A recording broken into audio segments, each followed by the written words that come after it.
Chapter 51, Chapter 51, Despicable People, Honorable Battle. On the Going Merry, Roman noticed the two figures in the jungle through the paper crane in the sky, but, boom, as the volcano in the center of the island erupted with lava, it was like the bell ringing for a duel. On Little Garden, two tall figures, one on the left and one on the right, holding swords, shields, and axes, strode towards each other. The many beasts on the island, even the dinosaurs, scattered and fled. In front of these two giant warriors, the so-called ancient rulers were just food, and the towering jungle was just grass at their feet. The two giants quickly approached each other, their eyes meeting with only a burning desire to fight.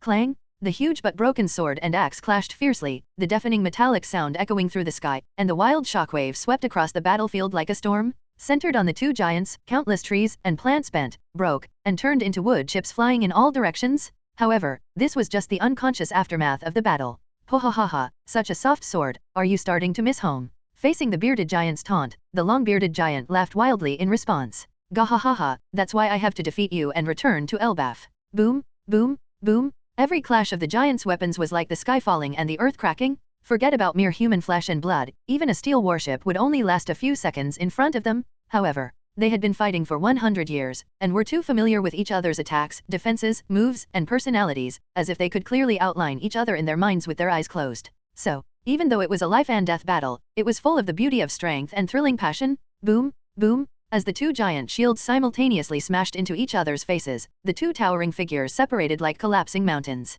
73,466 times, a draw. X2.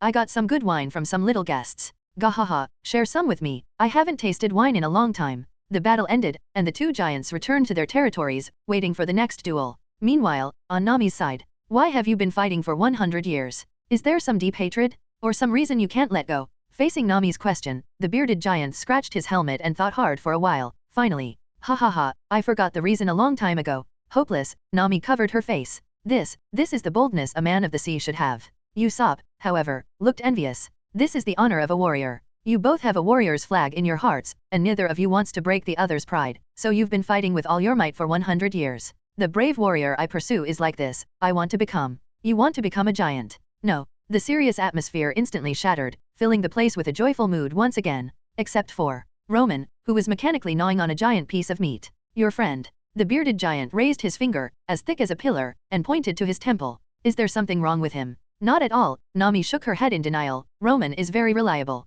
Come to think of it, Roman, who recently started developing fruits, seems a bit unreliable too. Could he be getting infected by Luffy? Is the last normal combat power of the Straw Hat Pirates about to fall? Zoro, the directionally challenged, Sanji, the flirt, Luffy, the goofball, and now Roman. This ship is doomed. On the other side of the island, the long-bearded giant, who got wine from the bearded giant, laughed heartily, slapping his knee. Gahaha, I heard there's a girl, a long-nosed guy, and a dumb boy with my companion. He happily held the wine barrel in his hand, a barrel big enough to hold an adult, which looked like a small cup in his hand. So they're all your companions? In that case, this wine is like a gift from you. As he said this, the long-bearded giant threw the wine barrel into his mouth, but before he could savor it, boom! A violent explosion accompanied by thick smoke erupted from the long-bearded giant's mouth, severely injuring the giant who had just gone through a tough battle. What happened? Why did the wine explode? Luffy suddenly stood up. Isn't this the wine from our ship? It exploded in his stomach. Vivi covered her face, unable to bear looking at the long-bearded giant with his eyes rolled back. It's too cruel.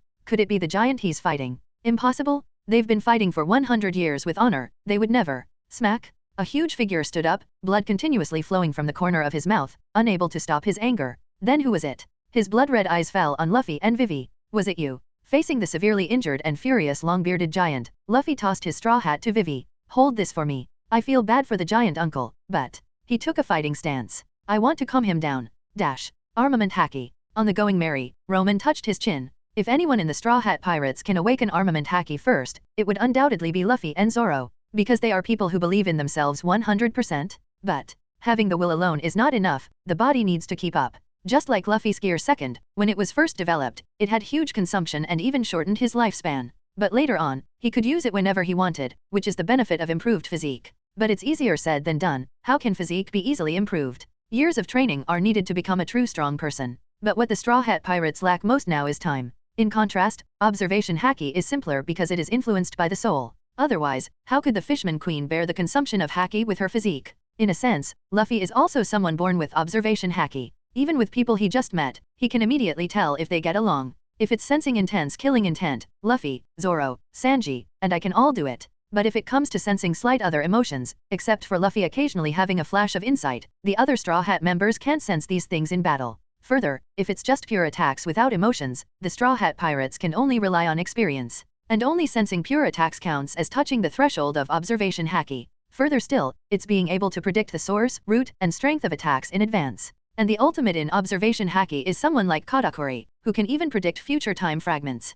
Troublesome, do I really have to guide Luffy to develop Gear Second in advance? This is the method Roman can think of to defeat Crocodile without external help. Gear Third is not urgent because against Logia users, giant attacks are not very effective. Shortening lifespan, although Luffy would definitely have no objections, but I, a dignified transmigrator, can't even defeat a 7 warlords of the sea? This devil fruit, I don't want it. If you give me 3 years, no, even 1 year. Roman frowned. I have confidence in developing the fruit ability to. Boom. At this moment, the volcano on the island erupted again, interrupting Roman's thoughts and making his eyes sharpen. It's here. The honor battle of the giant warriors Red Ogre and Blue Ogre, Chapter 52, Chapter 52, plot succeeded, ambush captured. Is this enough? By the volcano, the man in sunglasses and a brown trench coat, Mr. 5, asked uncertainly. Although those two giants always use the volcanic eruption as a signal for their duel, the long-bearded giant just drank the strong liquor mixed with my fruit ability, and the internal explosion has severely injured him. How could he possibly continue the duel? Mr. 5, I completely agree with you on not understanding what those big-headed giants are thinking. Leaning against a nearby tree was a slender figure. It was a man wearing a blue and white sleeveless shirt, a bow tie, and dark glasses.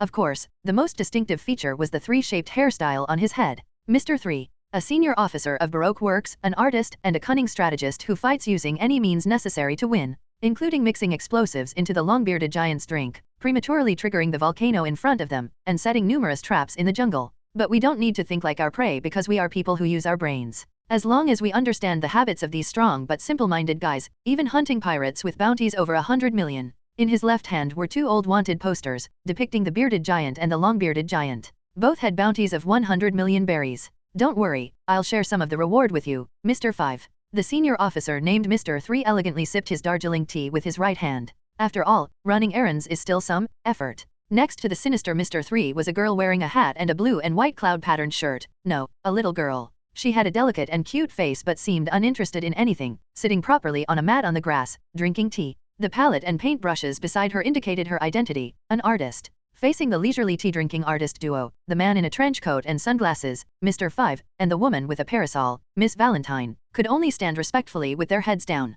Strength is status? Dash. Uncle Giant, although one of my companions can indeed make the drink explode. The severely injured long-bearded giant was knocked to the ground by Luffy, not because Luffy's strength surpassed his, but because the long-bearded giant had just fought a fierce battle, followed by an internal explosion, and didn't know about Luffy's devil fruit ability, leading to his careless defeat. Luffy. Vivi was shocked, but she also thought of a possibility. Roman's thief's extreme art, but how could Nami do it?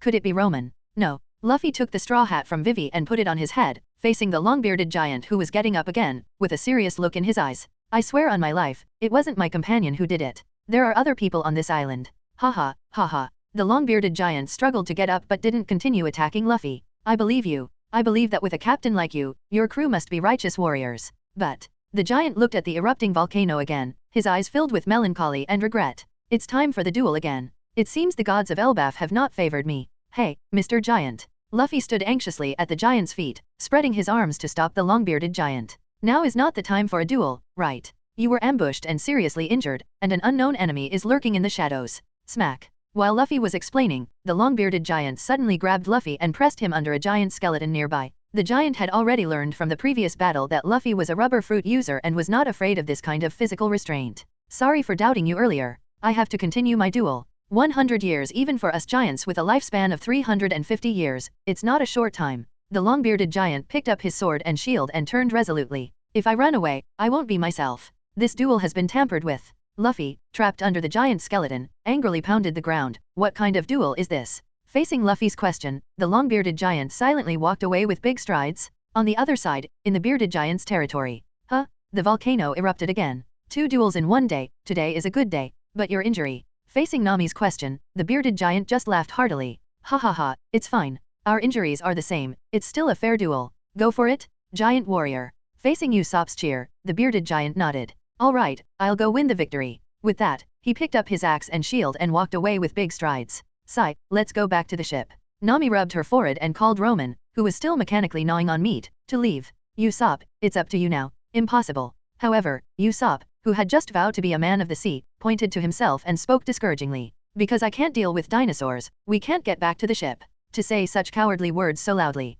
Forget it, let's take it one step at a time. Ha ha ha, long lost fine wine, how does it taste? Facing the bearded giant's question, the long-bearded giant covered his face with his shield, not letting the other see the blood trickling from the corner of his mouth. Ah, very good. It tastes like heaven. Haha, here I come. Gahaha, bring it on. Clang? Amidst the sky-piercing clash, the two giants began yet another duel. Meanwhile, in other parts of the island, the clashing sounds have started again. Dragging a triceratops, Zoro looked around. He really wanted to see where the battle was happening, but whether it was the going merry or the battlefield, he had been walking for a long time without reaching either. Simply put, his poor sense of direction had kicked in. Ha, isn't that Nami? A familiar figure made Zoro happy. Dragging the triceratops behind him, he walked towards Nami leaning against a big tree, scratching his green short hair in relief as he walked. Good thing I ran into you, otherwise who knows how long I'd be wandering in this damn forest. On the other side, a dinosaur. Nami and Usopp were both crying as they ran, suddenly realizing, oh no, we lost Roman. Roman encountering a dinosaur, who is still uncertain. Let's save our own lives first.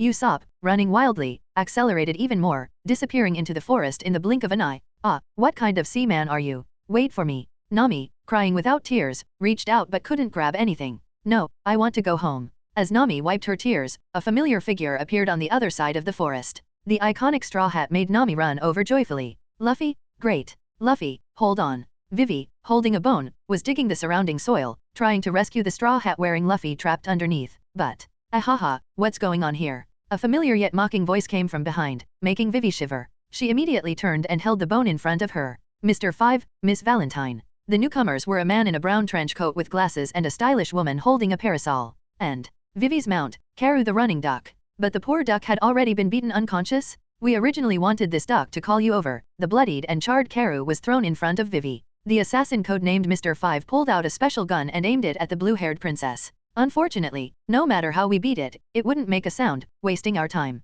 But now it's not bad either. I didn't expect this troublesome rubber kid to be trapped under this giant peak. Although I really want to kill you now, Mr. 3 wants to make art out of you. So, surrender obediently. Chapter 53, Pseudo-Elementalization. In the center of the island, two gigantic figures were still locked in fierce combat. As expected of giants, even after an explosion in their stomachs, they're still so resilient. Leaning against a tree beside the battlefield, a man codenamed Mr. 3 snapped his fingers. Let me help you out a bit. Swish. A smooth layer of wax spread under the feet of the long-bearded giant blue ogre, causing the battling giant to stumble. The bearded giant red ogre immediately seized the opportunity, raising his massive battle axe high and slashing open the chest of the long-bearded giant. Blood splattered like a waterfall, and the tall body of the long-bearded giant crashed down, while tears continuously rolled down the face of the bearded giant. 70,367 times, victory. It should have been a moment of joy, but the giant's words were filled with sorrow and anger. Haha, crying tears of joy. The long-bearded giant blue ogre was uncertain if he was alive or dead, and the bearded giant red ogre was already at his limit. The mastermind finally stepped forward. The man codenamed Mr. 3 took a sip of red tea from his cup, arrogantly looking at the bearded giant whose feet were firmly wrapped in the flowing wax. So, how does it feel to defeat your century-old rival? Too bad, you don't know that Blue Ogre was already. I know. That guy, Blue Ogre, it was obvious he wasn't in good shape. The tearful Red Ogre raised his massive axe, but he told me, no problem. How could I refuse his duel? Die. Before the words were finished, the giant axe in the bearded giant's hand came crashing down on the man codenamed Mr. 3, with a fierce momentum that could shatter mountains and split the earth, accompanied by a thunderous sonic boom. The ground roared, and a smooth crack over 100 meters long, or rather, a canyon appeared on the ground. The mastermind was instantly split into two smooth white halves. White? It was actually a moving wax figure? Crash. A mass of flowing wax climbed up the giant's axe, quickly solidifying into a material as strong as steel, fixing the bearded giant's weapon in place. Then, 10,000-pound guillotine. Reducing her weight to 1 kilogram, Miss Valentine flew above the giant with an umbrella, suddenly transforming her weight to 10,000 kilograms. She plummeted down, fiercely stomping on the giant's neck, forcefully knocking the bearded red ogre to the ground. Chain blood explosion. Since being beaten by Roman, Mr. 5 had become much more ruthless, directly slashing his wrist and flinging his blood out. With his fruit ability, the blood continuously produced small explosions from behind, propelling the blood mass rapidly onto the giant's face, followed by a series of continuous explosions. Oh, interesting. Mr. 3 raised his eyelids, previously underestimating this colleague. Ah, I'll kill you all. The enraged bearded giant red ogre struggled, but he had already exhausted his strength in the battle with blue ogre, and the man named Mr. 3 was not one to show mercy. With a wave of his hand, giant wax swords pierced through the giant's limbs, pinning him firmly to the ground. Ugh. Very good, not only did we gain 2 pirate heads worth over 100 million, but we also took care of the small fry who dared to challenge our Baroque works. Thud, thud, thud. Zoro, Nami, Vivi, and Demon. That guy, how? When they saw the last person, Mr. 5 and Miss Valentine turned pale. Instinctively, they wanted to turn and run. Mr. 3 looked curiously at his colleagues, not knowing what these two were up to. Do you know this nobody?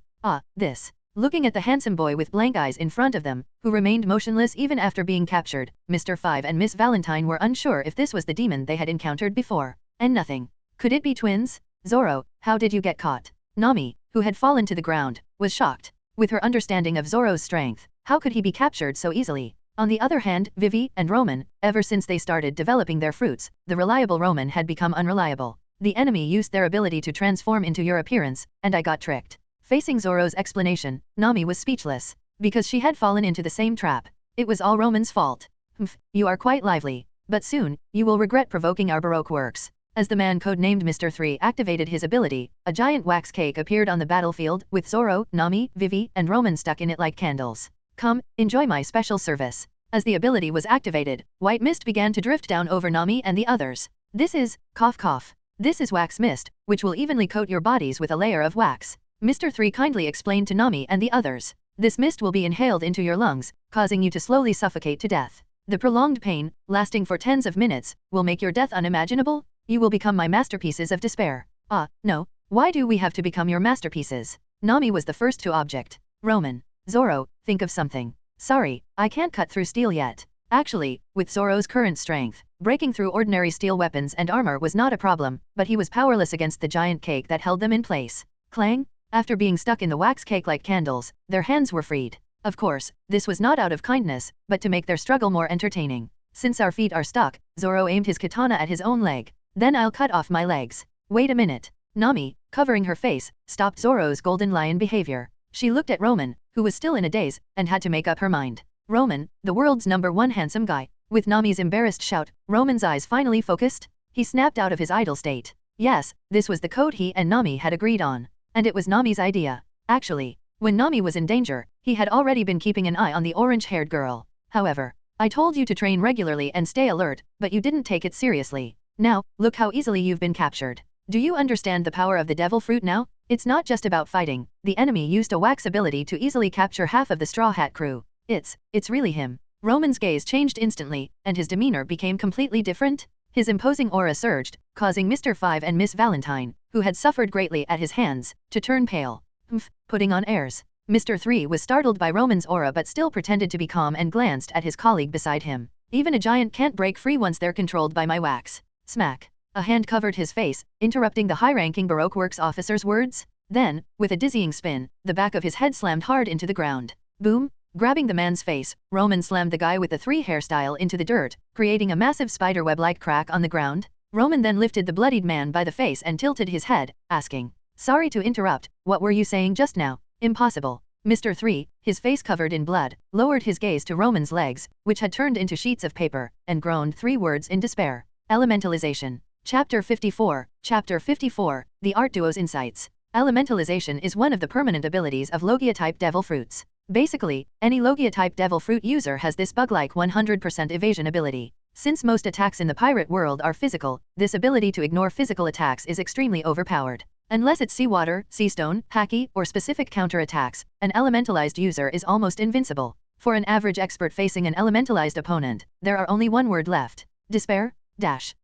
You still want to turn Nami and the others into artworks. I'll turn you into an artwork right now. Crash. At that moment, with a loud bang, 3 figures, 2 people and a running duck, flew into the battlefield with broken branches and leaves. It was clearly Luffy's classic way of traveling, the human cannonball. Luffy. And Nami. Killing in front of them isn't good, right? Anyway, Luffy usually just sends enemies flying. Nami is essentially a kind-hearted girl. Swish. As Roman hesitated, Mr. 3, who was being held by the face, opened his palm. White wax quickly formed into a long sword, and he swung the weapon at Roman's arm. Rustle. Roman's arm, which was cut in half, didn't bleed but turned into sheets of white paper and reassembled. Although unharmed, it allowed Mr. 3 to break free from control. This Roman, behind you. Hearing Nami's shout from behind, Roman's mind moved, and the clothes on his back instantly transformed into a giant sheet of white paper that floated in front of him, making his eyes narrow. On the back of his clothes, there was a white at graffiti, white of mercy. On the other side, the little girl holding a palette, Miss Golden Week, pointed her brush at Roman with an expressionless face.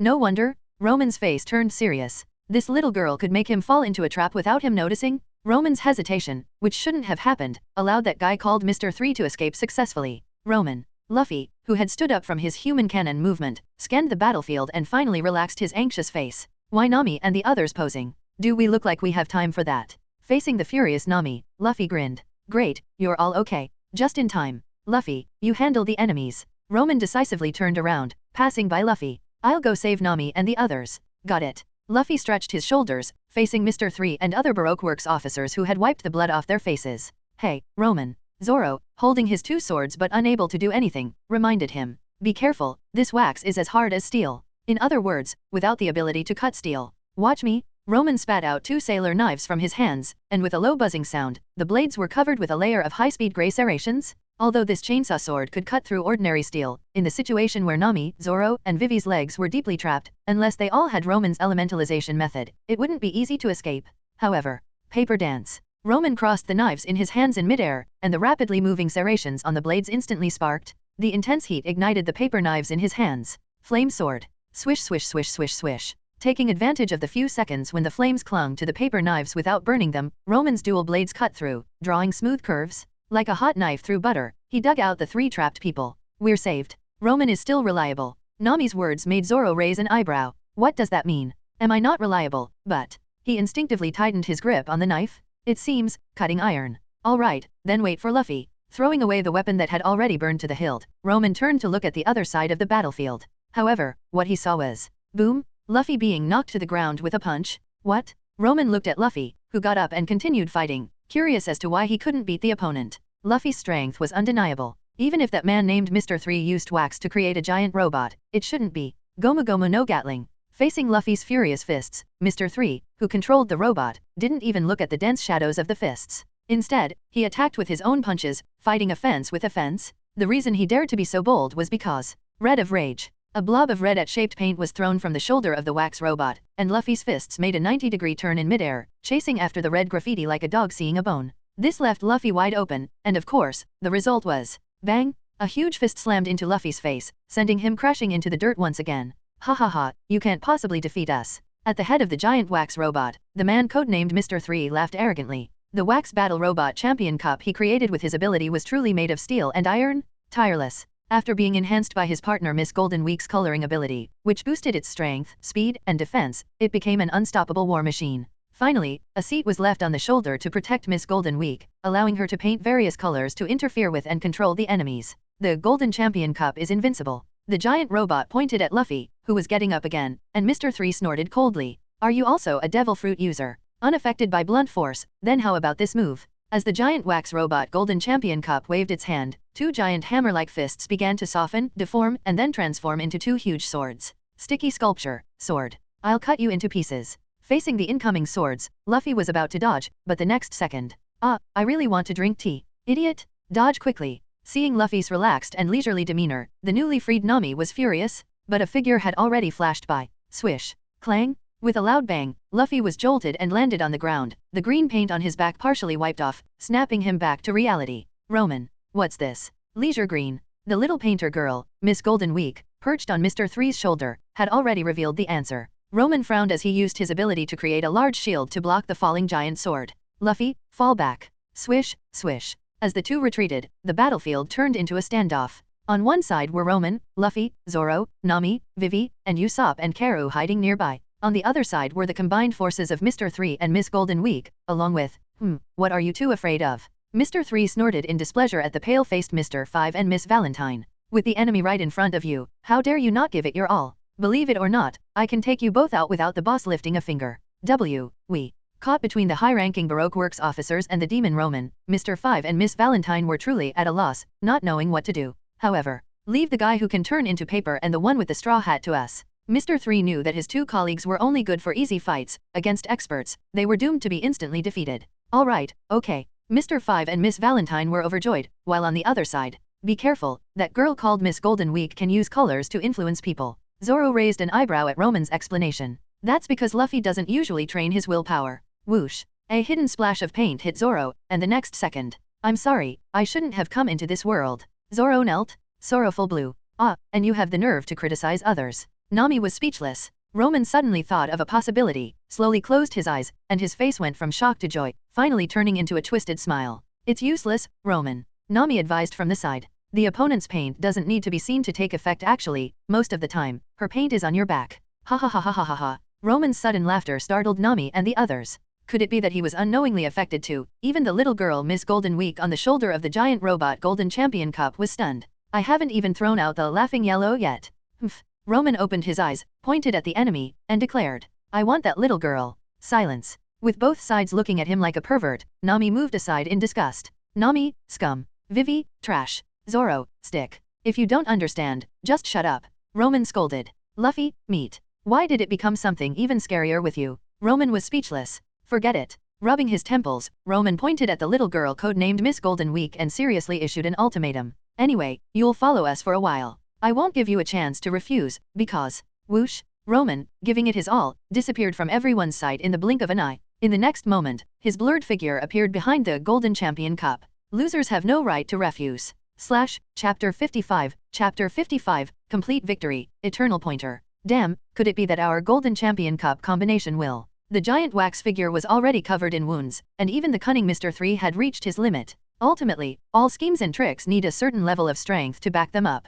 However, the miscalculation of Roman's factor tilted the balance of power towards the Straw Hat crew, and Miss Golden Week also. Paper dance, blossoms. Around the two senior officers of Baroque Works, countless paper flowers fluttered. Although this move didn't have any attack power, as the saying goes, confusing flowers make people dizzy, the flying flowers blocked their vision, making it impossible for the painter girl Miss Golden Week to lock onto the enemy, let alone throw out control graffiti. Luffy. Roman's abilities were varied, but in terms of attack power, Gomu Gomu no. This is. Just as Mr. 3 was inwardly thinking that things were going bad, the paper flowers in front of him suddenly scattered, revealing Luffy, with his hands stretched back, ready to strike. Rocket launcher. Boom. The two rubber arms suddenly retracted, accumulating the force of a 100-meter-long rebound, and with the power to break through battleship armor and rock walls, they slammed into the wax robot named Golden Champion Cup. The fruit creation, already riddled with holes, couldn't withstand the force and shattered into countless wax pieces with a crack. Be careful, don't hurt anyone. Roman immediately flew forward and grabbed the little girl codenamed Miss Golden Week.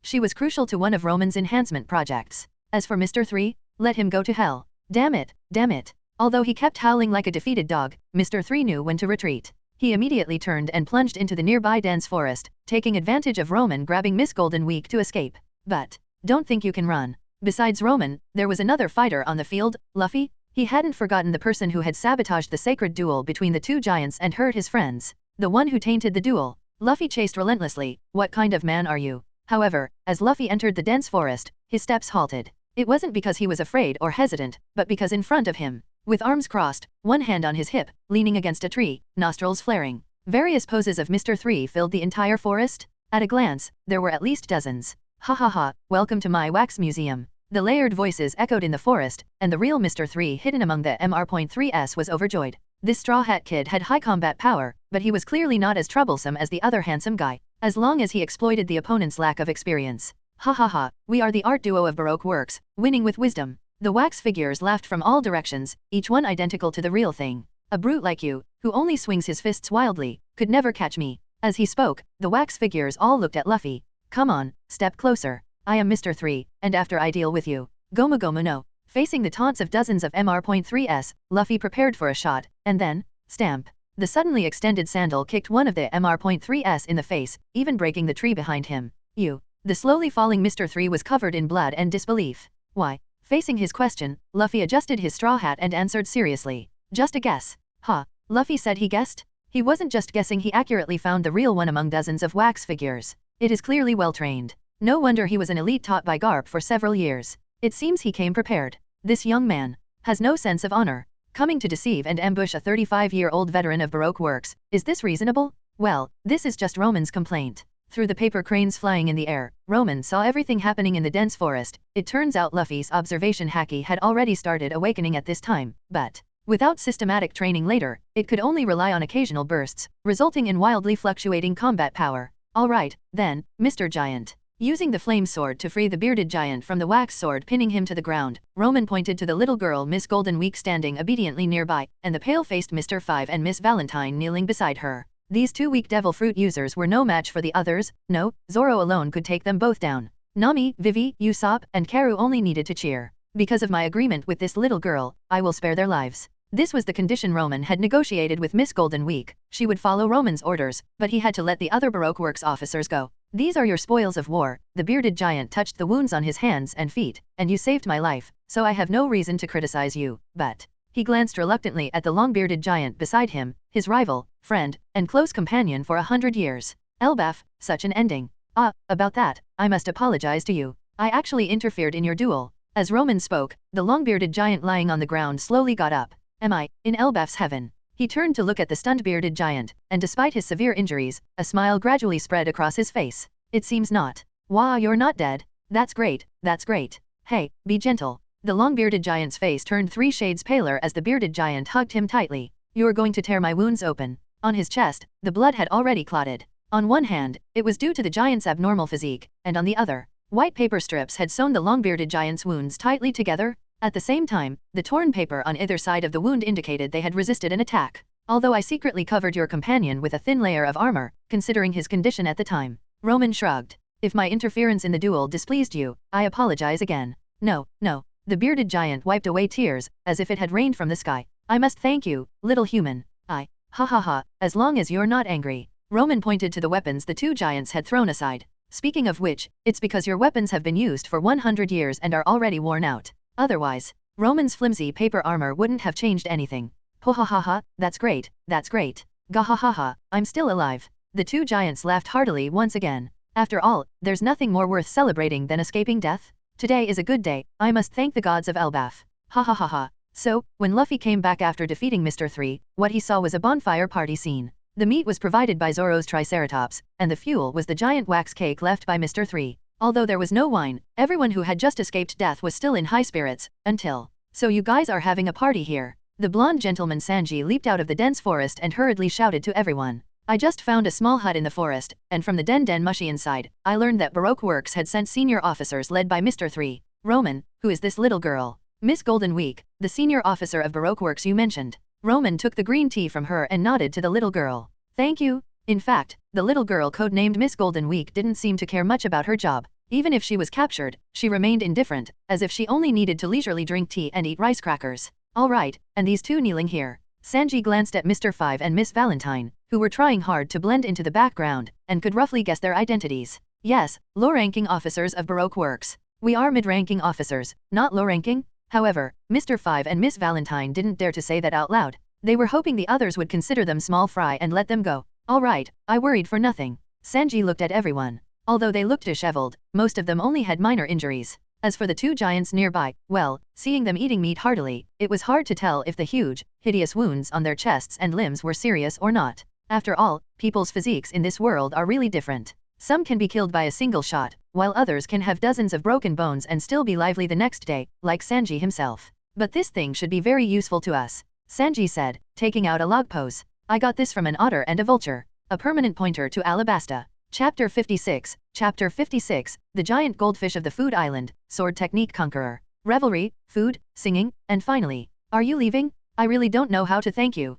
Gahahaha, I forgot my head is quite valuable. Facing the farewell of Roman, Luffy, and the others, the two hosts of the island Little Garden didn't try to keep them, but stood up with their weapons and watched the group leave. Old buddy, our friends are setting sail. Yeah, there's that thing nearby, let's send them off. Your wounds. Facing the bearded giant's concern, the long-bearded giant calmly shook his head. It's nothing. Look closely, my lizard one. Although they had gone through an adventure, Sanji still remembered his bet with Zoro. So, the rhino I hunted is enough for all of us, even the two giants, to have a feast. I should be the winner. Alright, you two seem to be on the same level. This kind of comment, which sounded like an insult at first, could only come from Luffy. Naturally, the response was, shut up. Aren't you too bored? Nami looked at the two arguing over the size of their prey with a headache. Anyway, our ship can't hold that much meat. Let's set sail. Yes, Miss Nami. Hey, Usopp, isn't my prey bigger? Faced with Zoro's question, Usopp wisely turned away. I'm not interested in being the judge. Can't we just call it a tie? Vivi tried to mediate carefully, but the answer was undoubtedly, no, there are no ties in a competition. Haha, what do you think? Roman, who was steering the ship, tilted his head towards Miss Golden Week, or rather, the little girl named Marianne. My companions are pretty good, right? Although it should have been a question, Roman's tone was a firm statement. Yes. Although Marianne seemed uninterested in everything, as a painter who could influence others' minds with colors, her calm exterior hid a vibrant and colorful soul. Yes, the little girl named Marianne was not a devil fruit user. Her ability to control others' emotions through the colors mixed on her palette was a skill of a painter, no, an artist. And this was what Roman valued about her because this is a natural observation hacky user, right? Moreover, like the mermaid princess, she could influence others with her soul, a special type of observation hacky. However, unlike others listening, Marianne's ability leaned more towards infecting. So, it was very reasonable for this little girl to have a bounty of 29 million berries. So, have you considered staying on our ship? This was the first time Roman tried to recruit someone onto the ship because, for him, there weren't many people in this world who could catch his eye. If you agree, I'll talk to the captain. No need. The little girl named Marianne just shook her head calmly, but her determination was unshakable. The Wisdom Natural Maru is just fine. That was the name of her ship. Of course, the little girl cared more about her colleagues in Baroque works even if most of them were heinous scum and assassins. All right, I respect your decision. In fact, in a future without Roman, this little girl took up the mantle of Baroque works after Crocodile's defeat, rescuing many colleagues and using her ultimate ability Dream Rainbow to turn everyone into their dream professions, Mr. Five as a firefighter, Miss Valentine as a model. She was a girl whose inner self was completely opposite to her cold exterior, a breath of fresh air among assassins.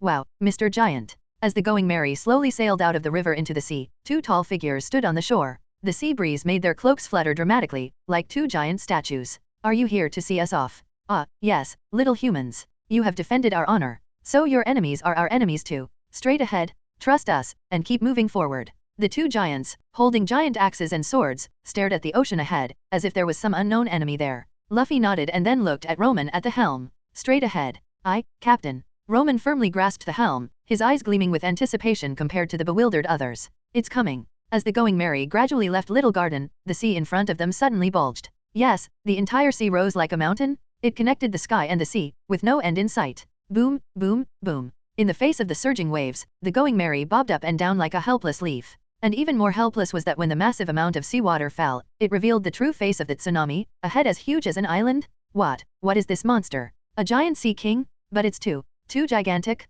Just the head above the water was no less than 1,000 meters, like a mountain. It was as huge as the island whale laboon blocking the entrance to the Grand Line.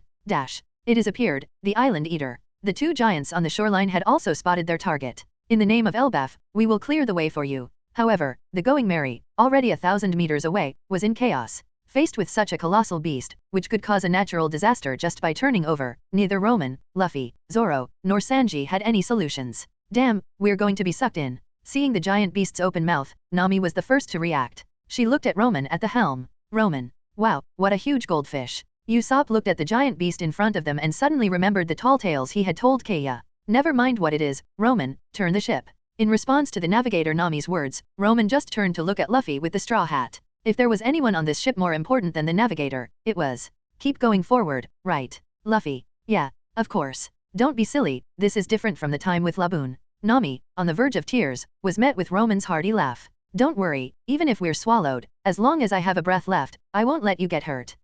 Don't say things like that at a time like this. Nami, with tears streaming down her face, closed her eyes. If only you were this perceptive all the time. Snap.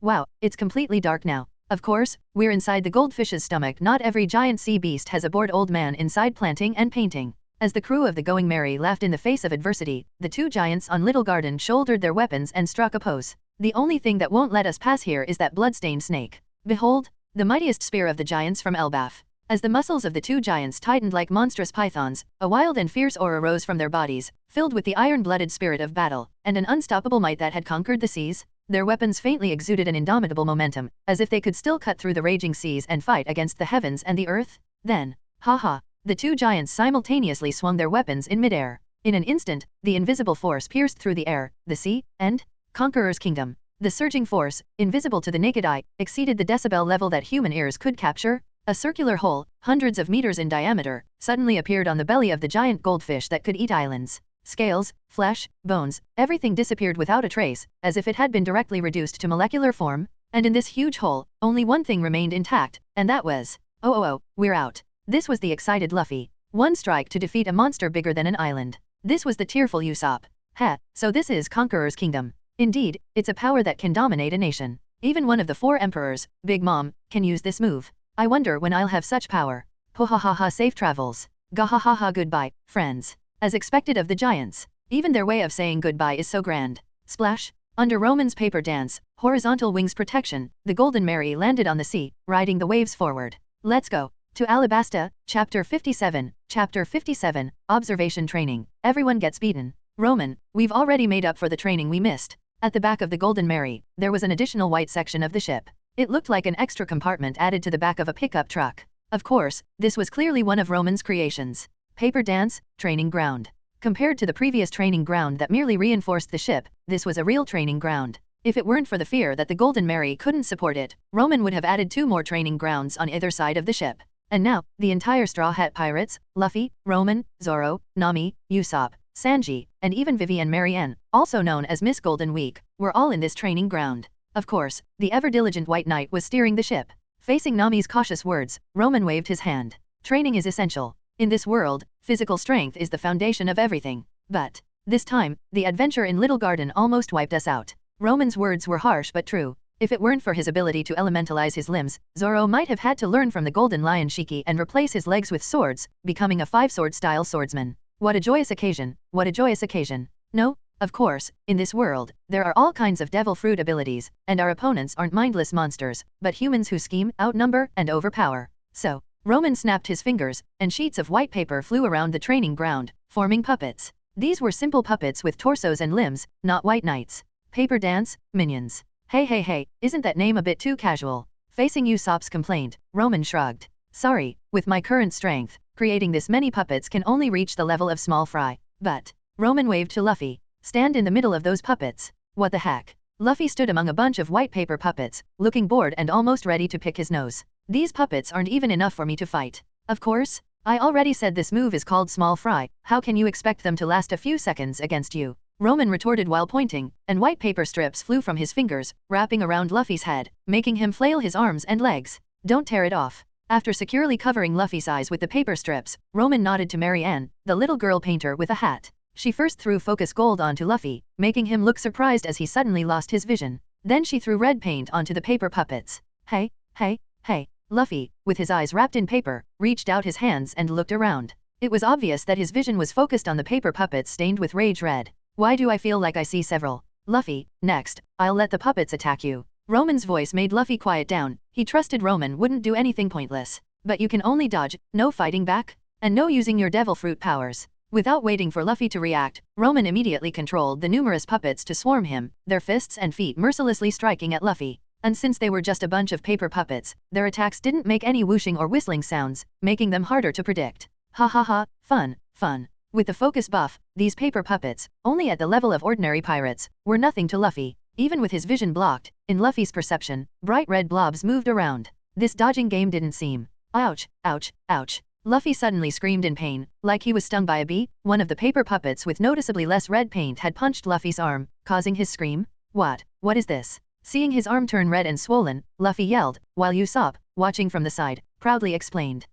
This is a pain puppet made by combining nettle leaves I collected with Roman's ability. These puppets' fists and feet are covered in tiny white thorns. If you accidentally touch them, your skin will turn red and swollen, burning with pain, unbearable, even for you, Luffy.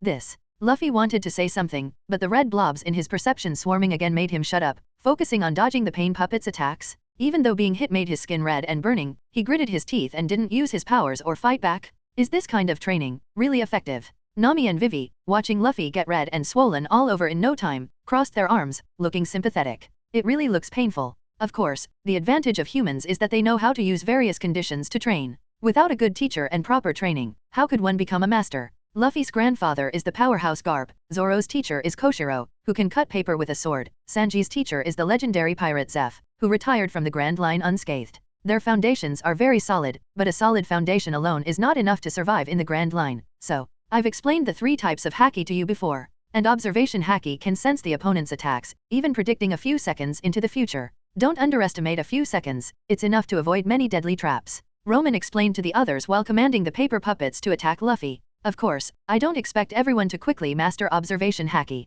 After all, Even Roman himself hadn't fully grasped it, let alone the occasionally successful Luffy. But at least we should quickly learn to distinguish between puppets and real people, and to sense hostility and killing intent. So, Roman's tone shifted, making the nearby people, especially Nami and Usopp, feel a sense of foreboding. After Luffy falls, you will take turns. No way. Usopp was dumbfounded. As someone who helped make the pain puppets, he knew exactly what kind of pain they could inflict. It was like being stung by bees all over your skin, causing unbearable pain without much damage. Do I have to too? Facing the trembling Nami, Roman nodded matter-of-factly. Yes, although we can handle the fighting, it's best for everyone to learn some dodging skills. Vivi, you too. Can I refuse? Okay, Roman. Seeing that Nami couldn't escape, Vivi could only nod tearfully. As Luffy, swollen all over, collapsed, Zoro, with a few twitches of his eyebrows, untied the bandana from his arm and tied it over his eyes, then boldly stepped into the center of the puppets. Then, in just a few minutes, another twitching fatty lay on the ground. I'll go change clothes. Nami, whose legs were so weak she had to lean on Usopp to stand, realized for the first time how stupid it was to wear a short skirt. She decided to change into long pants immediately. No, better yet, a padded outfit. I'll go change too. Usopp, drenched in cold sweat, also turned to leave, deciding to put on armor. Smack, smack. Two merciless iron hands landed on their shoulders from behind, along with Roman's cold voice. It's your turn soon, you're not going anywhere. The two despairing faces turned to Roman, their eyes full of pleading, but, for fairness, I'll join the training last. With that, Roman grabbed his shirt collar and tore it into pieces, revealing his perfect muscles. Go on, stop dawdling. I'm shirtless, and you're still not going? Roman, you're ruthless. In this situation, Usopp couldn't come up with any excuse like I have a disease that prevents me from training, and could only walk tearfully towards the puppets he helped create. Chapter 58. Chapter 58, The Heart to Become Stronger, Sudden Illness. My whole body hurts. In the bathroom of the Golden Mary, Nami soaked in the bathtub, groaning. Although Roman had secretly gone easy, Nami and Vivi still took several punches from the pain puppets. Damn Roman, even I have to. The damage from the puppets' fists was minimal, but the subsequent stinging. Alright, Roman is doing this for our own good. Vivi, also soaking in the hot water, helped Nami apply ointment. This was something Roman had bought, which could clear heat and detoxify, promote muscle growth, and stop bleeding. It was very popular in this war-torn world. The usual medical paper bandages were actually paper strips coated with this ointment. Ugh, thanks, Vivi. Leaning against the edge of the bathtub, Nami enjoyed Vivi's application and massage, finally calming down. However, she felt a bit dizzy. Was it because she had been soaking for too long? Crash. Nami had a bathtub and hot water, but for the boys. It's so cold. A bucket of cold water poured over his head made the afro-haired Usopp shiver. Meanwhile, the others. Splash. Cold water poured over them, but they remained unfazed. Are you guys even human? Snow had already started falling outside, yet Roman, Luffy, Zoro, and Sanji were all bare-chested, showering. They looked refreshed, making Usopp feel increasingly out of place. Am I the normal one? Or am I just weak? Roman's training method seems pretty good. Zoro closed his eyes and felt carefully. I can vaguely sense your auras. That's because Marianne's ability still lingers in us, keeping our minds active. Roman took a towel and dried himself off. With a thought, sheets of white paper appeared on his body, forming a set of clothes. Her ability is to merge her mind into the paint, thereby influencing others. The key to observation haki is to listen to everything with your mind. With Marianne's ability, we should soon reach the threshold of observation haki. In that case, even if it doesn't improve attack power, it will greatly enhance evasion and survival abilities. Unfortunately, as for the armament haki you mentioned, there's nothing I can do about that. Roman spread his hands. He knew his limits, fully believing in himself, and throwing a punch with all his might was something he, as a transmigrator, couldn't do. However, don't worry, I believe you and Luffy will definitely awaken armament haki. Hey, what about me? Sanji wasn't having it, as if he was being compared unfavorably to that moss head. If you didn't spend so much time cooking and focused on training, you wouldn't be any worse. Roman stroked his chin but didn't say it out loud. If they were on a different ship, Sanji might become stronger. Because Luffy's appetite, it's a black hole that could exhaust several chefs. Plus, the ship is full of big eaters with high energy consumption, so Sanji has to spend most of his time cooking and balancing nutrition. Therefore, it's normal for his strength to gradually fall behind the first tier. Here, today's snack is cream puffs. After everyone finished a day of training, Sanji brought snacks and tea to Nami and Vivi like a gentleman. As for the drooling Luffy, Usopp, and the running Dakaru, yours are in the kitchen, get them yourselves. Oh, quack quack. By the way, Miss Marianne. Sanji also prepared rice crackers and red tea for the little girl with a hat and a calm face. Thank you for your help, a little token of appreciation. Thank you. The little girl with the hat nodded and slowly nibbled on the rice crackers. Her calm eyes flickered slightly as she looked at the Straw Hat Pirates. While everyone was eating and drinking, Zoro, shirtless, was still in the training ground at the back, swinging dumbbells weighing hundreds of kilograms. 2603. 2604. I need to get stronger. If it weren't for Roman, they would have almost been. At least I need to be able to cut steel. Dash. Alright, let's continue today. Thud. Hey, Nami, you don't have to pretend to faint out of fear. Swish. Roman bypassed the complaining Usopp and helped the fallen girl up, placing his hand on Nami's forehead, feeling the heat. Heat stroke? Fever? That shouldn't be. Although Nami's constitution is considered weak among the crew, she shouldn't get sick so easily. Today's training is suspended. Roman rubbed his temples, trying to recall the plot. After Little Garden is Drum Island, Chopper? Right, it seems we need to find a doctor because Nami is sick. Which means, in the cabin. It might be due to the climate. Vivi, who knew more about the Grand Line, explained as she looked at the suddenly feverish and unconscious Nami. Because the weather changes so rapidly on the Grand Line, many sailors encounter this situation.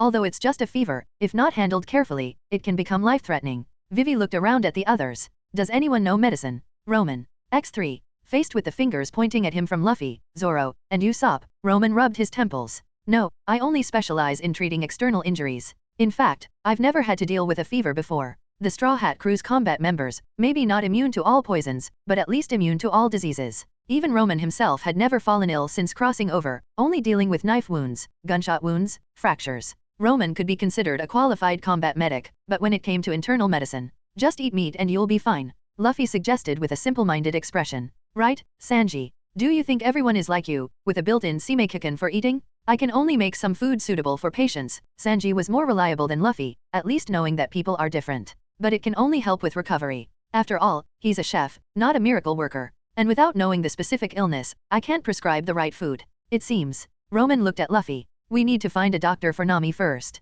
As for the previous goal of Alabasta, it would have to be postponed. Dash. I'm fine. Nami, who had woken up at some point, sat up, holding a towel to her forehead and pointing to the cabinet beside her. Vivi, there's a newspaper in there. I didn't show it to you before. What newspaper? Roman frowned. Who cares about newspapers at a time like this? What? Vivi's face changed dramatically as she took out the newspaper from the cabinet, because it read, 300,000 Royal Army soldiers defect to the rebel army. This. Damn, it used to be 600,000 Royal Army and 400,000 rebel army. Now the situation is completely reversed. If they didn't hurry back to Alabasta, the strengthened rebel army would, and all of this would fall into the calculations of the mastermind, Crocodile? So, Vivi, don't worry. The flushed Nami stood up, uncovering the blanket and pretending to be strong. I'm fine, no need to find a doctor for me. Let's head to Alabasta. I refuse. Roman had a stern face. Although he couldn't remember why Nami was sick, if it was just a simple heat stroke or cold, there would be no need to go to Drum Island to find a doctor. Roman? I'm the navigator. You should listen to me. I want to go out and check. Don't secretly change the course.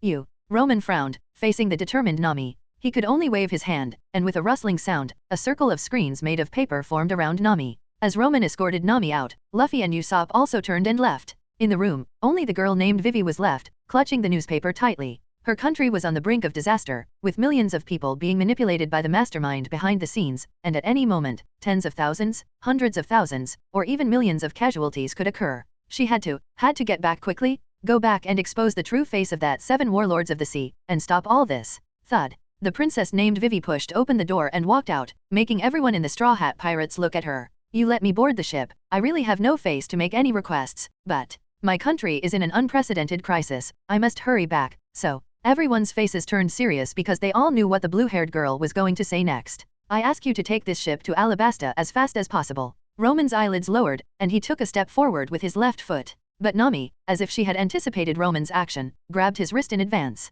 Of course, wasn't that the plan? With a flushed face and panting, Nami held on to Roman while forcing a smile. Then, let's find an island with a doctor now. Vivi's next words stunned everyone, instantly breaking the tense atmosphere on the Golden Mary. Quickly cure Nami, and then head to Alabasta. That's the fastest speed for this ship. That's right, Luffy laughed heartily, nothing could be faster. Is this okay? Usopp looked up at the blue-haired girl. As a princess, shouldn't you be more worried about your millions of citizens? Yeah, facing Usopp's pointed question, the girl named Vivi spread her hands. That's why we need to get Nami better quickly so we can continue on our way. I'm impressed, Vivi. This was Sanji, no longer love-struck. Such spirit. This was Zoro, holding his katana. Sorry, Vivi. This was Roman, lifting his head.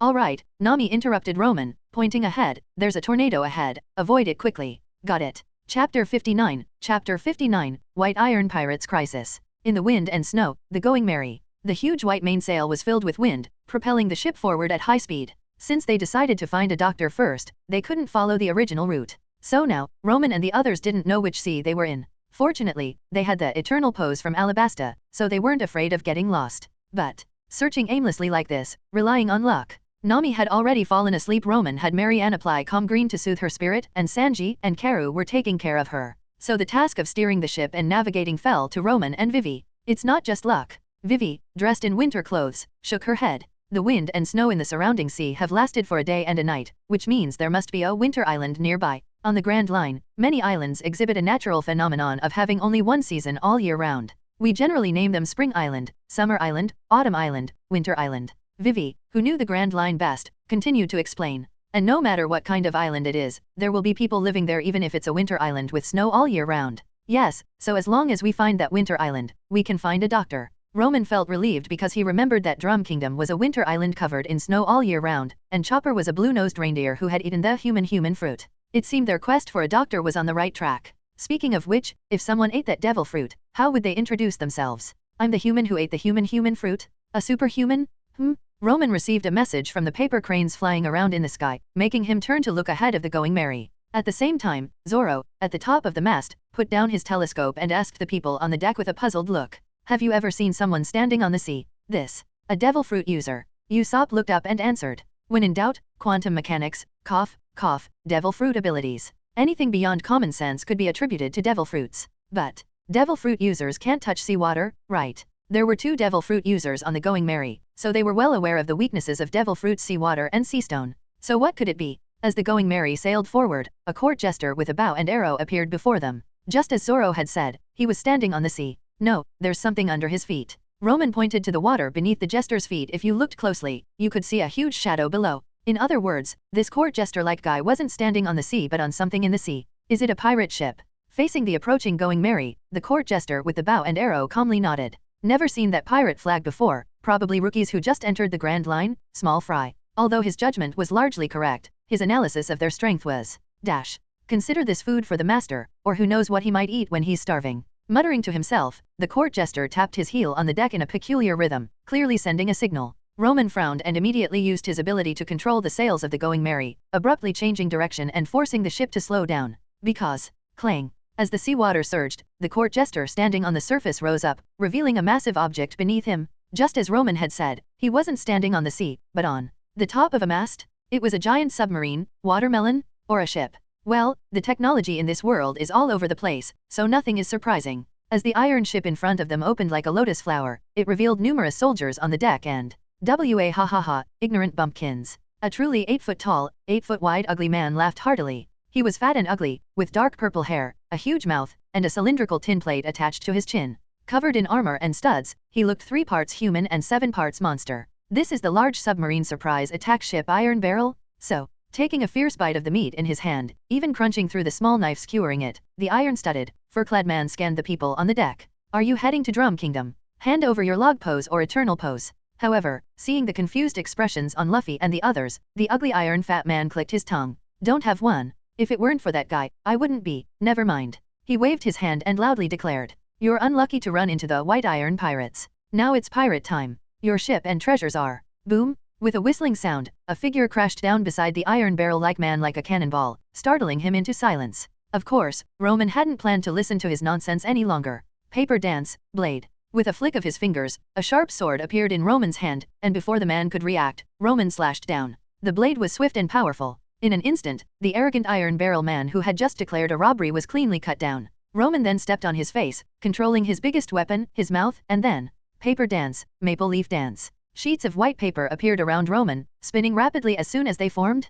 They flew out like spinning blades, cutting through the soldiers surrounding them. Amidst the screams and spurting blood, the deck was quickly cleared. The once white paper was now stained red, like maple leaves. Roman had controlled his strength, otherwise, it wouldn't be screams but chunks of flesh everywhere. Devil fruit user. Call Lord Wapole. Lord is right under him. When dealing with pirates, there's no need for honor, everyone attack together. Roman, who had taken down the enemy leader with a preemptive strike, looked at the pirates swarming around him. Well, with their uniform clothing and weapons, they were clearly regular soldiers of the country, but now they had fallen to a level even worse than pirates. Luffy, Zoro, whoosh, clang. With Roman's shout, although they didn't know why he suddenly attacked, Luffy and Zoro simultaneously leaped onto the enemy's giant submarine. With punches and sword strikes, they quickly subdued the soldiers, gaining control of the situation. I'm bleeding? I'm hurt. The rolling guy under Roman's foot screamed in panic. In fact, with his iron-like defense and thick fat cushioning, Roman's strike was just a superficial wound to him. But clearly, this guy was not a qualified warrior. He couldn't even maintain a calm face, let alone endure pain. Doctor? Where's the doctor? Facing the round guy shouting under his foot, Roman directly placed the buzzing paper knife against his neck. That's right, quickly call your doctor, or I'll make sure your king loses his head. You. How do you know? The two guys on the deck who hadn't been cleared by Roman's falling maple leaves looked surprised. One was the court jester with a bow and arrow, and the other was the boxer with an afro. Just by their art style, they were clearly the leaders of this ship. This stupid face is unforgettable after seeing it once, right? Roman placed the buzzing knife in front of the guy he had stepped on, successfully stopping his pig-like screams. King of Drum Kingdom, munch munch fruit user, Wapole. How dare you, knowing I'm the king? Pfft. My shoulder. A king with a pirate flag. This guy's actions were no better than a pirate's. Roman impatiently looked at the court jester with a bow and the boxer with an afro on the deck. Quickly call your doctor, we have a sick person on our ship. Treat me first. Facing the still oblivious Wapole under his foot, Roman's paper knife plunged into his other shoulder with a puff. Shut up. What? Roman frowned at the doctors in the cabin, protective suits, surgical caps, disinfected masks, rubber gloves, the standard attire of doctors. And they were indeed real doctors, the top medical personnel of Drum Kingdom. But, sorry, sir. One doctor wiped the sweat from his forehead and explained humbly. This lady isn't suffering from ordinary fever or heat stroke, but was bitten by a bug called Gaiski. What is that? Roman frowned, having never heard of such a thing. It's a poisonous parasite. The wounds from their bites quickly become infected, causing symptoms like fever, dizziness, and limb weakness. The doctor paused, his professional ethics compelling him to continue. This illness looks similar to ordinary fever and doesn't have any special manifestations, but once 5 days pass, immediate death. Chapter 60, Dream Rainbow, First Glimpse of Observation. The cabin suddenly turned cold, and the rambling doctor continued his detailed explanation. This disease was once famously known as the 5-day disease, which claimed many lives. However, the parasite called Gaiski went extinct over 100 years ago, so, that's it. Little garden? That island even had dinosaurs, so it was normal to have a parasite called Gaiski. No wonder there were so many human skeletons on that island, it turned out. Is there any medicine to treat this disease? Faced with Roman's question, the doctor hesitated for a moment before shaking his head. Sorry, it's from 100 years ago, we don't have any on our ship. Crack, crack, crack. A cold killing intent made the doctor stop talking, even though it wasn't directed at him, but the aura emanating from Roman. Roman, don't scare Nami. Luffy's words brought Roman back to his senses. He rubbed his stiff face and nodded to the doctor, who was drenched in cold sweat. Sorry, I lost control for a moment, please prescribe some antibiotics for my friend. All right. What do we do now? Zoro's words broke the cold atmosphere in the cabin. They had originally thought it was just a common heat stroke and fever, but it turned out to be a deadly disease with only 5 days to live. This was hard for everyone to accept. It's all my fault. Pressing his temples hard, Roman tried to recall his vague memories. It seemed that going to Drum Kingdom was a must, and this sea area should be near Drum Kingdom, but damn Wapole, he's the most useless of the useless? Facing Blackbeard's revenge, abandoning his people and fleeing was already pathetic enough, but the most crucial thing was that he didn't even bring his country's log pose. This was a new level of uselessness, making Roman want to go out and cut that guy down. I didn't think ahead, didn't anticipate Nami getting sick. Seeing the "what does that have to do with you" expressions on everyone's faces, Roman suppressed his chaotic thoughts. Luffy, forget it, let's solve the immediate problem first. Go and punch Wapole the fat guy covered in metal out of here. Okay. Although he didn't understand Roman's reasoning, Luffy nodded and walked out. A few seconds later. What did you do? You actually punched Lord Wapole away. Lord can't swim, catch up quickly. Just you wait. Just you. Next, I'll find the island. Nami must receive treatment immediately. Now is not the time to think about other things. Roman had Usopp take the helm, then asked Marianne to cast buffs like gold of focus and silver of wisdom on him, before sitting cross-legged by Nami's bed. Hold on a moment. We'll soon find a place to treat you. Flap, flap. As Roman fully concentrated, paper cranes flapped their wings and flew out of the cabin. They soared through the wind and snow, radiating outwards from the Going Merry. Unlike the usual few or dozen, this time, Roman was giving it his all. He needed to control hundreds of paper cranes to find the Drum Kingdom in this sea. Although in the story, the Straw Hat crew drifted safely to Chopper's Drum Kingdom and successfully treated Nami, Roman never dared to rely on the uncertain fate for tomorrow. Only what he firmly grasped with his own hands was the future he wanted. As Roman sent out the paper cranes to scout, Usopp and Vivi steered the ship forward, Sanji prepared nutritious food for everyone, and Luffy and Zoro guarded the defenseless Nami and Roman. The Straw Hat Pirates were united, everyone doing their best to help their comrade, making the quiet Marianne's eyes flicker.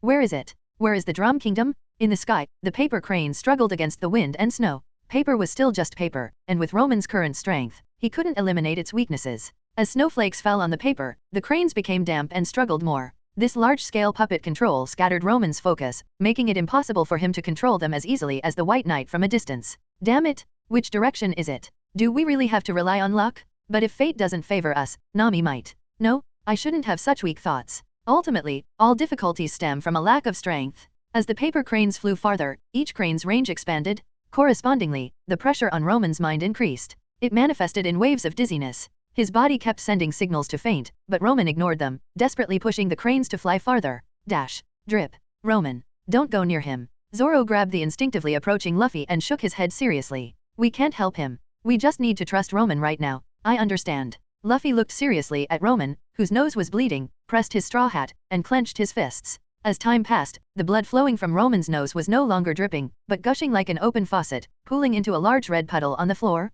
A few minutes later. Splat. With a soft sound, 2 streaks of red slid from Roman's eyes. Forcing himself to use abilities beyond his level came with a price. Roman, hang in there. Gritting his teeth, Luffy and Zoro could only watch silently as Roman struggled alone, unable to help. They were fighters, and fighting was all they could do. Thud. An overburdened paper crane fell into the sea, disappearing after a small wave. In Roman's perception, another screen went dark. Only 8 scouting paper cranes left? With his eyes closed, Roman didn't know how bad his condition was, but the falling paper cranes were a clear sign of his deteriorating state. Even his mental world was showing unstable fluctuations. Should he give up? No, never? Is this all you've got? Roman, you're a transmigrator, show some spirit? Others like Fujitora can pull down meteors from near-Earth orbit, and Kuma can precisely send people to any island on the Grand Line. Are you telling me you can't even command paper cranes to scout a small sea area? Whether it's self-hypnosis or sheer determination, Roman commanded the remaining paper cranes to fly through the wind and snow. Although controlling fewer cranes was easier, each crane's vision was only at a normal human level.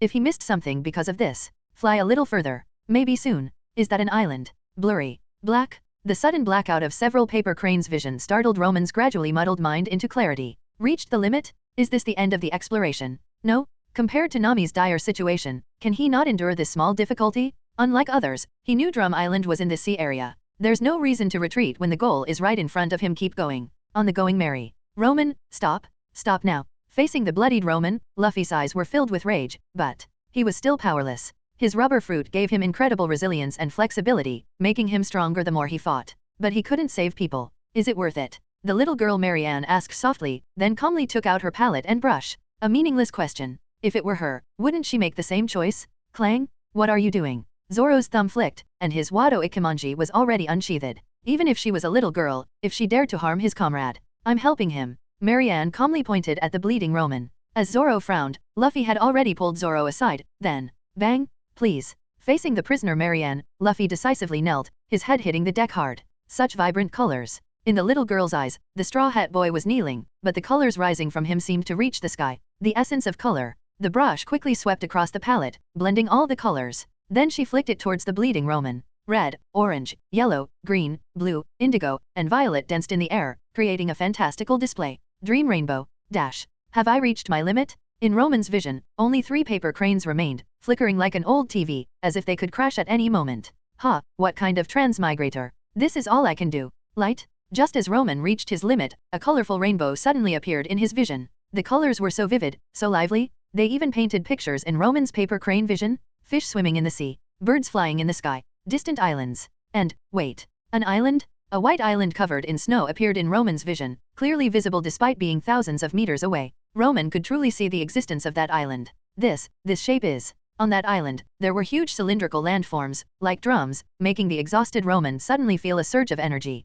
This shape, yes, it's Drum Kingdom. Snap, snap. Instantly cutting off the other 2 paper cranes, Roman focused on controlling 1 paper crane to fly rapidly in that direction. The surrounding rainbow carried him at high speed, and the white continent in his vision got closer and closer. Dash. Pft. A mouthful of blood spurted out, and in the cabin of the Going Merry, Roman suddenly opened his blood-red eyes. Without looking at the anxious figures around him, he waved his hand and threw a blood-stained paper strip onto the ground. The paper strip, like seaweed, immediately bent in one direction. Found it? Head that way. Thud. Everything went black, and Roman collapsed into his own pool of blood. Thud. Several pairs of hands firmly caught him. Chapter 61. Chapter 61. Injuries upon injuries, Reindeer Chopper. A strange ceiling. When Roman opened his eyes, that was his first thought. Then he turned his head to look. This was a single room, and Roman was lying on a bed. Next to him was a bookshelf filled with books, and there was a fireplace on the wall, though it wasn't lit. On one side of the table were a bunch of medical instruments, bandages, and gauze. Good, it's land, which means Nami is safe.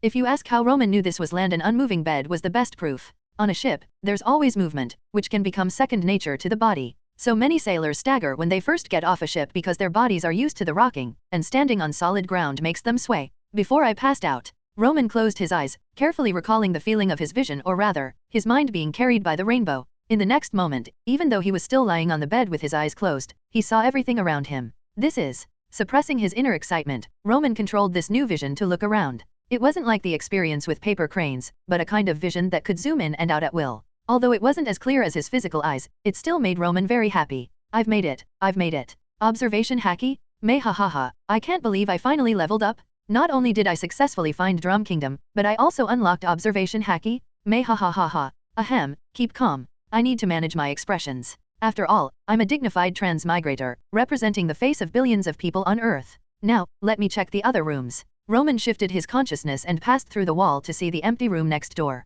As he passed through several rooms, he quickly arrived in a warm room where a girl was sitting on the bed. It's Nami? Even though Roman's current ability couldn't make the image very clear, he couldn't mistake that familiar aura and figure. As Roman focused his newly acquired observation haki on Nami, it immediately penetrated the blanket and clothes, and then, ahem, ahem, ahem. Wise man once said, do not look at what is improper. Mom also said, your eyes will swell up. But the person next to her is, my eyes. Roman, who had been enthusiastically testing his new ability, suddenly froze, as if someone had thrown a flashbang at him. If Nami's life flame was like a candle in his eyes, the figure next to her was a 500-watt light bulb, almost blinding Roman. This is Drum Kingdom, right? This is where we recruit Chopper, right? Then this stranger should be Chopper's mentor. What's her name again? Roman rubbed his dazzled eyes, only remembering that she kept emphasizing she wasn't 150 years old, stayed calm throughout the Wapol arc, and now Roman accidentally discovered she was a super expert? A top expert under 150 years old. Terrifying?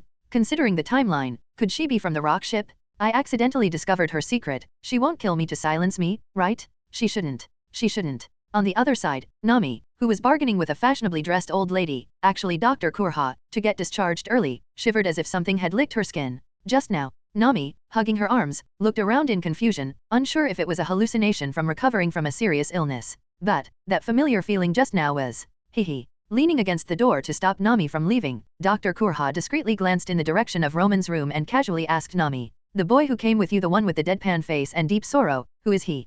This. Even the clever Nami didn't react for a moment. But, could it be Roman? Oh, tell me about this boy named Roman. Life has no meaning anymore. Lying on the bed, Roman rubbed his stinging eyes. He had just acquired observation haki, and a casual glance almost blinded him. Tears flowed down his face. Could this pirate world be any more frustrating? How was he supposed to survive? Wait a minute. Roman belatedly placed his hand in front of his eyes. Instead of the familiar paper, he saw real medical bandages.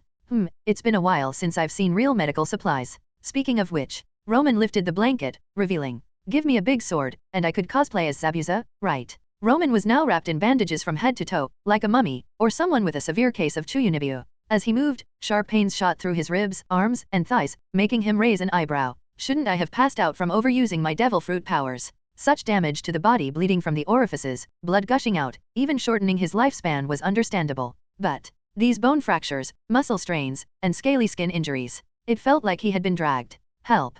Meat, stop, meat. Wait, Luffy. Let me handle this. Amidst the unfamiliar, shrill cries, Luffy and Sanji's familiar voices could be heard. What a big piece of venison.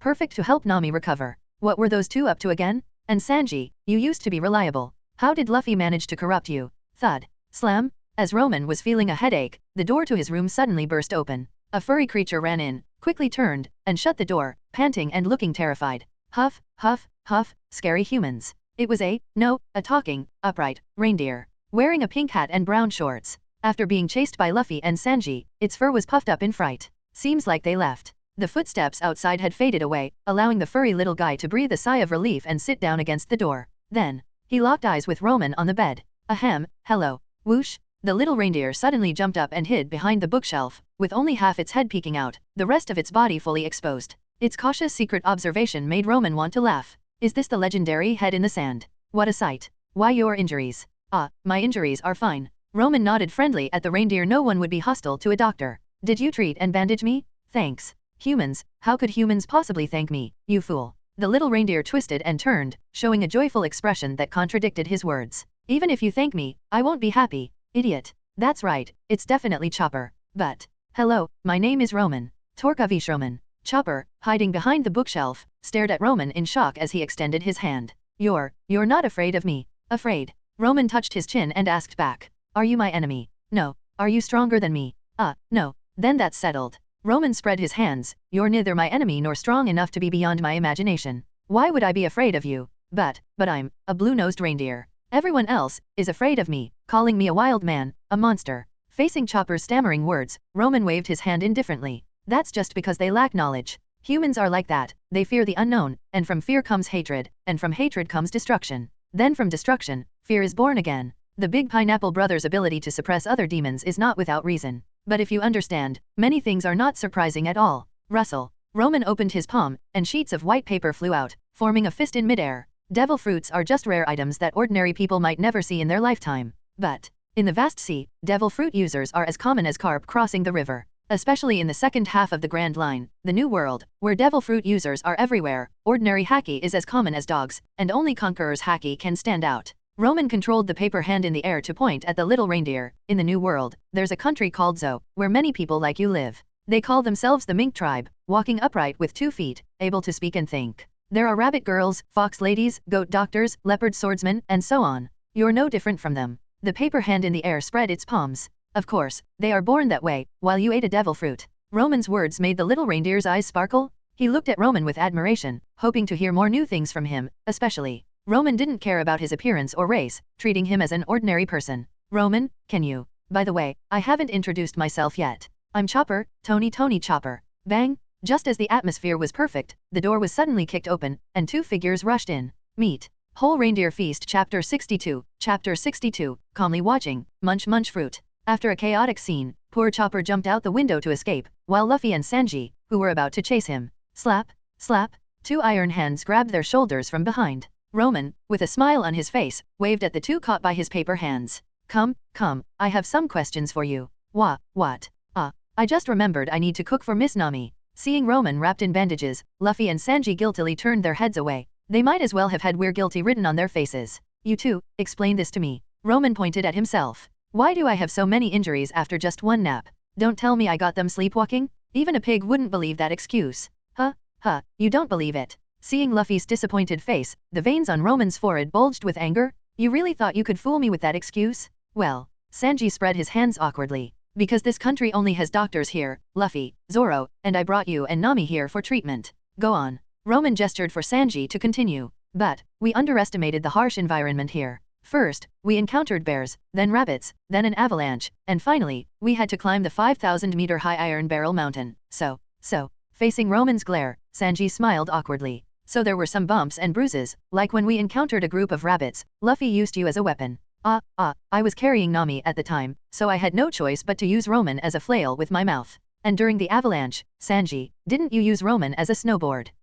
To ensure Miss Nami didn't suffer any jolts, we had to sacrifice Roman. That's what a gentleman should do. Whoosh, whoosh. 2 figures were thrown out of the window, and Roman clutched his forehead in despair. Thank you so much. So that's why I had all these scratches and bruises, not from overusing my abilities, but because of these 2. If it were anyone else, they wouldn't have survived their antics. As for Zoro, don't ask. If you ask, he got lost halfway. However, Roman had already used his newly acquired observation haki to scan their bodies. Luffy only had superficial injuries, but Sanji truly lived up to his Bone Fracture King title, with over a dozen fractures, even injuring his spine. Yet he was still up and about. It seemed their journey to bring him and Nami up the mountain for medical help wasn't easy either.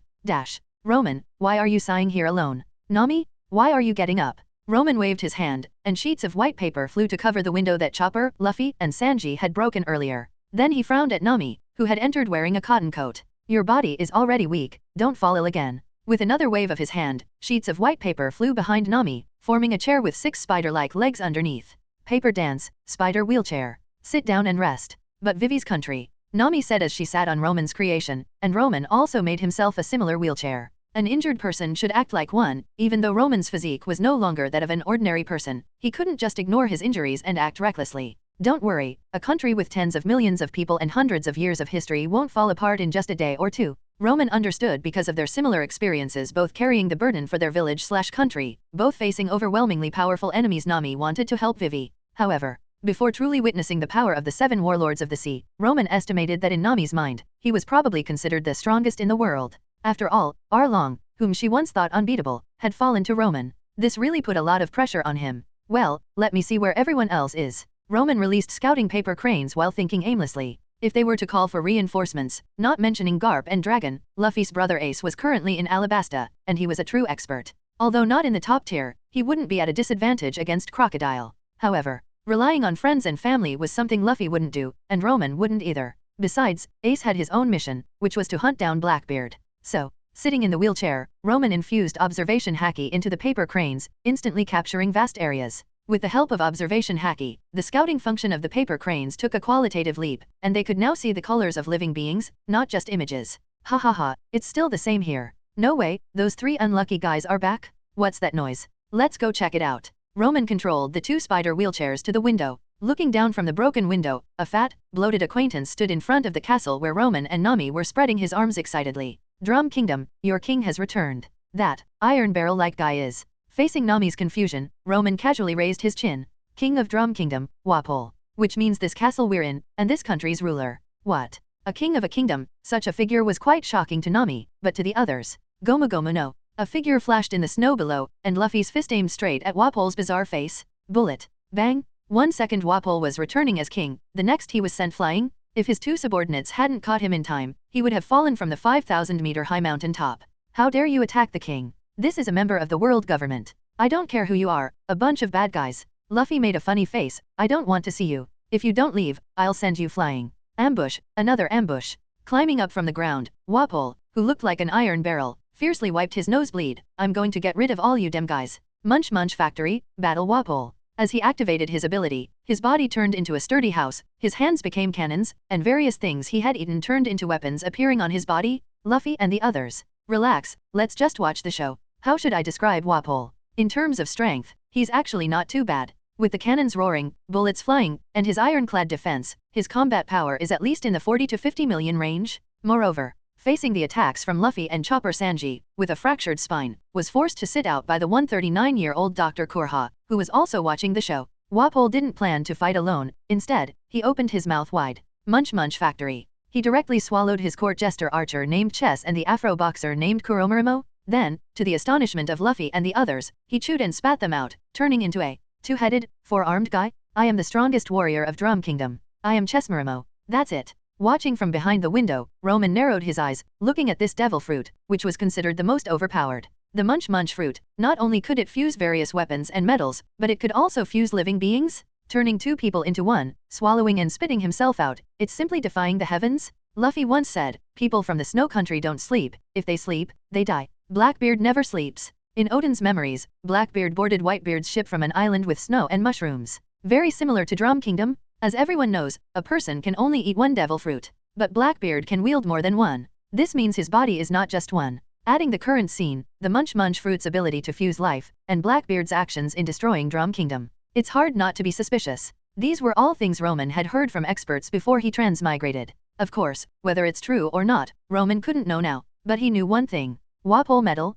high-strength memory alloy, created by the brutal King Wapol below, using his fruit ability, it has self-repairing capabilities and strong resistance to impact. Its strength. To put it this way, the Frankie Shogun of the Straw Hat crew was made of this metal, withstanding a punch from Big Mom regardless of how much force was used. Being unharmed already shows the terror of this metal, and after obtaining this metal, the world government secretly developed the Pacifista 2.0, which gave the Marines the confidence to abolish the 7 warlords of the sea system, and allowed the foolish Wapol to rejoin the world government as a member nation, which speaks volumes. Wapol, oh Wapol, should I kill you now to prevent future troubles, or wait? Roman. The call beside him brought Roman back to his senses, and he saw Nami looking at him with concern. What were you thinking about just now? Your face looks terrible. Nothing. Boom. Even after transforming, Wapol was no match for Luffy and was sent flying with a spiral punch, coughing up blood. However, Luffy's energy distracted Chopper, who was using the Rumble Ball for his 7 transformations, allowing Wapol to escape into the castle. That guy who lost to Luffy escaped. Although both were in wheelchairs, Nami wasn't worried at all. After all, Roman had proven himself reliable in every battle along the way. So, a guy who was easily defeated by Luffy. A loser to Luffy. Roman touched his chin and gradually grinned. Ha ha ha ha ha. Just a loser to Luffy? What was he thinking, being afraid of such a fool? Let's go see what this king wants. Roman controlled the 2 spider wheelchairs to leave the room. Although he wasn't concerned about Wapol's life, his ability was very useful. Let's make a swallow page for Nami's book. P.S. Wapol's side story. Wapol, in my short pirate career, I discovered that combat abilities have limits. The more you develop combat abilities, the more you get beaten by others. Luffy, what are you trying to say? Wapol, I'm not being a pirate anymore, Luffy. After being sent flying by Luffy, Wapol's combat power and intelligence plummeted, even being bullied by dogs and little girls. However, he traded combat power and intelligence for unparalleled luck, invented Wapol Metal, became a CEO, married a rich and beautiful woman, and reached the pinnacle of life. Even the great Buggy shed tears of envy. Chapter 63. Chapter 63, 7 Transformations comes to an end. Amazing, melting snow arrow. The fused boxer archer, with 4 hands, truly shot arrows from both sides. The flaming arrows, trailing long tails of fire, flew towards Chopper like meteors, the 2 longbows firing like machine guns. Facing the incoming flaming arrows, the little reindeer named Chopper dropped to all 4s, transforming from an upright walking reindeer man into a real reindeer. Leg strength enhancement, speed. Whoosh. Chopper instantly shed his cute appearance, showcasing the elegance of a reindeer, running through the gaps between arrows, leaping over flames. He dodged the heavy arrows like a leaping antelope, a soaring crane, avoiding all the arrows in a blur of afterimages, closing the distance to close combat. Zoan-type devil fruit. However, the fused man wasn't worried, as he once had a colleague who was a Zoan-type devil fruit user. Dalton, the captain of the Drum Kingdom's guards, a bison fruit user. A truly kind man who resisted Wapol's tyranny and was captured. I've long understood the 3 transformations of Zoan-type users. Reindeer man. I'm a human reindeer. Charging at high speed in reindeer form, Chopper instantly stood up, his body swelling like a balloon in a writhing motion. Unlike a balloon, the muscles bulging under his fur clearly indicated the power within. Muscle enhancement, strength. Chopper, like a skilled boxer, clenched his right hand into a hammer, rotated his waist, and with a twist of his spine, delivered a spiral punch with violent force towards the fused man's head. Clap. 2 hands suddenly clapped together, blocking Chopper's fist, and the head above the neck laughed. Don't forget, I'm the strongest boxer in Drum Kingdom. And I am the strongest archer in Drum Kingdom. Although he called himself an archer, the head on his chest instantly drew 2 large hammers and swung them at Chopper from both sides. His 4 arms were not just for show, they could deliver deadly attacks. Amazing, pulverizing hammer. Boom! With one hammer strike, snow splashed everywhere. The ground cracked. The powerful force instantly vaporized the half-meter thick snow, revealing the iron-hard permafrost below. However, Chopper, the target, was. Where did he go? Leg strength enhancement, leap. The fusion man suddenly looked up.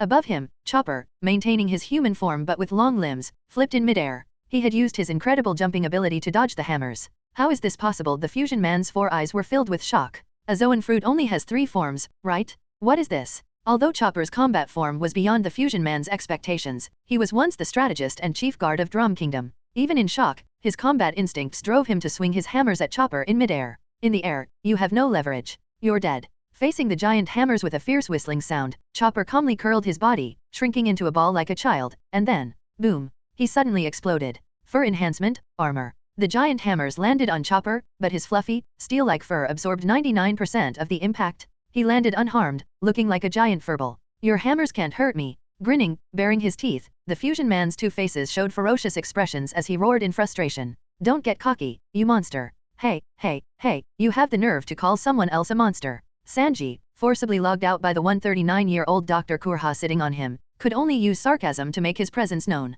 Meanwhile, Luffy, who should have been fighting Wapol, was already starry-eyed with envy at Chopper's 7 transformations. So cool? 7 transformations. I must get this reindeer on our ship.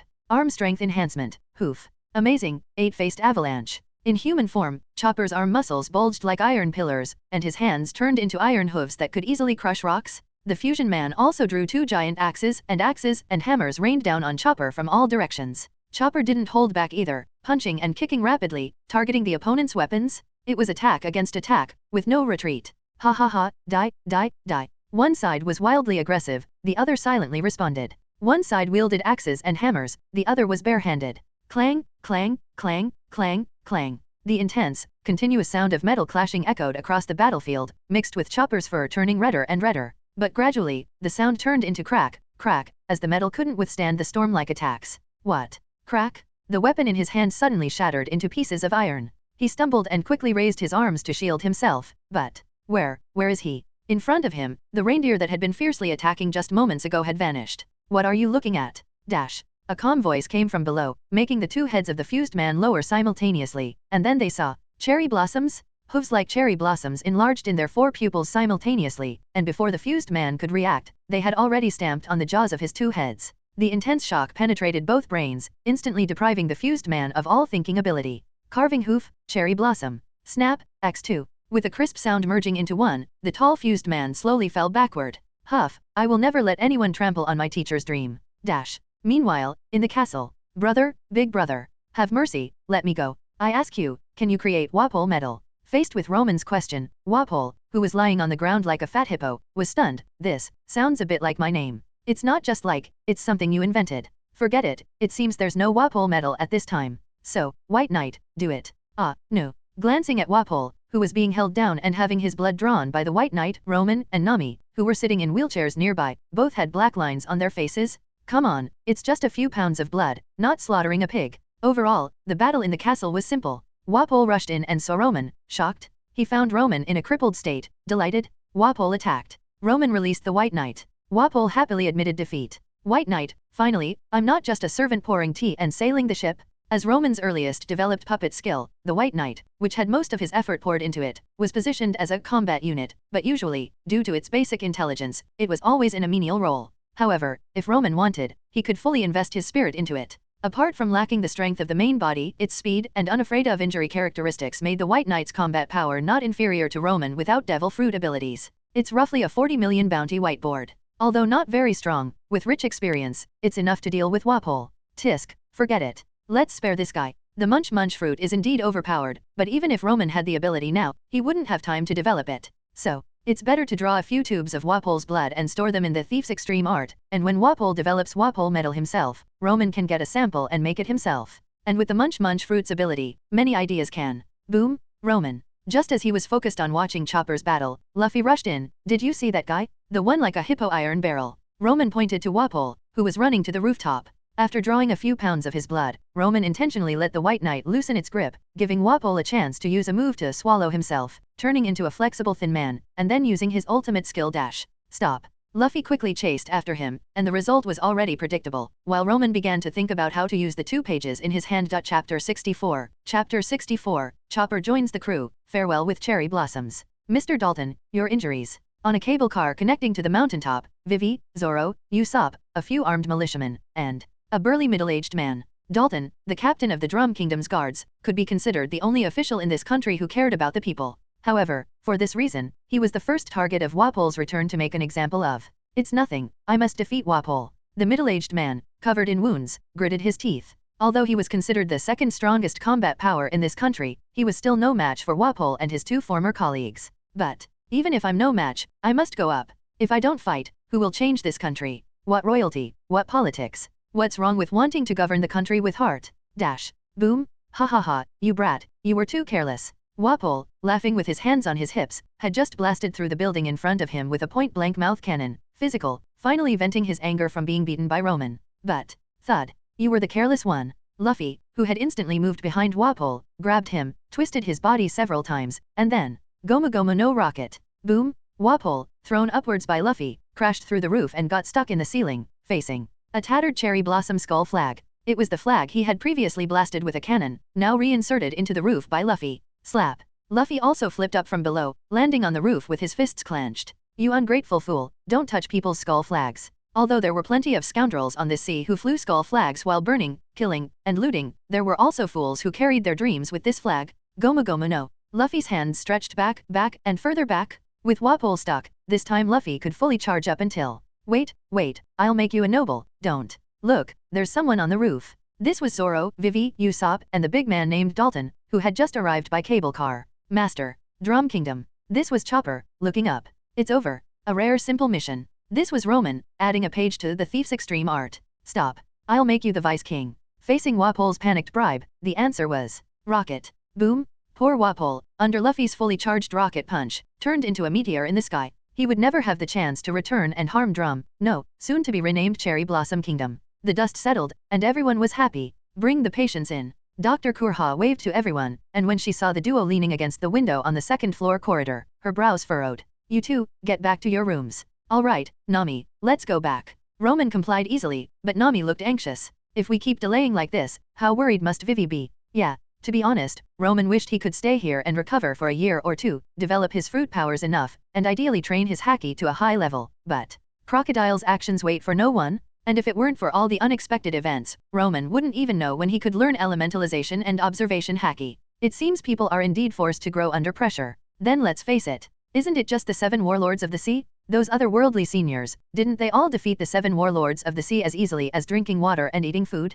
There's no reason I can't do it too. Dalton, where is the key to the castle's armory? Hearing Dr. Kurha ask the injured man beside her, Roman's eyes lit up, and he controlled his spider wheelchair to move over. That key has always been kept by Wapol himself, the gentleman wrapped in bandages replied, which means the key should have been sent flying along with Wapol. In that case, excuse me, Roman walked over and nodded to the 139-year-old Dr. Kurha. If it's about unlocking, I can help. But in return, we hope to be discharged early. What do you think? Paper dance, key. The piece of paper in his hand slipped into the keyhole, and with a gentle turn from Roman, the iron lock on the door clicked open. Devil fruit powers are really convenient. Someone come help me move things. Dr. Kurha nodded in satisfaction and turned to point at Roman. Kid, I'm not sending anyone to wash you. There's a room with a change of clothes. But don't think about sneaking away. Understood. Roman nodded.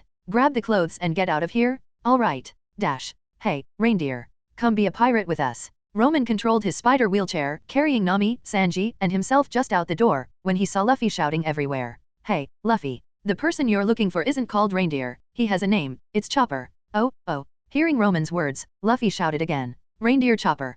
Come be a pirate with us. This guy, with you shouting like that, no one would want to. It's not that I don't want to, but... A voice interrupted Roman's words, and the petite Chopper emerged from the nearby woods. But... I'm just a reindeer, with antlers, hooves, and a blue nose. Stop babbling. However, Luffy just laughed heartily, interrupting Chopper's sadness. Just come with me. Humph, the one inviting others is saying stop babbling. Zoro grinned. You really are greedy, Luffy. Roman shook his head. Nami, Usopp, Vivi, and the lying Sanji all smiled. Dash. I'll use a sled to take you down. Facing Chopper in his reindeer form, Roman didn't spoil the fun by saying he could make a glider to take everyone down the mountain. Instead, everyone squeezed into the sled, and then... Whoosh! We're going to die. We're going to die. In the night sky, under the bright moon, a sled pulled by a reindeer flew through the air. Of course, in reality, the sled was sliding on a cable pulled by Chopper. Very scientific, very normal. It's just that this way of going down the mountain was quite thrilling, and people with weak hearts like Usopp had already fainted with their eyes rolling back. Ha ha ha, if we crash, the Straw Hat crew will. Shut up, Zoro, X3. Boom, boom, boom. At this moment, the sound of cannons came from the top of the mountain. As the safely landed Straw Hat crew looked up, pink cherry blossoms began to fall from the sky. Whoa. Facing such a magical scene, Chopper looked up and cried with tears streaming down his face. Although the others didn't know the details, the overwhelming emotions. It's a grand farewell. It's really enviable. Whether it's Nami, Usopp, Sanji who didn't witness it, Luffy, or Chopper in front of them. When they set sail, they all had the most sincere blessings from their loved ones. Unlike, why are you looking at me? Zoro felt uneasy under Roman's gaze, and even his non-human body that could swim in icy waters shivered. Ha ha ha, nothing. On this ship, probably only Zoro and I set sail alone, right? Indeed, the strong are destined to be lonely. Let's go, everyone. Facing Luffy's call, everyone followed. Back to the Going Merry, let's continue our journey. Dash. Wow, I didn't expect man wouldn't have awakened his observation haki, let alone found the Drum Kingdom. You're welcome. The little girl named Marianne shook her head. You kept your promise and released Mr. 3, Mr. 5, and Miss Valentine, so I will keep my promise to help you. Until Alabasta. Well, that's a pity. This was truly a god-level support, but everyone has their own aspirations, and you can't force it. So, for our new companion. As the party on the deck reached its climax, Luffy raised his glass. Everyone, even the non-drinker Roman, took the glass handed by Nami. Cheers. Cheers. X7 Chapter 65, Alabasta. On the Going Merry. Luffy, it's your fault for eating all the bait. You ate it too, didn't you? In the midst of Luffy and Usopp's noisy quarrel, Vivi walked over and asked. Did you man wouldn't have awakened his observation haki, let alone found the Drum Kingdom? You're welcome. The little girl named Marianne shook her head. You kept your promise and released Mr. 3, Mr. 5, and Miss Valentine, so I will keep my promise to help you. Until Alabasta. Well, that's a pity. This was truly a god-level support, but everyone has their own aspirations, and you can't force it. So, for our new companion. As the party on the deck reached its climax, Luffy raised his glass. Everyone, even the non-drinker Roman, took the glass handed by Nami. Cheers. Cheers. X7 Chapter 65, Alabasta. On the Going Merry. Luffy, it's your fault for eating all the bait. You ate it too, didn't you? In the midst of Luffy and Usopp's noisy quarrel, Vivi walked over and asked, "Did you catch anything? Ah, why did you use run fast as bait?" Quack, quack. The poor running duck cried out for help. "We wanted to catch a shark. Sea kings would be fine too." Bang! X2. With a punch each, Luffy and Usopp were knocked onto the deck. Vivi, who was becoming more straw hat-like, held her forehead in frustration. However, the unusual situation ahead caught her attention. "What's that?" The White Knight steering on the deck's eyes moved, switching from AI to Roman control. "That thing. Nami, take a look outside and see what it is." In the cabin of the Going Merry, Roman tapped the book in front of him. Nami, with her eyes closed, had a card with an eye drawn on it stuck to her forehead.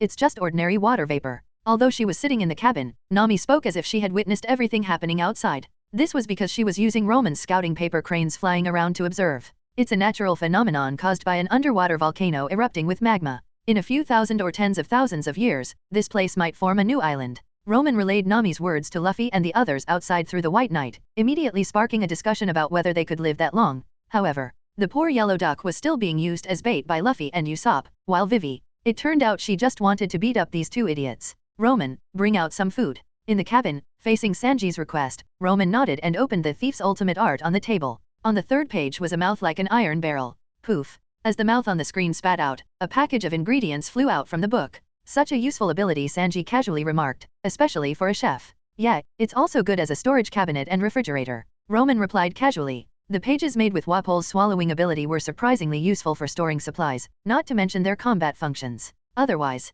we should be able to hold out until Alabasta, right?" On the Going Merry, the food that would normally last dozens of people for half a month was consumed by the Straw Hat crew in just a few days. The reason being, I'm so hungry. Training observation haki with Roman every day has made my stomach shrink. Luffy's wails came from outside the cabin. Although Roman's face was expressionless, his heart was not calm. Genius. Maybe Luffy himself hadn't realized it, but he had already begun to grasp observation haki. In the training ground at the back, Roman had already signaled Marianne to secretly reduce the colors on the puppets sparring with Luffy, even changing the anger red to leisure green, but Luffy still managed to dodge 9 out of 10 attacks. In other words, as long as someone fought Luffy with hostility, he would instinctively dodge their attacks. This put pressure on Roman, who had mastered clairvoyance and X-ray vision. Everyone's observation haki has different focuses. Some focus on long-distance sensing, some on combat intuition, and some on fine discrimination. Roman's observation haki was more suited for reconnaissance rather than combat. If this continued, it might. Roman. Nami frowned at the boy who only responded after she called him several times. She clearly felt that the closer they got to Alabasta, the more tense Roman became. Like a fully drawn bow, like a sword out of its sheath, the killing intent on him was becoming harder to conceal. Like a beast being cornered by a hunter. That's right, Roman now felt more like prey to Nami than a hunter. Roman waved his hand as he came back to his senses. "I'm fine." "Liar?" Nami lowered her eyelids, her eyelashes covering her bright eyes. "Roman, the paper in your hand that you've unconsciously crumpled into a ball has nothing to do with fine." Such thick fog. "Ugh, I can't see anything." A commotion came from outside, followed by, "How did we catch a person?" Splash. He fell into the water? I'll save him." Splash. I fell into the water? Someone save me." "What's going to see cherry blossoms in the icy snow? There are many things you didn't expect. Come, drink." Pouring a drink for Sanji, Zoro hadn't yet reached the point of arguing with the cook about everything. "Ha ha ha, Chopper, want to give it a try?" Luffy and Usopp, with chopsticks in their noses, started fooling around again. Just as Nami covered her forehead and was about to speak. "Chopper, don't imitate." "Ha ha ha, Chopper, you're learning fast." I see." Roman, who was steering the ship, touched his chin. No wonder he always felt something was missing. The Straw Hat trio of goofballs is complete. "Right. I haven't thanked you yet." Roman turned to look at the calm little girl, Marianne, beside him. He had already learned from Zoro that if it weren't for the senior officer of the Baroque works using her ultimate skill to help him at a critical moment, Roman wouldn't have awakened his observation haki, let alone found the Drum Kingdom. "You're welcome." The little girl named Marianne shook her head. "You kept your promise and released Mr. 3, Mr. 5, and Miss Valentine, so I will keep my promise to help you.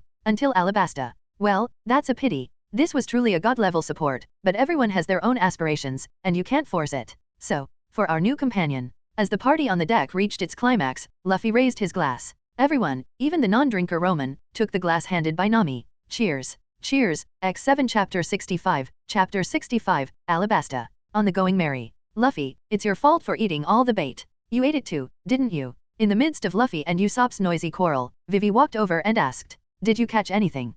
Why did you use run fast as bait?" Quack, quack. The poor running duck cried out for help. "We wanted to catch a shark. Sea kings would be fine too." Bang! X2. With a punch each, Luffy and Usopp were knocked onto the deck. Vivi, who was becoming more Straw Hat-like, held her forehead in frustration. However, she stared helplessly at a large sandstorm. Ha ha ha, did you see that? Luffy's laughter came from outside, exactly the same? Scared, right? Scared, right. Oh, amazing. As long as I touch someone with my right hand, I can become them, no matter their shape or voice, even their inner self. Thud, thud, thud.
Only one person would use such a strange title. Mr. 2. Luffy and the others, who had just been partying and fighting with the enemy, suddenly snapped back to reality, dumbfounded and stunned on the spot. And most importantly, oh no, his ability. He can transform into any one of them? And just now, Vivi clutched the ship's railing tightly, wishing she could fly over and grab that pervert back. I saw my father's face in his performance. So that means. It means he did a lot of good deeds under your father's identity. Roman, Nami, and Sanji, who was carrying food, looked puzzled. Did I miss something just now? Ah, well, someone performed Vivi's nude scene just now, you missed out. Ahem, anyway, he's not a troublesome enemy for us. After all, it's just a similar appearance. A devil fruit that can be easily countered with a simple code word is only powerful when no one knows about it. Otherwise, it's just a useless ability. Many devil fruits have such flaws, hopefully. Roman pressed his chest. Crocodile's Suna no Mi is just as he knew. Chapter 66, Chapter 66, Fire Fist Ace, Roman goes solo. Rape Blossoms. How should one even comment on this name? Roman looked at the port city appearing on the horizon, trying to distract himself with sarcasm. He had already released a large number of scouting paper cranes, and everything was under his control. But before that, Roman, aren't you going to tie it? Luffy, Zoro, Sanji along with all the Straw Hat crew, including Vivi and the running duck Karu, had wrapped several loops of paper around their left arms. The paper bands were provided by Roman, absolutely unique. After all, paper that can be used as armor to block damage, at least in this sea, only Roman has it. Facing Nami's question, Roman waved his hand. The paper is made by my ability, I can always. Idiot. Nami knocked on Roman's chest and handed him the paper band. Helplessly, he extended his left hand, using his own ability to create something and then tying it on himself? What a strange act, as long as he wants, a single thought can. Alright, it's tied. While Roman was lost in thought, Nami had already tied the paper band on his arm and even made a beautiful bow. This. Alright, no matter what happens in the future. As Luffy extended his left hand, Roman, Nami, Zoro, Usopp, Sanji, Chopper, Vivi, and the running duck Karu all extended their left hands to form a circle. From now on, this will be our symbol of companionship. It feels so silly. But whatever, it's probably the last time I'll be silly with them. Rape Blossom City, West Coast. Be careful after landing, Zoro reminded everyone. There are many ships with Baroque Works flags here, and also marines. Restaurants. However, before he could finish speaking, Luffy had already jumped off the ship and disappeared in a flash. Zoro sighed and turned to look at Roman, who seemed lost in thought with empty eyes. It wasn't the kind of out-of-body experience when developing fruit abilities, but simply spacing out. Roman, I'll leave tracking Luffy to you. Oh, no problem. After a moment of hesitation, Roman nodded, and Zoro rubbed his green short hair. Roman, you. Never mind, you're a smart guy. Zoro, holding his 3 swords at his waist, jumped off the Going Merry without looking back. You understand things and know more information than any of us. But, if you have any difficulties, you should tell everyone. At least, you trust Luffy, don't you? Alright. Roman rubbed his face, forced a stiff smile, and exhaled. Let's go. While Luffy is eating, let's replenish some supplies for the desert environment. And before that, Roman looked at the always calm Marianne, also known as Miss Valentine from Baroque Works. Now that they had set foot on Alabasta's land, the deal is officially over. Roman nodded in another direction. You're free. In response to Roman's words, Marianne, carrying various painting tools, food, and water, took a few steps forward, then turned back to look at Roman calmly. Aren't you going to shoot? Ha, Roman scratched his head. If it were the old me, I definitely wouldn't let such a powerful enemy go. Shooting you would be normal, but now, Roman impatiently waved his hand and decisively turned around.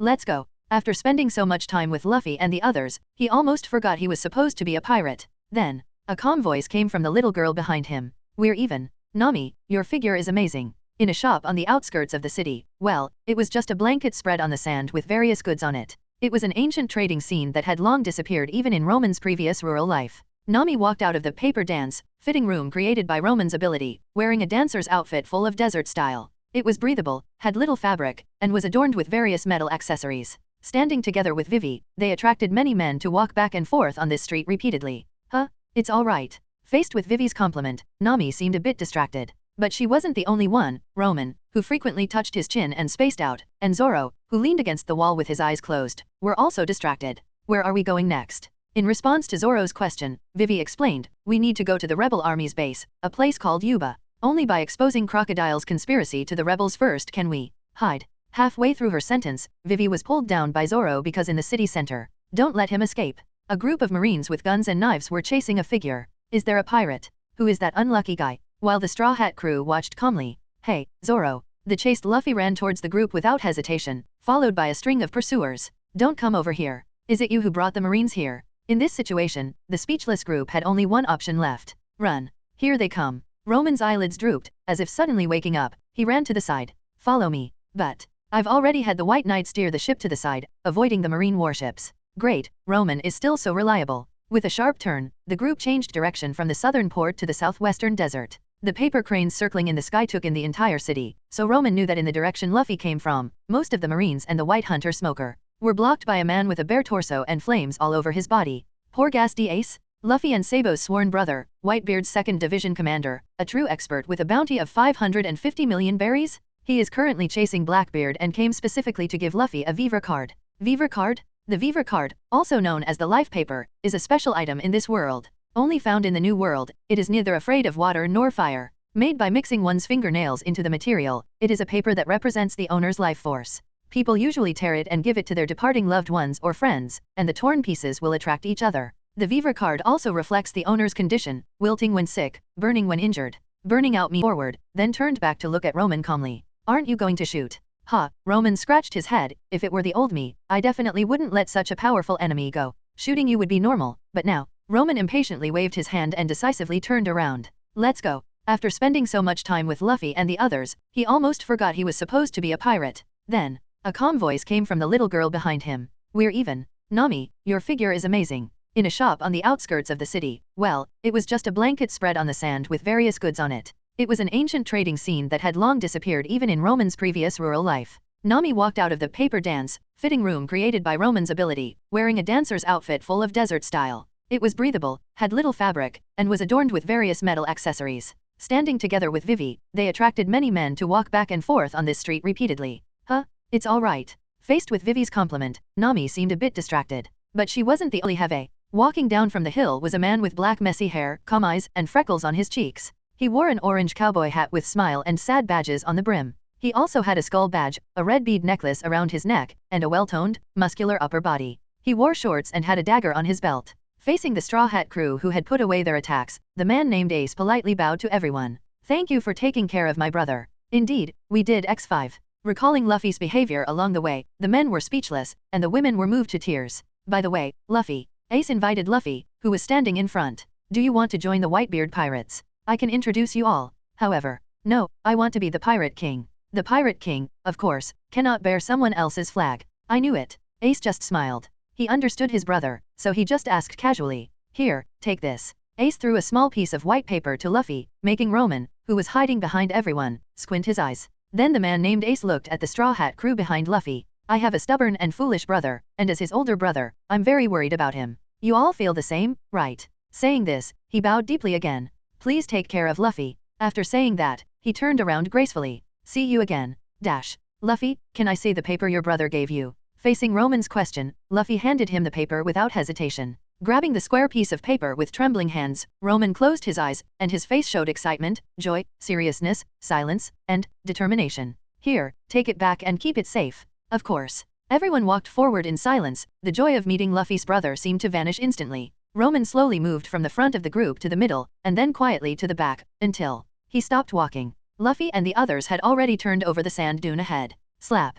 A hand grabbed Roman's arm, and he felt Nami's trembling and her tearful voice as she lowered her head. Come on, we still need you to guide us. Just past the front, it's the Going Merry. Roman. Sorry. Russell. Nami's hand was suddenly empty, and the figure behind her turned into fluttering sheets of paper falling down. Each sheet was pure white, with nothing on it. Why, Nami, are you crying? When Nami turned around the front sand dune, all the members of the Straw Hat crew were standing there silently waiting. No, it's just, the sand got into my eyes. Let's go. She quickly walked past everyone towards the Golden Mary that appeared in sight. What about Roman? Roman has something to take care of. Let's go first. But Chopper wanted to say something, but Usopp covered his mouth. It's okay, Roman can catch up. He's always reliable. Always has been. Chapter 67. Chapter 67. Good advice is hard to follow, attending the banquet alone. Ha ha ha, you've found a group of reliable companions, Luffy. Ace, carrying his luggage, suddenly stopped as he walked slowly towards the port and asked without turning his head. So, what business do you have, sir? Russell. Sheets of white paper formed a human shape about 10 meters behind Ace. Roman looked at the polite man in front of him but couldn't suppress his disgust. Because of him, Luffy had a near-death experience? I'm here to advise you. Roman suppressed his chaotic thoughts and slowly spoke. Continuing to chase Blackbeard is not a wise choice. Even if Blackbeard hadn't obtained the dark fruit, with his ability to scar Shank's face, he was no easy opponent. And with the dark fruit, Blackbeard became even more formidable. Ace's fate if he continued the chase was already sealed. You will fail, and then, the newcomers these days. Ace turned around, and a chilling aura rose, instantly enveloping Roman. What gives you the courage to lecture me, newcomer? Roman sighed after thinking for a moment. Should he say, I'm a transmigrator, understand? What if Ace responded with an evil smile? What a coincidence, so am I. The dark fruit, after consumption, allows the body to transform into darkness, possessing the infinite gravity of a black hole, capable of absorbing everything that comes into contact with the darkness, compressing and crushing it with infinite force, and nullifying the abilities of ability users, but it must be done by hand. Enduring the immense pressure, Roman's calm voice made Ace pause, and his aura instantly receded. At the same time, the dark fruit has its own flaws. Darkness can attract everything, including bullets, blades, attacks, flames, and lightning. So, after elementalization, the dark fruit user, due to the black hole nature of the fruit, will still attract attacks to their body, unlike other Logia users who can avoid attacks. Additionally, they are much more sensitive to pain than ordinary people. These are. Ace frowned. If the boy in front of him wasn't lying, then such valuable information. Don't get me wrong, personally, I don't like you. Roman shook his head calmly. You, as a person, are usually polite, warm, and sincere, with intelligence and strength, but Roman's tone changed. At critical moments, you mess up.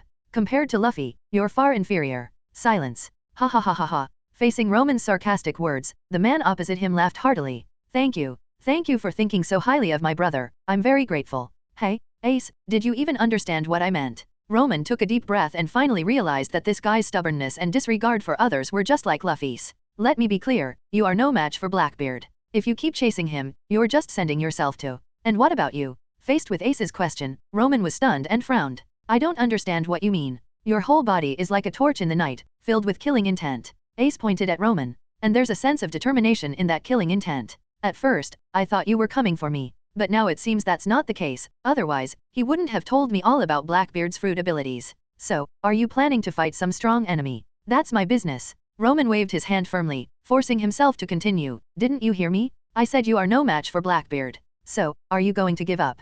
Hey, don't answer my question with another question. Faced with the impatient Roman, Ace looked at him seriously. Obviously, you won't give up the upcoming battle. Neither will I. Alright, it's hard to persuade someone who is determined to die. Ace, do you really think Whitebeard can become the Pirate King?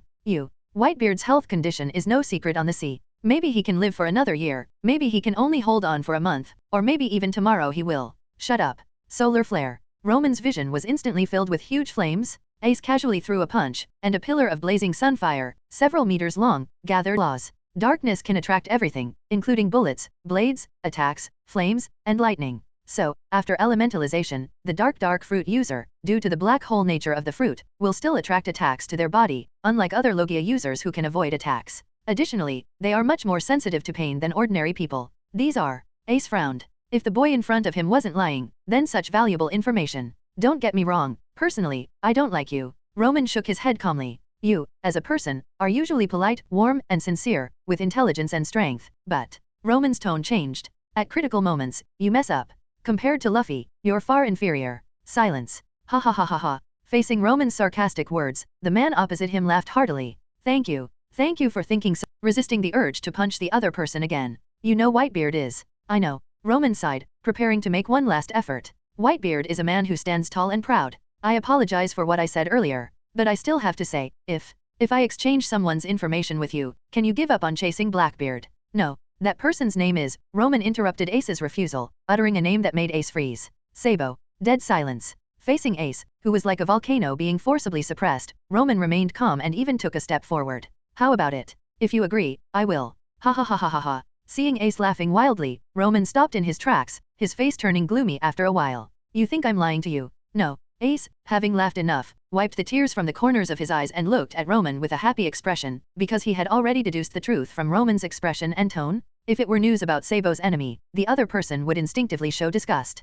If Sabo were in danger, the other person would show anxiety. Since Sabo is also Luffy's brother, and considering how much this boy named Roman cares about Luffy, he wouldn't be indifferent to news about Sabo, just like how he openly dislikes Ace but still came to inform him about Blackbeard. So, there is only one truth. Sabo is alive and well. I know you're serious, and I know you're not lying, so, today is a great day. The man opposite pressed his hat and bowed seriously to Roman. You let me know that both of my brothers are safe, and I sincerely thank you. What a sharp guy, or should I say advanced observation hacky. Very well, then. I'm going to continue chasing Blackbeard. So I wasted half a day talking, spoiling, and provoking, and you just let it go in one ear and out the other. So frustrating? If our strengths were swapped, I'd make you kneel and call me dad. Just a figure of speech. Ace's pops died so tragically. Forget it. Having nothing more to say, Roman turned and walked away. He took one last deep look at the man named Ace. You'll regret it. Dash. All right, I've repaid the favor of him helping me overcome my shortcomings. Roman spread his palm, and sheets of white paper flew out of thin air. Although they looked exactly like the previous paper, these were all life paper, fireproof, waterproof, and with the steel hardness I gave them. Roman clenched his fist tightly. This was the strongest he had ever been since his transmigration. With just a simple move of paper dance, maple leaf fall combined with elementalization, he was confident he could face the entire Straw Hat crew alone. So, if I can't defeat Crocodile, then you guys are just going to your deaths.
Time, there are only two places with abundant water sources, oases, and population. Aluberna, the capital of the Alabasta Kingdom, where the royal family resides, and Rainbase, the dream city of Alabasta, Crocodile's stronghold. So, direction, Rainbase. Target, Crocodile's head. Whoosh, whoosh. The pure white plane streaked across the sky, making the people in the desert look up at the strange big bird flying overhead. Nami, what's wrong? Nothing. Nami smiled, but her smile was too forced for Vivi to bear. I'm sorry, I shouldn't have dragged you all into this. In her mind, Roman had been repeatedly emphasizing how powerful and formidable Sand Crocodile was along the way. He had already planned to escape. Vivi, Zoro, holding the hilt of his sword, looked seriously into the distance. Roman is not someone who would back down in the face of a strong enemy. I'm sorry. Vivi kept bowing her head and apologizing. Because of her, the entire Straw Hat crew was enveloped in a heavy atmosphere, and the people she considered companions were parting ways. This made the strong princess feel heart-wrenchingly sad.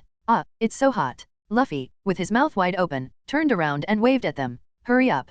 I'm going to beat that Sand Crocodile. Chapter 68, Preparing the Trap. Blue sky, white. Well, Alabasta, which has been in drought for 3 years, no longer has white clouds. A few deception birds weakly flapped their wings, struggling to find a target. These smart birds would play dead to deceive desert travelers and then take the opportunity to steal their food and water. However, Since the frequent sandstorms began, human cities have been buried in the yellow sand and pulled out a sky-covering firestorm, engulfing everything within a dozen meters around Roman. Oh no. Ace, who instinctively threw the punch, immediately realized that the other party was his brother's companion and had come specifically to tell him about Blackbeard's fruit abilities and weaknesses. Yet he, boom, the flames instantly engulfed Roman. Even though Ace immediately withdrew his follow-up power, the entire desert was still burned into a long, conical black mark. The ground, still steaming, even reflected rainbow colors under the sun, as the yellow sand was turned into glass-like crystals by his punch.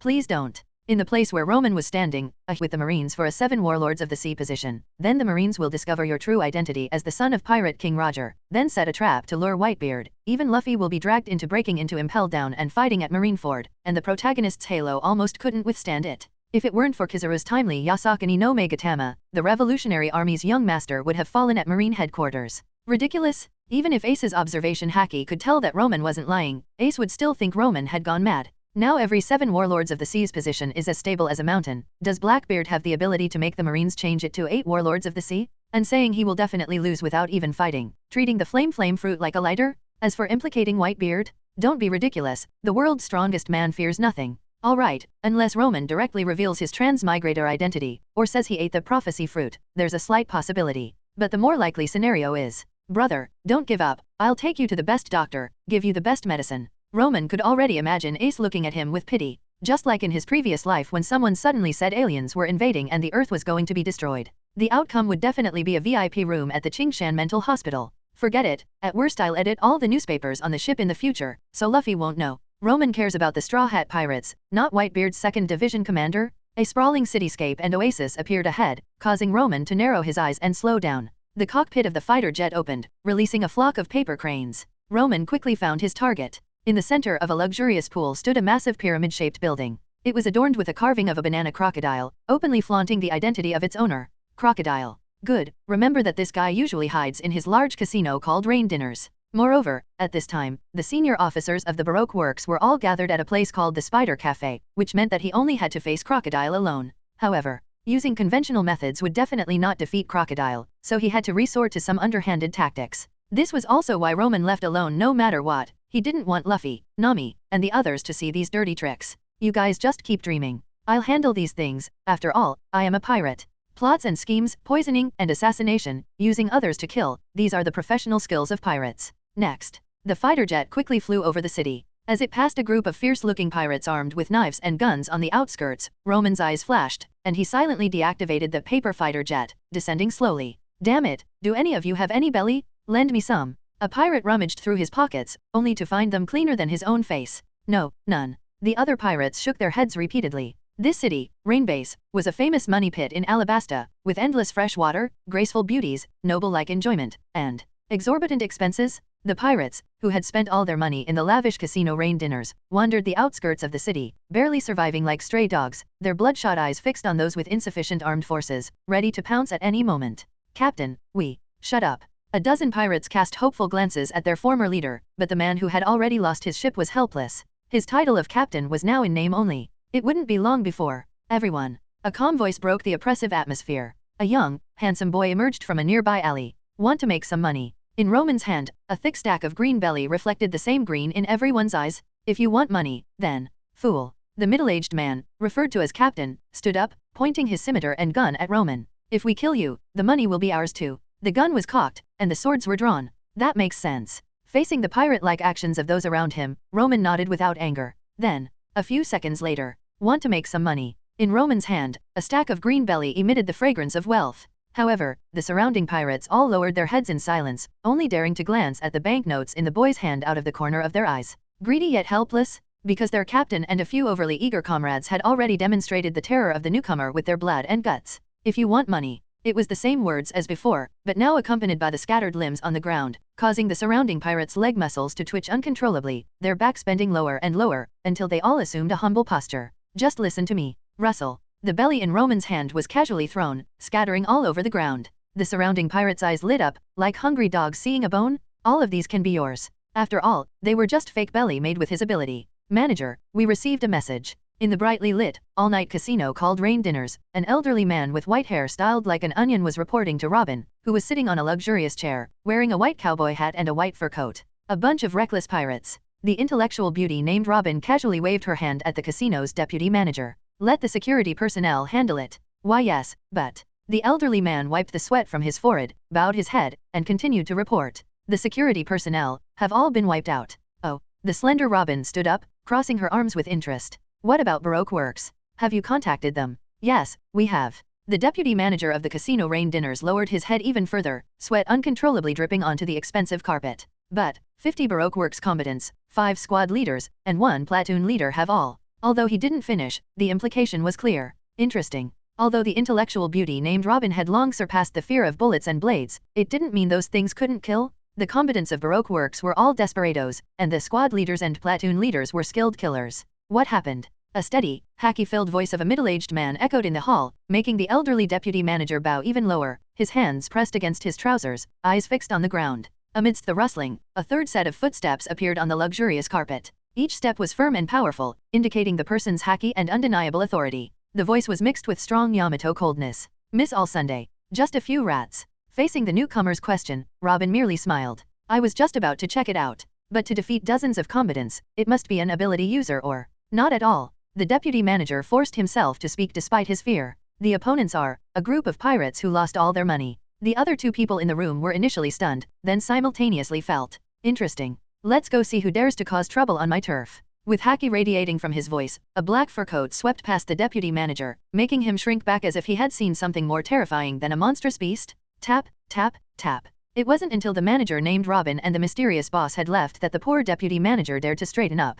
Wiping the sweat from his face, he looked as if he had just been pulled out of the water. Too scary? As the deputy manager of this giant casino, the old man knew many secrets unknown to outsiders, such as, his boss, the 7 warlords of the sea crocodile, secretly formed the Baroque Works, such as, many of the recent tragedies in Alabasta were related to the assassin organization called Baroque Works, such as, the rain that hasn't fallen for 3 years. Whoosh. The old man let out a long breath, his face full of exhaustion. As an ordinary person without power, the more you know the faster you die. Information beyond one's ability is just a death warrant. Chapter 69. Chapter 69. Crocodile appears. Invincible stance. Ha ha ha, we are invincible. Awesome, so awesome. Kill, rob, smash. A group of down-and-out pirates who had been struggling to survive in the suburbs revealed their true nature, wantonly slaughtering the armed personnel who were struggling to hold on. Letting the opponent's blades and bullets fall on them, sparks flying, but they remained unscathed, appearing invincible for a moment. This is Crocodile's lair. The so-called government departments have long been under his control. And these armed personnel maintaining order are simply Baroque Works assassins.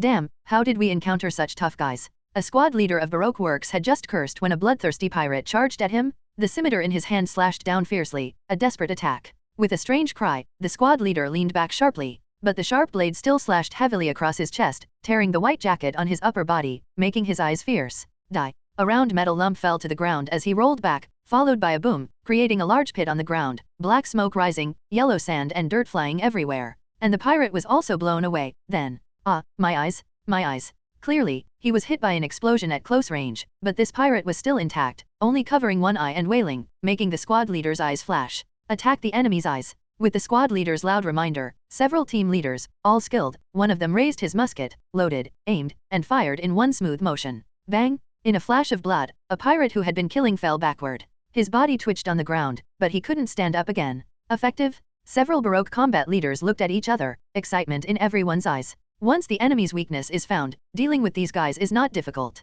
After all, they are just a bunch of trash pirates who have fallen to robbing in the suburbs, compared to these elites. Move aside. Thud, thud, thud. A tall figure charged over, like a human tank. It's the boss. Boss, take them down. We are invincible. Amid the cheers of the other pirates, this fat and strong pirate charged up with agility completely disproportionate to his body, letting bullets and blades hit him. A broad arm like a shield blocked in front, and with a swift grab, he caught a team leader. Then, crash! The poor team leader was swung around like a folding stool by the burly pirate, clearing a large area in an instant. The Baroque Works combat personnel in this range either rolled away in embarrassment or were already lying on the ground. Boss is mighty. Take down the crocodile. Rain base is ours. Although the Baroque Works members discovered that the invulnerable pirate's weakness was their eyes, being able to accurately shoot bullets into their eyes in the chaos of battle required at least the skill of a squad leader, and there were only a handful of such experts on the battlefield. The pirates, on the other hand, could charge and attack recklessly, as long as they protected their eyes. Against the Baroque Works members who couldn't harm them, these pirates displayed godlike prowess. So when two figures arrived at the battlefield, they saw a group of Baroque Works combat members' corpses and pirates howling about taking down the sand crocodile and seizing Rain Base. Oh, a man's voice, calm yet filled with haki, rang out. It wasn't loud, but it instantly overshadowed the howls on the battlefield, sending a chill down the pirates' spines. Foolish insects, everyone instinctively turned their heads to look at the two approaching figures. Leading the way was a tall man with slicked back hair, a long horizontal scar on his face, an earring on his right ear, and a cigar in his mouth. His left hand was a golden hook, and his right hand wore 3 luxurious gemstone rings. This outfit would normally look tacky, but on this man, it added to his domineering presence. He wore a black fur coat over an orange plaid long-sleeve shirt. If Roman were here, he would definitely comment, "This old sand, he really has the style of an Italian mafia boss." As for the tall, intellectual beauty beside him, wearing a white cowboy hat and a white trench coat, she was completely overshadowed by his aura. As this man approached, the pirates seemed to see a massive sandstorm engulfing them, making them feel as small as mice, no, just insects. Sand crocodile.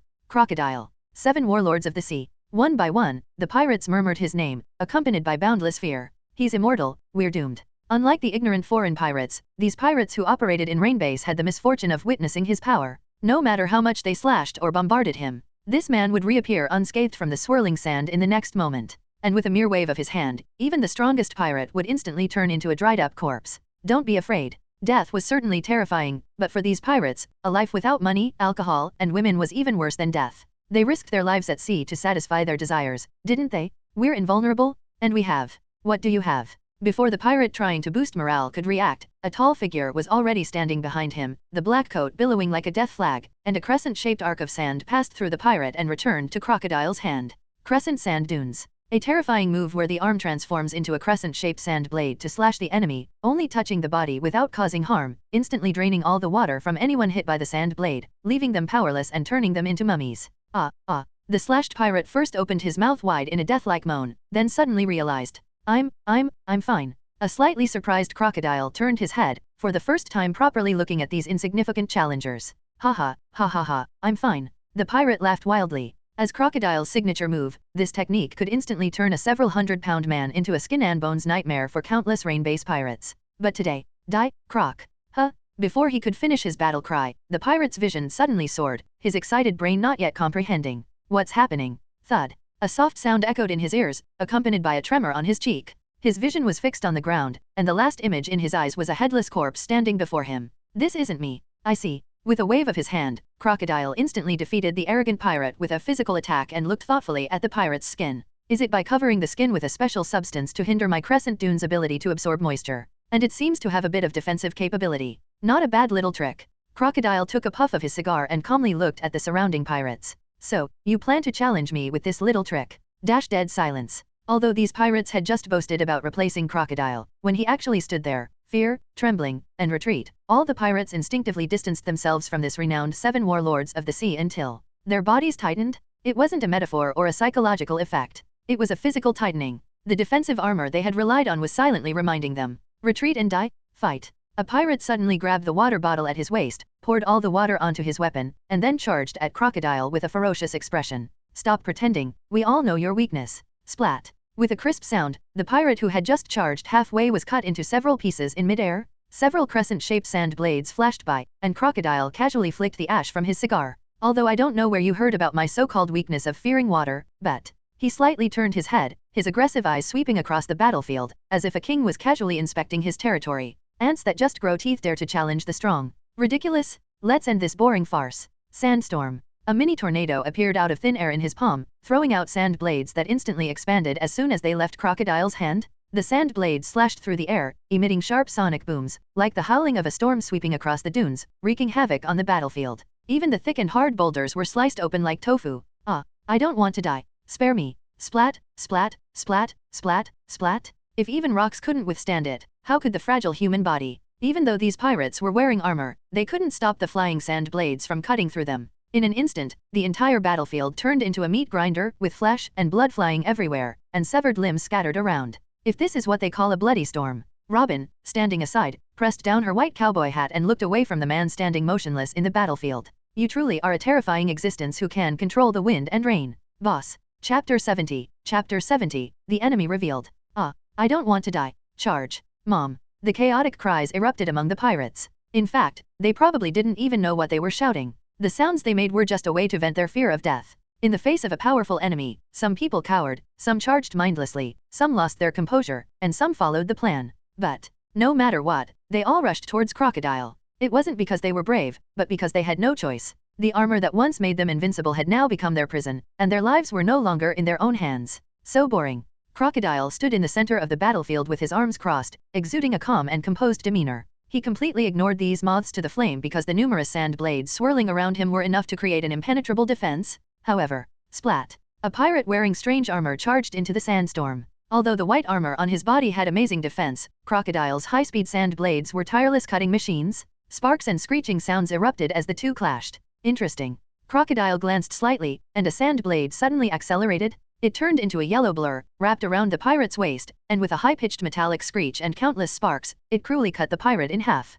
However, as the pirate in strange armor was cut in half, a not-so-loud splash sound was heard, and a large amount of blood mixed with water engulfed the pirate and the sand blade, merging the deadly weapon with the pirate's body. Crocodile raised his bare eyebrows. These armored pirates had large barrels of water strapped to their backs. As each pirate was killed, the water mixed with blood splattered everywhere, breaking through Crocodile's sandstorm defense. Charge forward, charge. We can win? He has a weakness. The burly pirate leader roared, waving his weapon, the cold body of a Baroque works officer, pointing at Crocodile. Roar, roar, roar. Kill. The most terrifying thing for people is despair, but once there is hope, even if it's very slim, humans can unleash incredible fighting power. After witnessing other pirates pave a bloody path with their bodies, the once hopeless pirates' eyes ignited with hope again. They continued to charge at Crocodile with meaningless shouts. Many clever pirates picked up prepared buckets, water bottles, ladles, and threw them all towards the center of the battlefield. As the sand blades cut through them, the splashed water immediately turned the flying sand into muddy sludge that fell to the ground. That's it, that's it. Several pirates in white armor broke through the tattered sand blade defense, their water-soaked weapons aimed at Crocodile, their eyes filled with excitement at the sight of victory. But it's useless. On the edge of the battlefield, Robin, with her arms crossed, calmly watching the scene, shook her head. If the mighty 7 warlords of the sea could be defeated so easily, wouldn't the Marines just need a water gun? Facing the pirates with water-soaked weapons from all directions, Crocodile calmly extended his right hand, and a golden curved blade appeared in his grasp. Desert Saber, condense, die. The 7 warlords of the sea are nothing special. Your head is mine. Facing the imminent threat and weapon, Crocodile's gaze seemed to still be fixed on the Desert Saber in his hand. However, in an instant, the reflection of the sunlight on his scimitar flickered, as if the blade had trembled slightly, but it was so subtle that it was almost invisible to the naked eye. In the next moment, the pirates charging madly around him seemed to be suddenly paused, all frozen in midair. Then, a red line appeared on their necks, quickly thickening, and then, blood splattered everywhere. Splat, splat, splat, splat. Several pirate heads flew into the sky, their faces still frozen with ecstatic expressions, but their eyes were filled with confusion. It was as if they had been struck by some kind of sorcery and died inexplicably. There was no sorcery. In the blink of an eye, Crocodile had swung his desert saber in a circle around him and quickly returned it to its original position. The speed was so fast that it seemed as if he hadn't moved at all. Terrifying? This. With just one slash, the remaining pirates were scared out of their wits, their morale plummeting. But it didn't matter, because from the beginning, no one expected them to have morale in the first place. Facing Crocodile, who had effortlessly killed a group of pirates, the remaining pirates still charged fearlessly, their steps resolute, ready to die. But, stop, stop. Let go of me, let go, boss. Their cries and wails, with tears and snot all over their faces, had nothing to do with bravery. Of course, to Crocodile, it didn't matter how his opponents behaved, they were just ants, not worth a second glance or a single word. Slash. As Crocodile uttered a cold word, a desolate aura swept out in all directions. Just the aura alone made one's skin crack and moisture evaporate, as if the air inhaled was scorching hot sand. Even holding one's breath felt like turning into a mummy in the next second. Swoosh. The blade light flashed, and all the pirates on the battlefield, regardless of distance or strength, including the burly pirate who had charged at Crocodile, fell to the ground in an instant. Their armor that was as hard as steel became as fragile as paper, and the water covering their bodies was useless.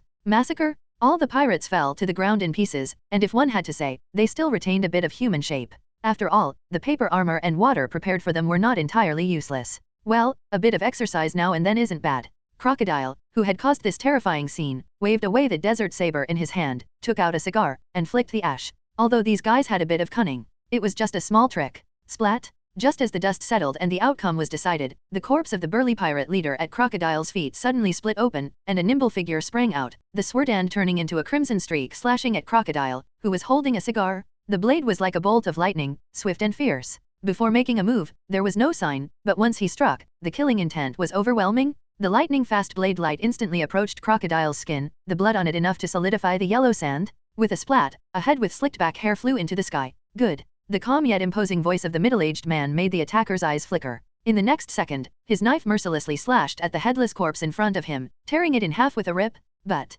damn it, the sand crocodile had already turned into sand in advance. Tisk tisk tisk, not a bad attack. Amidst the rustling sound, the flying head and the split body reformed into Crocodile's figure from yellow sand. At the same time, without a doubt, completely unharmed. Are you the mastermind behind this attack? Facing Crocodile's question, the blood-soaked Roman had no intention of answering. Because it was meaningless, all he needed to do was defeat the opponent, nothing more. Zoom. His entire body turned into a crimson afterimage, and Roman's long sword once again slashed towards Crocodile. But this time, the opponent seemed to have grown tired of such futile efforts, so, clang! With a sharp collision sound, Roman's sword clashed fiercely with Crocodile's golden hook on his left hand. The sparks flying made Crocodile, who was holding a cigar, raise an eyebrow. An attack method similar to my sand blades. Indeed, Roman's sword had always had high-speed rotating saw teeth, and Crocodile's sand blades were also high-speed moving sand. In principle, both relied on high-speed friction to cut enemies. However, this is a trick I played with when I was 9 years old. If this is all you have.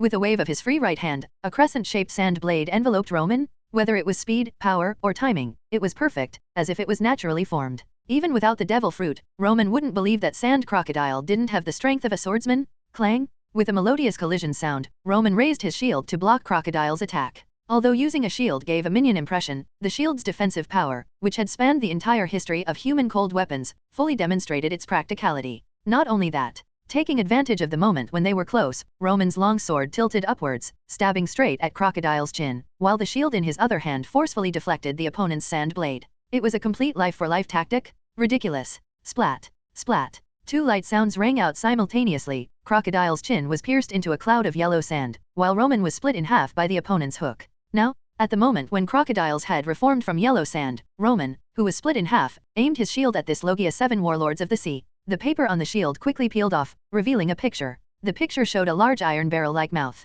Swallow swallow, big water spray. Splat splat. The large mouth on the shield opened, and a torrent of seawater sprayed all over Crocodile's head and face, making this man, who had been unscathed and exuding domineering attitude since the start of the battle, taste embarrassment for the first time. You dare. Got him? Rustle. The split body reformed into sheets of white paper, and Roman turned the shield into a long sword, charging forward with dual blades. As long as he didn't let Crocodile use his right hand's water absorption ability, then in the situation where he could break the opponent's elementalization while still being able to use elementalization himself, he could win. Within 7 steps, my sword is faster than your fruit ability. Chapter 71. Chapter 71, Intelligence Error, Ignoring Information. Thud. The broken paper knife in his hand stabbed into the ground, and Roman, half kneeling, tugged at the corner of his mouth and uttered a few words in despair. Armament hacky. Hacky. Oda has misled me? You have some knowledge. Opposite him, Crocodile held a broken paper knife in his right hand, with blood dripping from his tiger's mouth. And this was Roman's only achievement today. I acknowledge you as a mid-level strongman. Facing the injured Roman, Crocodile was not annoyed but showed an interested expression. Now, submit to me. I can spare your life. No threats, no intimidation. Crocodile's words carried absolute haki and confidence. It almost made Roman's other knee buckle.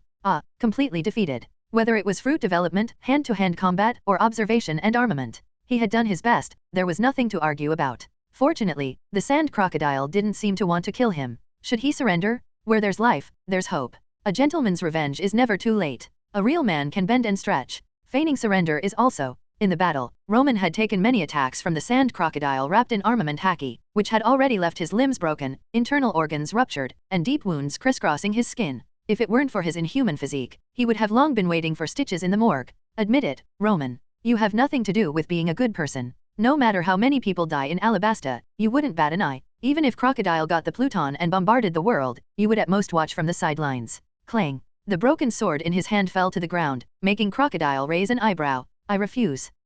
Using observation haki to foresee the future, Crocodile was not surprised. He just took out the cigar he was holding and flicked the ash. An assassin, facing death, still wants to play the hero. Roman struggled to stand up, supporting himself on his knees, and grinned. Don't get me wrong, I never thought of associating myself with the word hero, but I really envy Luffy, always able to face everything with a cheerful attitude. If it were him, even if he fell into a pirate's den, he would still keep his true self, right? I really envy Zoro. Just keep getting stronger, just cut through everything in front of him, never retreat, never give up, moving towards the throne of the world's strongest. I really envy Nami, a 10-year-old girl shouldering the lives of everyone in her hometown. How strong is that? If it were me, I would have long run away without a trace. Sorry, I've already boarded someone else's ship.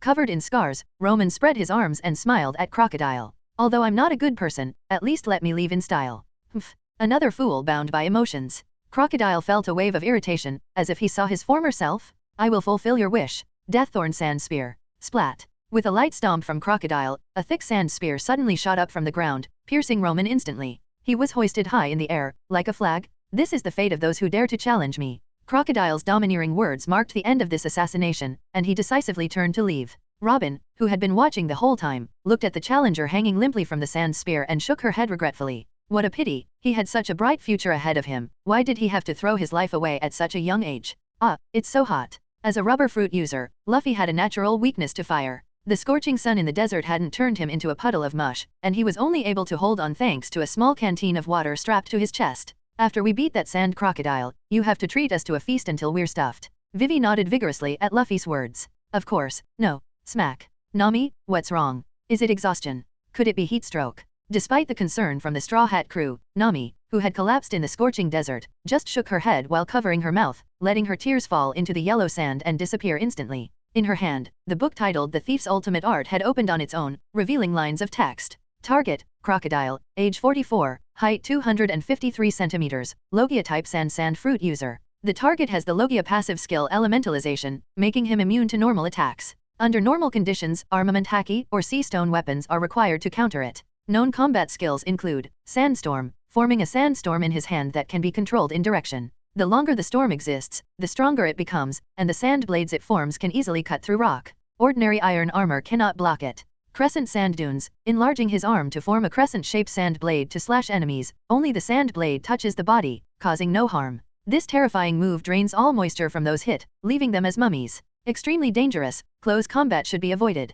Desert Saber, a scimitar formed by highly compressed golden sand, can easily cut through metal, as sharp as any great sword. It is speculated to have other forms. Using a large amount of water can suppress the target's elementalization, but it can be countered by the target's water absorption ability. When using his right hand to absorb moisture, the target will have a brief pause, during which continuous suppressive attacks can prevent him from using the water absorption ability. When the opponent is overconfident, the above tactics can be attempted. Note, the opponent has the strength of a swordsman. Contrary to intelligence, extremely dangerous with the Desert Saber. Close combat must be cautious. Note, the opponent possesses observation haki. Contrary to intelligence, presumed to be advanced. Cancel all battle plans? Cancel. Note, the opponent possesses armament haki, can grab during elementalization. Note, the opponent has flight capability, speed far. The text in the book ended abruptly here. Beyond that, there was only a blank white space, leaving the Straw Hat crew in silence. Although they weren't very clear about Roman's fruit ability, the increasingly sloppy handwriting and the shorter and shorter sentences clearly indicated one thing. Crash. As the pages turned automatically without wind, a line of words that no one knew when it was written appeared before them. If you see this, forget it, let's get to the point. Given the current situation, there is actually a very simple solution. Immediately notify the nearby marine base, contact the World Government Intelligence Agency CP, and tell them that Crocodile is after Pluton. You can even reveal that the manual for Pluton the Poneglyph stone tablet is in Vivi's family tomb. Trust me, a large number of experts, even marine admirals, will soon descend with justice, beating Crocodile to a pulp. All crises will vanish into thin air. Congratulations, congratulations. Of course. The downside of this is that the world government will then focus on Alabasta, and the consequences may not be much better than if Crocodile succeeds. However, if you insist on moving forward, I recommend using my method. The days of sailing with you all have been the happiest time since I came to this world, so, you bunch of weaklings who can't even beat me, just do as I say? Who do you think you are? Children of Destiny? The protagonists of the world? Or, sorry, that's all I have to say. Torkavish Roman. And, it seems Roman is all ready. Sanji silently threw his cigarette to the ground and stomped the freshly lit cigarette into the yellow sand. So what do we do next? He looked up at Luffy at the front of the group. This was inevitable. After all, the sea is full of dangers, and it's normal for people to die. It's not a fairy tale. Keep moving forward. Luffy threw away the stick in his hand and pressed down on his straw hat. But, the information delivered at the cost of life clearly reminded them of the strength of the enemy they were about to face. I didn't hear anything. I only know that I want to beat that bastard Crocodile. Luffy suddenly turned around, his face suppressing his anger. And Roman, daring to run off alone, I want to beat him too. Are you planning to whip his corpse? At a time when they should be very sad, Luffy's words left everyone unsure of how to react. Luffy is right. The first to react was Nami, who wiped her face with the back of her hand and was the first to cheer up. Roman will definitely be fine, she said, raising the thief's extreme art in her hand. Don't forget, this is something created by Roman's ability. As long as this book is still functioning normally, it means that Roman, the creator, is still alive and well. Yeah, as long as the creator of a paramecia creation is not. Usopp covered his mouth and turned aside, not finishing the unpleasant sentence. Humph. Zoro raised his eyebrows. Roman is not a man of such low caliber. Although he said that, his hand gripping the hilt of the sword finally loosened slightly. Hey. In just a few words, Luffy had already run so far that he was just a tiny dot in the distance. Hurry up and catch up. Let's go. We're heading to Rain Base to take down Crocodile. Rescue Roman. Nami clutched the book tightly to her chest, not daring to imagine what would happen if it suddenly stopped working. Chapter 72. Chapter 72. Falling into the trap, arrogant crocodile. Stop, don't run. This was the chain-smoking white hunter smoker, with 2 cigars in his mouth. Ah, why are there marines here too? Luffy looked devastated. His rubber fruit abilities were quite ineffective against the opponent's smoke fruit. How should I know? Just run. This was Usopp, who was very confident in his ability to escape, a man who could outrun a cheetah. Stop, Roronoa Zoro. This was Marine Sergeant Tashigi, wearing glasses. Ah, don't let me see your face. Faced with Zoro's words, the Marine swordswoman was furious. Are you looking down on me? Damn mosshead, what did you do to the beautiful Marine lady? This was Sanji, with his gentleman spirit kicking in. Please be serious, we're trying to escape here. Nami covered her forehead, speechless. Why is a reindeer like me being chased too? With Roman not around, Nami took over his role of complaining. Chopper, you remember you're a reindeer now? Haven't you always emphasized that you're a human reindeer? Humans are scary, I want to be a reindeer. This was Chopper, transformed into his reindeer form, running on all fours with luggage on his back. The life of a pirate, besides friendship and adventure, also includes being chased by the Marines. Under the scorching sun, 2 groups of people were running wildly in the desert. The Straw Hat crew was fleeing in front, while Smoker led the Marine soldiers in hot pursuit. However, as they ran, the Marine soldiers began to fall behind, panting heavily. Smoker, looking back, frowned deeply. A bunch of useless fools, can't even outrun pirates. What can you do? Look, there's Rain Base ahead. The outline of buildings and an oasis appeared on the horizon, invigorating the Straw Hat crew, who collectively sped up. Smoker, behind them, choked on his cigar smoke. These pirates? Their stamina is ridiculous. I'll go ahead, you catch up. These teammates are hopeless. Whoosh. Smoker's lower body turned into white smoke, lifting him into the air, and he sped forward in a gliding motion. The Straw Hat crew was shocked. Don't come any closer. Scatter and run, scatter and run. Wait a minute, where is that damn crocodile? In the suburbs, a few down-and-out pirates, tricked by Roman, looked on in astonishment as a group of teenagers came running, followed by a smoking ability user. In the distance, a group of Marines was sluggishly making their way over. The tallest building in the city, Vivi, acting as a guide, quickly explained to everyone, is surrounded by a pool, and it looks like a giant pyramid with a huge banana crocodile carved on it. It's very easy to recognize. All right, let's meet there. Luffy ordered, and everyone instinctively distanced themselves from him. No choice, Luffy's taunt level was too high. Basically, wherever they went, he was the main force to provoke the enemies first, like now. Stop, Straw Hat Boy. Sure enough, Smoker's eyes were only on Luffy, allowing the other Straw Hat crew members who had scattered to breathe a sigh of relief. However, be careful, this is the headquarters of Baroque Works. If we're discovered. Zoro glanced at the guys in the streets and alleys, armed with swords and guns, and holding wanted posters in their hands. Although the Straw Hat crew had done some disguising, it was completely unrealistic to fool these professionals. It's already too late, but anyway, they had come prepared to cause a big commotion and take down the boss. Whether they were discovered or not didn't matter anymore. Just fight their way through. Oh, Vivi and a group of pirates have broken into the city. Yes, a squad leader just sent a message. In the luxurious room located in the lake beneath the giant casino called Rain Dinners, Crocodile listened to Nico Robin's report and smiled arrogantly. Ha ha ha, give these foolish little mice a warm welcome. Yes. Nico Robin, dressed in a white long sweater, nodded. Personally, she didn't dislike the Straw Hat pirates. But some things weren't about like or dislike, it was about survival. White Snake. The extending white smoke grabbed Luffy, who had jumped into the air, and held him tightly. Although Luffy couldn't create a strong wind like Roman to blow the opponent away, he had already thought of a countermeasure. Goma Goma no dash. Luffy took a deep breath. Balloon. Inflate. His body suddenly expanded, forcefully shaking off the smoke that bound him. Luffy took the opportunity to leap towards the tallest building in the city. While in midair, he glanced around and saw Zoro, who had taken down a group of fighters, and Nami and Usopp, who were being chased by a group of fighters. They were all heading towards the tallest building in the city, Rain Dinners. Smack. Luffy's sudden descent scared a group of passers-by, but then they went back to their business. After all, this was the territory of the mighty 7 warlords of the sea Sand Crocodile. Who would dare cause trouble here? The only outcome would be to be turned into a mummy? So, Crocodile, come out here. Facing Luffy's loud shout as he rushed into the hall, the people in the casino ignored him and continued to play. Nami, who rushed in after him, gave him a punch. This is their headquarters, what do you mean by shouting like that? Yeah, and I don't even know what that crocodile looks like. Usopp helped from the side, then. Crocodile, Vivi. X2. Faced with the shouting Luffy and Usopp, Nami and Zoro could only hold their heads in exasperation. According to Roman's information, the target is a tall, 253 centimeters, middle-aged man with a golden hook on the left hand. With these two clues, it shouldn't be hard to find him. Wait a minute, sir. Marines are not allowed inside. The commotion behind them made Luffy and the others turn around, only to see the white hunter Smoker pushing past the casino guards and rushing in. It's the Smoker guy. Run. Luffy and the others instinctively started to run, but since this was a casino, where could they possibly run to? Welcome. Please, this way. Ahead was a red carpet avenue, with staff in suits and beautiful dancers bowing and inviting them. At the end of the red carpet was a luxurious door with the letters VIP engraved on it. Crocodile, Luffy charged ahead angrily, is this your way of inviting us? A head-on confrontation. Zoro was also eager to fight, at least he's a straightforward bastard. Wait, Nami instinctively felt something was wrong. They were enemies, after all. There was no reason. VIP special treatment. Smoker took a deep puff of his cigar. What's your relationship with Crocodile? Why are you with the Princess of Alabasta? Forget it. The Marine captain, codenamed White Hunter, followed Luffy and the others into the VIP passage. I'll send you all to prison. Click. The scene shifted, and they were already squatting in a cage, looking at each other. Ah, what a clever trap. Luffy suddenly realized. Indeed, there was no other choice. Usopp nodded as well. You idiots. Nami was furious. You walked right into someone else's trap and still have the nerve to talk. In short, the VIP passage was a trap.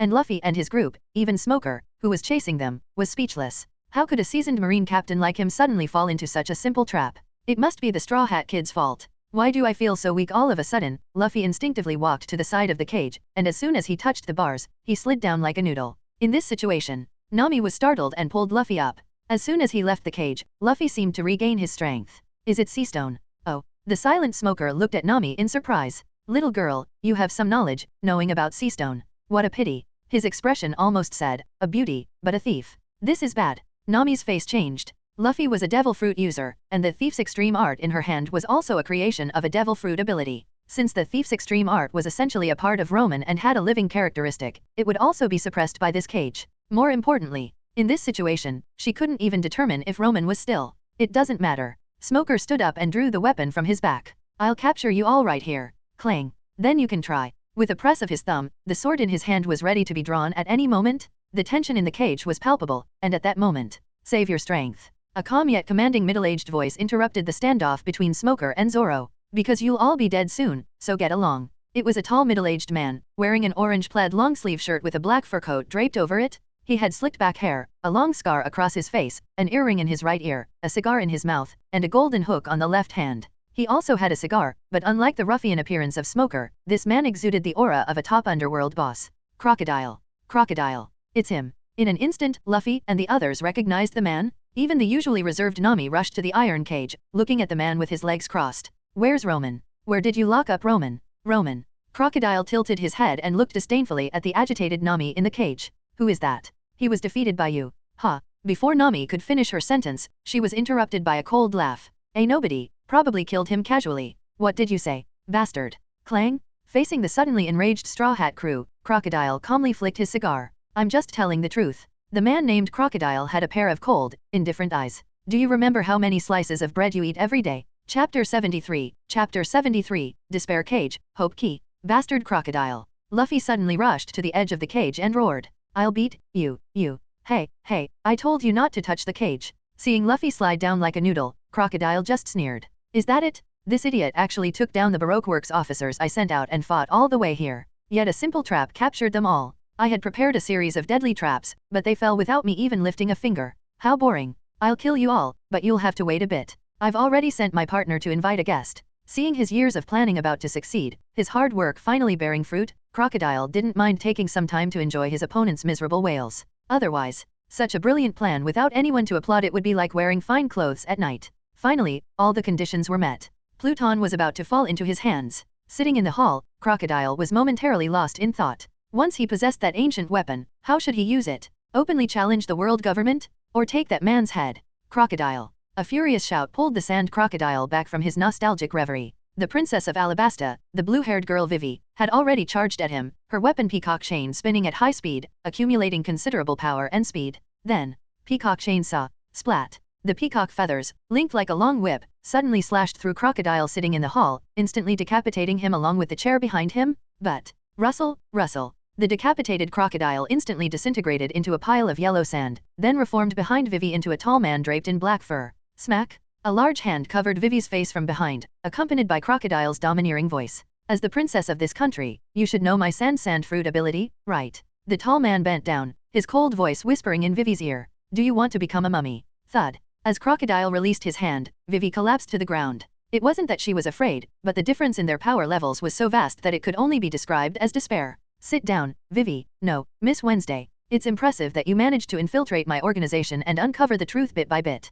But your strength is not enough to kill me, not even to harm a single hair on my head. Sand Crocodile. Vivi, who had gotten up from the ground, stared fiercely at the tall man in front of her, the hero of this country, the legitimate pirate of the government, the mastermind behind all the disasters, the man she wanted to kill more than anything. But, where is Roman? What did you do to Roman? That's strange. Crocodile, who had pulled over a chair and sat down arrogantly, tilted his head to look at the woman who had just entered. It was the partner he had sent to invite Vivi, codenamed Miss All Sunday, Nico Robin. Have I recently killed any small fry named Roman, Miss All Sunday? No, boss. Robin, wearing a white cowboy hat, shook her head, causing Vivi on the ground and the straw hat crew in the cage to subconsciously breathe a sigh of relief. However, if I'm not mistaken, Robin's tone shifted, instantly raising everyone's tension. The young devil fruit user you killed yesterday should be the Roman they're talking about. Bang! You're lying. Luffy, who was pressed against the iron bars, his body suppressed by sea stone like someone with Parkinson's disease, bit the bars with his teeth to keep himself from falling. His muffled words echoed in the hall. Roman. Roman is not the kind of man who would fall in a place like this. Ha ha ha ha ha. Crocodile laughed loudly as he stood up, rubbing his forehead. So you were talking about that assassin from yesterday. Not bad, Princess Vivi. You managed to find such a talented young man to work for you. I'm impressed. As Crocodile spoke, he spread out his right hand, revealing a fresh wound on his palm. To be able to wound me, that's quite an achievement. This is the first time I've been injured in the last 10 years. Impossible, Roman. Vivi bit her lip hard, blood trickling down without her even noticing. She was the one who least wanted to hear this news. Not only had she unconsciously come to see the Straw Hat crew as her companions, but more importantly, when Roman, who had always emphasized how powerful Crocodile was, left alone, Vivi had assumed he was planning to stay out of it. However, the reality was, clang. A broken sword was thrown to the floor, the special paper weapon unmistakably indicating its former owner. I originally wanted to keep it as a trophy. Crocodile flicked the ash from his cigar. But now I'll generously return it to you. This is impossible. Grit, grit. The sound of teeth grinding against steel. Clang. The sword struck the cage futilely, sparks flying. No. Vivi, who had tried to stand up, collapsed to the ground, muttering to herself. I'm sorry, it's all because of me. I wanted to apologize to him in person. That's really a pity. Crocodile tilted his head, his face full of mockery. When you go down, run faster, and maybe you'll catch up with him. You. Crocodile? No, he's a devil? Oh, right. And you? Crocodile couldn't be bothered to look at Vivi on the ground, turning instead to Luffy, who was hanging onto the cage bars with his teeth, a hint of disdain in his voice. You're the captain of the Straw Hat Pirates. I thought you'd be someone impressive, but it turns out you're just an ignorant fool. I originally admired that little guy Roman, who planned such a clever assassination and even managed to wound me. Such talent, even I wanted to recruit him, but... Crocodile looked down at Luffy, who refused to fall, biting the bars with his teeth, feeling increasingly irritated. That guy actually refused me because of an idiot captain like you. What did you do to Roman? Facing Luffy's question, Crocodile just coldly raised his chin. I crippled him. Thud. I pierced him with a sand gun. Thud. His body was devoured by vultures. Thud. Shut up. Luffy bit down hard on the iron bars, glaring at the man with the title of 7 Warlords of the Sea in front of him, his teeth biting so hard that they bled. With his heart pounding, the Straw Hat Boy muttered through clenched teeth. I will kill. Blub blub blub blub blub blub. A strange sound interrupted the tense atmosphere in the hall, and the rising aura around Luffy suddenly paused. Because the intellectual beauty beside him, codenamed Miss All Sunday, real name Nico Robin, took out a small den mushy. This type of den mushy couldn't make overseas calls, nor could it mimic the appearance of the person on the other end. It also had the risk of being eavesdropped on, but it wouldn't betray the caller's image. As a secret organization, Baroque Works used these den mushy extensively. Moshi moshi. Ahem, is this connected? In the quiet hall, a familiar voice to the Straw Hat crew came from the den mushy, the voice of their cook, Sanji.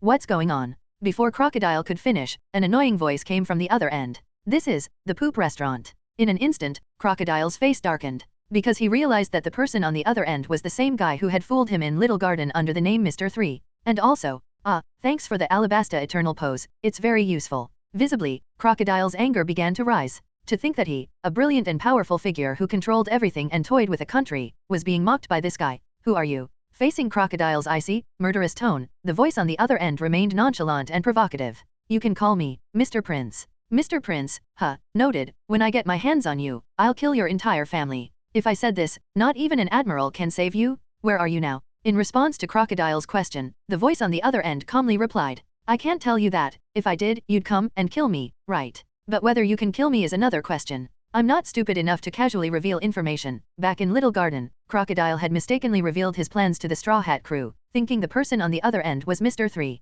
Although Roman had already spoiled it, Crocodile himself didn't know. So, I'm different from you, Mr. 0. Anger. Taking a deep breath, Crocodile's fury had reached its peak. Over here. At that moment, another voice suddenly came through the den mushy, followed by the chaotic sounds of bullets and fighting. After a series of jumbled noises. Damn it.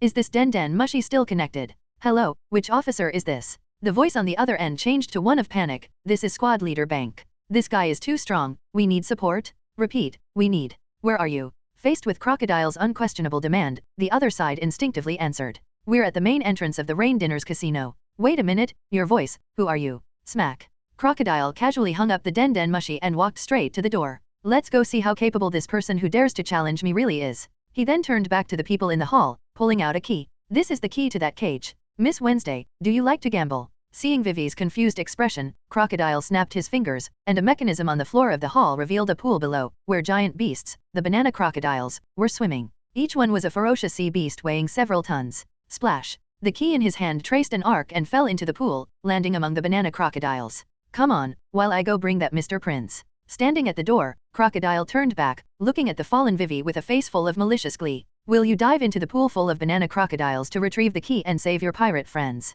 Or will you leave immediately to stop the impending battle between the Royal Army and the Rebel Army? It's all up to your choice. Although the success rate of both choices is less than 1 in 10,000. With that, Crocodile, draped in a black fur coat, laughed as he walked out, followed by Nico Robin in a white coat, leaving behind. Wait, I'll save. Wait. As Vivi prepared to jump into the pool full of giant sea beasts without hesitation, Nami, who had been silent, raised her hand to stop her. Then, clang! Nami drew the Sandai Kaititsu from Zoro's waist and slashed her own wrist, blood splattering. Zoro, who was about to say something, could only watch in anger. Hey, Nami, don't do anything rash. While Usopp frantically searched for bandages among his tools, Nami calmly opened the third page of the thief's ultimate art in her hand, letting her blood drip onto the iron bucket-like mouth in the picture. I haven't lost my mind. Nami looked seriously at the book in her hand, silently praying, eat, eat. It worked. The image of Wapol's munch ability activated, absorbing Nami's blood, making her delighted. Without hesitation, she turned to the others in the cage. Come over, and bleed.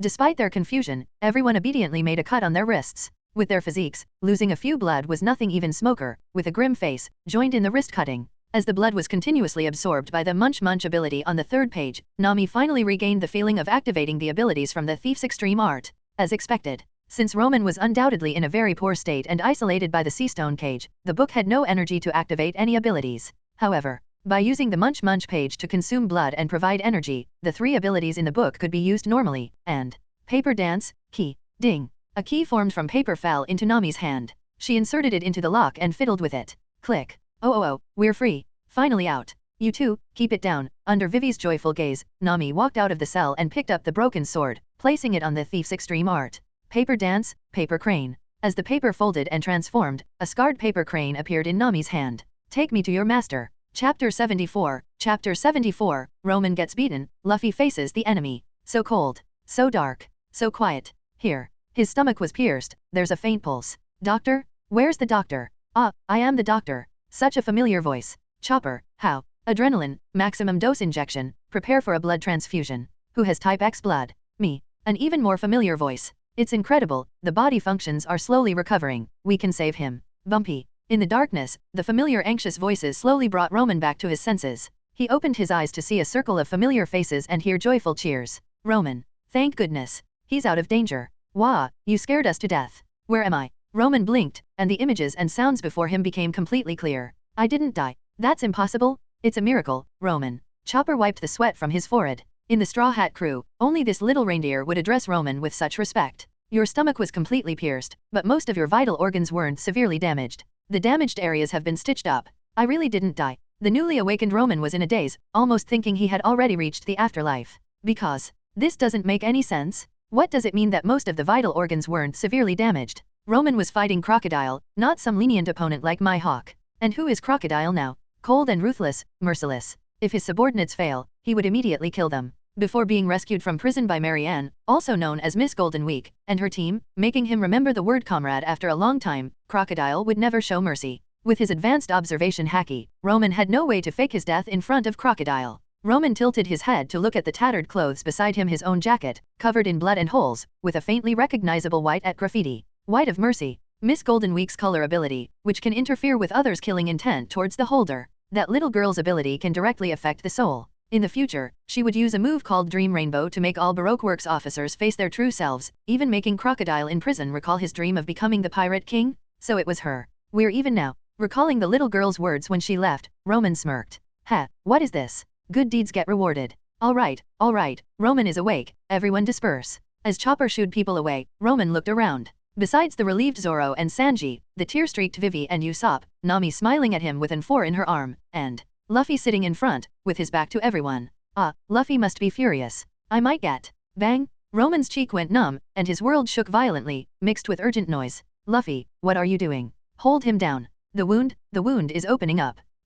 What do you take companions for, Roman? A roar drowned out all other sounds. Roman, lying down after being punched, turned his head to see Luffy's bloodshot eyes. Roman, you're smarter than me, you know things I don't. But you don't understand what companions are. You think facing a strong enemy and risking your life alone makes you a companion. Even if you die, you can just say, look, I tried my best, you guys can run away. Bastard. You never considered us as your companions. If it weren't for the furious Luffy being held back by Zoro and Sanji, he would have charged at Roman to throw a few punches. Do you think it's great to risk your life alone? You're wrong. You should take our lives and fight together. That's what being companions means. Silence. Luffy, you're right. The one at fault is me, the transmigrator. Even without any cheats or golden fingers, Roman's heart still harbored the pride, or rather, the arrogance of a transmigrator. Mere natives, mere characters in a story, mere. I know your abilities, I know your weaknesses, I know your past, present, and future. So, no matter what happens, I can always come up with a solution. As for Luffy, Zoro, Nami, you just need to cheer from the sidelines and watch me beautifully solve all the bosses. Even if I lose, even if I die, it's all part of my plan. I, a dignified transmigrator, am just so arrogant, foolish. That's right. Roman sighed, inexplicably reminded of the old ship doctor at Twin Capes who, upon learning that he was secretly studying haki, looked at him deeply and said, you are truly arrogant. Now it seems. I was too arrogant. Thinking I could solve everything on my own, never considering Luffy and the others' feelings. Saying it was for my companions, but it was just self-gratification. Crackle. What are you doing? Don't get up, you idiot. The wound is opening. Amidst the shocked and worried gazes of the others, Roman sat up, the bandages around his waist once again seeping with blood. But it didn't stop Roman from bowing his head and apologizing to everyone. I'm sorry, Luffy, everyone. My actions don't deserve to be called those of a companion.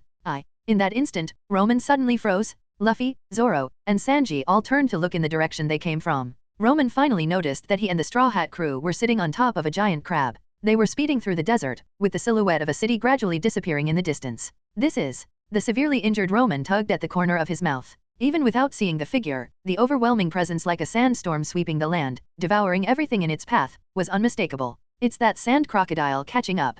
Zoro and Sanji released Luffy and stood on either side. Let's face him here. Swoosh. A figure leaped from the crab's head before the two of them, turning in midair to look at everyone. You guys go ahead. Luffy. That's the sand crocodile. Chopper, keep moving. At Zoro's words, Chopper nodded and communicated with the giant crab carrying everyone. But even Roman. Leave it to Luffy. Zoro held back Vivi, who was also about to jump down. This is his fight. Our job is to get you safely to Alyaburna, the capital of Alabasta. Luffy is very strong. Don't worry. Is this the difference between us? Roman lay back down and closed his eyes. Luffy was facing the battle alone with everyone's blessings and trust, while he only made everyone worry. TCH. To think that a transmigrator like me would end up like this, it's really pathetic. I'll probably be kicked out of the Transmigrator Alliance, right? But, Russell. In Roman's outstretched hand, a piece of white paper quickly formed into the shape of a paper crane, then glided down from the giant crab. Boss, Princess Vivi has escaped. Robin, wearing a white coat, watched the Straw Hat crew disappear into the desert, a smile on her face that hid her true thoughts. All the officers are gathering in Alyaburna. Notify them to intercept. As for you, Crocodile, dressed in a black fur coat, looked at the boy with the straw hat standing in front of him with undisguised disdain. Straw Hat Kid, you are testing my patience. That girl Vivi, she can't even protect herself but still wants to help others. It makes me very angry. That idiot Roman, always trying to shoulder everything by himself, it makes me very angry too. Oh, so you're not that stupid after all. Crocodile looked at Luffy, who had stood up, and arrogantly raised his chin. So, a smart person shouldn't deal with these sentimental fools. You think so too? No. Luffy took a stance, one fist in front, the other at his waist. I'm going to beat you up, so they don't have to worry about these messy problems anymore. Bring it on. Whoosh. A fist rapidly enlarged in Crocodile's pupils, interrupting his next words. Splat. Yellow sand splattered, the head exploded. Chapter 75, The Might of Nature, the Horn of Counterattack. Another fool bound by emotions. A mere fist couldn't hurt Crocodile at all. He didn't even need to use observation haki, it didn't matter if he stood there and let Luffy hit him. Kahahaha, meeting others and being willing to die for them. Whether it's the Straw Hat Kid in front of him or that guy named Roman. I've seen many fools like you. So, Luffy, flexing his fists, retorted. You're not a fool. Run, quickly, leave this to. Thud. You. Sorry, Captain, we just want to live. In an instant, memories he had sworn to forget surged into Crocodile's mind, making his face darken. Who wasn't a fool in their youth? He. The intellectual beauty Robin chuckled beside him, making Crocodile even more furious. Do you want to die too, Nico Robin? If you want to kill me, Robin, wearing a white cowboy hat, waved her hand nonchalantly. Go ahead. After saying that, Robin turned and spread her arms. Also, didn't we agree not to use that name? Boss. Miss All Sunday, where are you going? Facing Crocodile's question, Robin didn't look back. Alyaburna, I'm leaving first. Seeing Nico Robin leave so decisively, Crocodile shook his head. You can never control someone who isn't afraid of death and has nothing to lose. This woman, really. But now wasn't the time to think about that. As Crocodile spread his palm, the swirling sand gathered, compressed, and transformed in his hand. Then, splat. A sand hourglass was created and thrown at Luffy's feet. The fine sand in the hourglass flowed continuously, representing the passage of time. I'll give you 3 minutes. Crocodile flicked the ash from his cigar with his middle finger and pointed at the hourglass at Luffy's feet with his index finger. When the time is up, I won't be here. Any objections? Facing Crocodile's confident and commanding words, Luffy stretched his arms. No. Gomu no. With a big stride, Luffy launched the first attack. Pistol. His fist flashed, accompanied by a wild whooshing sound, aiming at Crocodile. But such a straightforward attack was easily dodged by Crocodile with a slight tilt of his head. At the same time, he charged at Luffy, his body turning into sand mid-charge. In the next instant, he appeared in front of Luffy, his large golden hook sweeping mercilessly at Luffy's waist. Whoa! Luffy bent backward sharply, narrowly avoiding Crocodile's attack, making the 7 warlords of the sea exclaim in surprise. Not bad, he has also grasped the basics of observation haki. Gomu no. Dodging Crocodile's desert spada, Luffy rolled backward and kicked up. Whip. Thud. This mid-air spinning kick instantly created a huge hole in Crocodile's back as he passed by, but the flying sand clearly indicated. Let me be clear, Straw Hat Boy. Attacks like that will never. Gomu no Gatling gun. Thud, thud, thud, thud. Countless fist shadows fell on Crocodile like cannonballs, the terrifying speed of dozens of punches per second instantly turning the tall Crocodile into a sieve. But it's useless, no matter how many times you try. Rocket cannon. Before Crocodile could finish his sentence, Luffy's fists had already slammed into his chest, causing it to explode, yellow sand scattering everywhere. And on his back, a basin-sized hole accompanied by explosive force spread out, instantly splitting him in two. Useless. Gomu no axe. A leg suddenly stretched skyward and then came crashing down with the force to split mountains, instantly smashing Crocodile into pieces. Then, thud, thud, thud. I stomp, stomp, stomp. Did I crush you, you sand Crocodile? I told you. Behind Luffy, who was stomping on the yellow sand, Crocodile's figure silently reformed. Not only was he unharmed, but even the cigar in his mouth was exactly the same as before the fight. Logia types can naturally elementalize their clothes, weapons, and even cigarettes. You, a low-level rubber fruit user, can never win. Ugh. Thud. However, Luffy had already turned back with a lightning-fast punch, preventing Crocodile from finishing a single sentence since the fight began. Win ugh. What are you trying to say? Facing Luffy's confused expression, veins popped on Crocodile's forehead, feeling his blood pressure rise for the first time in a long while. Die. He finally gave up on talking and went all out. 1003. 1004. Zoro, holding the hilt of his sword with one hand, continued his weightlifting exercise with a camel perched on the scabbard. Hey, you guys, don't mind them. Nami. Sanji, lighting another cigarette, waved his hand. They just need to distract themselves, idiots. This time we're facing a 7 warlords of the sea-level opponent. Hey, you jerk, just say what you want to say. Facing Zoro's grim expression, Sanji calmly stated the fact. Alright, I'll say it, you're afraid Luffy will lose, right? Afraid. You curly-browed jerk. You moss-headed idiot. Thud, thud. Alright, enough already. This is not the time for infighting. Nami knocked the two overly tense idiots to the ground with a punch each, rubbing her forehead in exasperation. The pile of cigarette butts next to Sanji showed he wasn't as calm as he appeared. Everyone, don't worry. Vivi smiled to reassure everyone, Luffy promised to meet us in Alyaburna. Hey, looking at the sweaty and stammering Vivi, the others couldn't help but think. You're the most nervous one, aren't you? Speaking of which, Roman. Sanji, lighting another cigarette, looked at Roman lying nearby and casually asked. Do you think Luffy can win? Silence. Although everyone knew that Crocodile was very powerful, extremely powerful, the only one who had actually fought him was Roman. So, Luffy is very strong in close combat, stronger than me. Roman, observing the battlefield through a scouting paper crane, closed his eyes. Luffy's talent was truly terrifying. Facing Crocodile's desert spada that could extend for hundreds of meters with one slash, and the desert girasol that could instantly bury an entire army, he was able to hold his own. Relying on the newly learned observation haki, he managed to dodge everything, which made Roman, the transmigrator, feel ashamed. However, Luffy can't win. If it weren't for Roman's serious injuries, Sanji and Zoro would have almost lost their tempers and started throwing punches. But at that moment, boom, boom, boom. In the distance, a sandstorm tornado rose from the horizon, connecting the sky and the earth. With a thunderous roar, it carried the mournful cries of 1,000 souls, tearing through the sky, the earth, and everything in its path. Hey, you must be joking, right? Sanji, not even noticing when his cigarette fell from his mouth, stared at the massive sandstorm tornado in the distance. Like a giant dragon with claws and fangs, it looked down on everything. In the face of such natural power, his proud legs. Grit. Zoro, clenching his teeth, gripped his samurai sword tightly, for the first time doubting his path. Could a mere sword cut through such a natural disaster? No, it must be possible. A sword that can cut through everything, a sword that can cut through the wind, it must exist. Luffy. Tears streamed down Vivi's cheeks. Even though she wanted to believe in Luffy, in the face of such a terrifying disaster. Chopper, stop. Hearing Roman's words from the moving crab they were on, Chopper hurriedly looked around and, seeing that everyone was lost in their own thoughts, tapped the crab to communicate with it, making it slowly stop. Chopper can communicate with most animals across species. Roman, you. Don't misunderstand. Roman, lying down, waved his hand. Crocodile has already left, which means we don't need to run anymore. We still need to take Vivi. Zoro, speaking almost word by word, clenched his teeth tightly, his muscles bulging with veins. Luffy isn't dead. What? Really? Explain clearly. One sentence made the entire Straw Hat crew, who had been in despair, instinctively rush over, causing Roman to cry out in pain. My wound? If you want me dead, just say so. Bang! X4. Knocking everyone to the ground, including Vivi, Nami breathed a sigh of relief, then let Chopper check Roman's wound before asking. Roman, what do you mean Luffy isn't dead? Well, I can only say that the sandstorm tornado disrupted Luffy's mind, greatly diminishing his observation haki. Then, relying on his superior observation haki, Crocodile easily pierced Luffy's chest and left him for dead in the quicksand. However, not long after, Robin rescued Luffy with an injured Birdman, making Roman sigh at the difference in fate. Look, I had to lie dead for a whole day before being rescued. Luffy, on the other hand, immediately had someone to help him, even providing transportation. Pell the Falcon, thanks, I'm offended. Anyway, just wait a bit. Soon, a giant eagle carrying Luffy half man, half eagle appeared before everyone. In front of him was Roman's paper crane guiding the way, successfully reuniting the two with the Straw Hat crew. Princess Vivi. Pell. The giant eagle transformed into a warrior in white desert attire, kneeling on one knee before Vivi. This paper crane was right. Princess, you are truly safe. It's such a relief.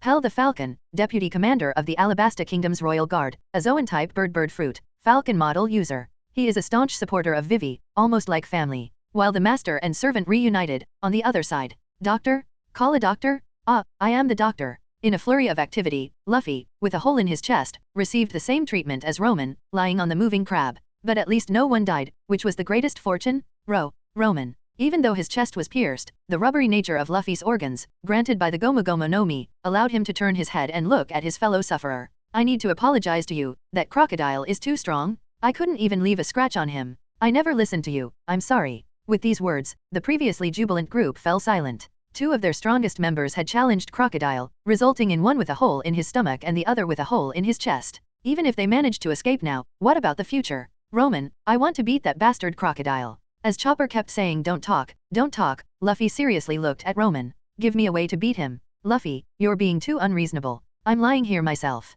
I don't care, I must beat Crocodile. You have to come up with a way. Hey, what do you think I am? Doraemon, X5.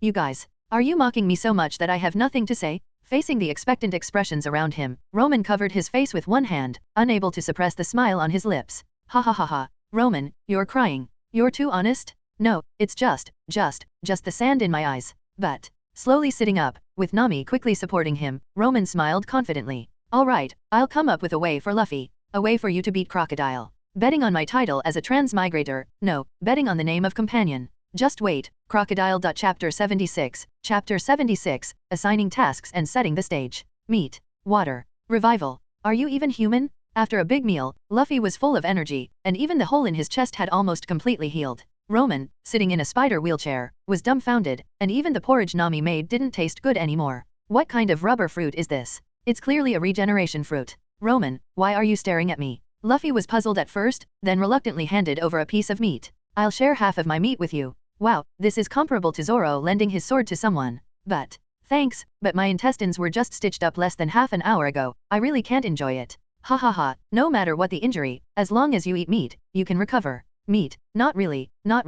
It seems that Luffy was really trained by his grandpa Garp to have Sime Kicken, eating version, otherwise, there's no way to explain all this. But this is good, only with Luffy recovered can we have a chance against Crocodile. What's the most important thing in fighting a boss? Of course, it's the main tank. Without a strong tank, everything else is pointless. What? The mage can kill it with strong firepower? Nonsense, if you can kill it with strong firepower, are you the boss or is the other side the boss? Wow, we're flying. This is my first time on a plane. If this thing becomes popular, won't ships be? Impossible, this is just Roman's fruit creation. No, quite the opposite. I'm using the fruit to mimic technological creations. The reason everyone is so relaxed now is because a giant white monster bird roared through the sky, scaring a group of vultures into fleeing. Paper Dance, Boeing 747. Of course, it's just a knockoff. It's essentially still a paper plane. But even a paper plane is much faster than crawling on the ground. What would have taken half a day to travel from Rainbase to Aluberna now takes just over 10 minutes, allowing everyone to finally breathe a sigh of relief. The essence of war is the strong bullying the weak. Roman began to seriously explain the battle plan to everyone. If you're on the weaker side, you must use factors like timing, terrain, and human harmony to strengthen yourself and weaken the enemy, creating a situation where you can outnumber the enemy in local areas, gradually accumulating small advantages into a big advantage. Blank, confused eyes, X6. I was so foolish, really. I actually tried to analyze the situation and explain tactics to them. Alright, the current situation is. With a wave of Roman's hand, a stretch of white paper formed a sand table with undulating terrain. On it were cities, mountains, sand dunes, and 2 armies. I have good news and bad news. Which one do you want to hear? Everyone looked puzzled, but let's hear the bad news first. Luffy, who had recovered, decided. Just a while ago, the king of Alabasta, Nefertari Cobra, led an attack on Nanohana. He first admitted to using dance powder to cause the drought, then went on a killing and arson spree before leaving. Impossible, my father would never. You're slandering the king. Pell, the deputy commander of the Alabasta Royal Guard, instinctively placed his hand on the hilt of his sword. If it weren't for the fact that the other party was Princess Vivi's friend, he would have drawn his sword already. And the good news. Luffy calmly extended his hand, stopping the agitated Vivi and Belle. The good news is, Roman pointed to a high ground next to the capital of Alabasta, Aluberna. King Cobra is not in immediate danger. You mean? The clever Vivi was the first to react. Someone kidnapped my father and then impersonated him to attack Nanohana. Exactly, Roman snapped his fingers, and a portrait quickly appeared on the floating white paper. A man, or rather a drag queen, with a furry headdress, eyeshadow, and lipstick. Mr. Boneclay. That's right, Roman spread his hands. He ate the clone fruit and can transform into anyone's appearance, even their voice. He's been using his fruit ability to sow discord, and this attack on Nanohana has completely ignited the rebels' fury. With a wave of Roman's hand, the sand table in front of them showed the army gathering in Kateria, next to Nanohana. Little paper figures representing the rebels were ready to march, their anger and killing intent vividly depicted. 700,000 rebels have gathered and are marching north to Aluberna. Vivi gasped, stunned. 700,000? That was a literal sea of people? And Aluberna's defending army was less than 100,000. Moreover, why must we fight each other? We're all citizens of Alabasta. That's why we need to beat up that bastard Crocodile. Luffy patted Vivi's shoulder. He's the one behind all this, whether it's the drought or the civil war. Luffy is right, but before that? As Roman pointed to the city representing the capital Aluberna, the city's model quickly enlarged. The buildings, city walls, and long ladders were vividly detailed. See this. Roman pointed to the place one must pass to enter the city, where several little paper figures stood. Their attire was completely different from the grunts, clearly showing they were officers. A tall, muscular man in a monk-like outfit, with snake patterns on both sides of his chest and the character tattooed on his chest. Mr. 1, a senior officer of Baroque works with a bounty of 75 million berries, a dice fruit user who can turn his entire body into blades. By the way, although he doesn't admit to being a swordsman, he's a master who can unleash sword energy. 75 million berries. Since Roman introduced him first, it means he's a strong opponent second only to Crocodile. So, I'll take him. Zoro, full of fighting spirit, held his 3 swords at his waist, and Roman glanced at him before deliberately adding, due to his devil fruit ability, Mr. 1's entire body is like steel. No, to be precise, it's harder than ordinary steel, reaching the toughness of a sharp blade. For someone like you who hasn't mastered cutting steel. No, I want this opponent. Roman's words made the veins on Zoro's hand bulge. This feeling of being underestimated. All right. Roman nodded without hesitation. Provoking Zoro was better than assigning him, and it also gave him some pressure. Next up, Mr. Bone Clay, you all know him. But what you don't know is Roman looked around. He has a bounty of 32 million berries, and his devil fruit ability doesn't help in combat at all. In other words, he relies solely on his kicking skills to have a bounty over 30 million. Kicking skills? Huh. Sanji took the cigarette out of his mouth and seriously looked at the man who had supposedly gotten along well with Luffy and the others on the way. I'll take him. I haven't faced him yet. The task of rescuing the king will be given to Mr. Pell. Roman looked at the white desert warrior beside him. Seeing his expression of wanting to rush out immediately upon hearing that his king was captured, it was clear he would complete the task even if it cost him his life. Of course, I'll have Usopp help you. Ha, ha, ha ha ha, I'm a brave warrior of the sea, of course. I will, definitely. Usopp, with tears streaming down his face, tried to hold on. Next is Miss Daublefinger, a thorn fruit user. And there's a giant bomb prepared by Crocodile in the clock tower in the city center. Roman didn't bother explaining his source of information, as Luffy and the others wouldn't care about that. Whoever finishes their opponent first, go and deal with that bomb. Although there were 2 officers, Mr. 7 and Miss Father's Day, guarding it, those 2 weaklings. Vivi had defeated them single-handedly, so any member of the Straw Hat crew could handle it. Usopp. As each opponent was assigned, Nami, who hadn't been given a task, pointed at herself. What about me? You have a more important task, one that concerns all our lives. Roman then looked at Luffy. As for you, Luffy, just eat meat to build up your strength and wait to take down Crocodile. All right, I'll listen to you. Lastly, Vivi, Roman looked at the Princess of Alabasta. You and I will go stop the rebels. That's 700,000 armed men in a frenzy. Are you afraid? No. Good, Crocodile. The stage is set, just waiting for your arrival. Chapter 77. Chapter 77, Group Battle, Stopping the Rebels. Next, witness the moment of miracles. The giant airliner Boeing 747 rapidly approaching Alabasta suddenly began to split in the air, transforming into small white gliders that glided towards the capital of Alabasta, leaving the Baroque Works officers below, standing or sitting, looking at each other in confusion.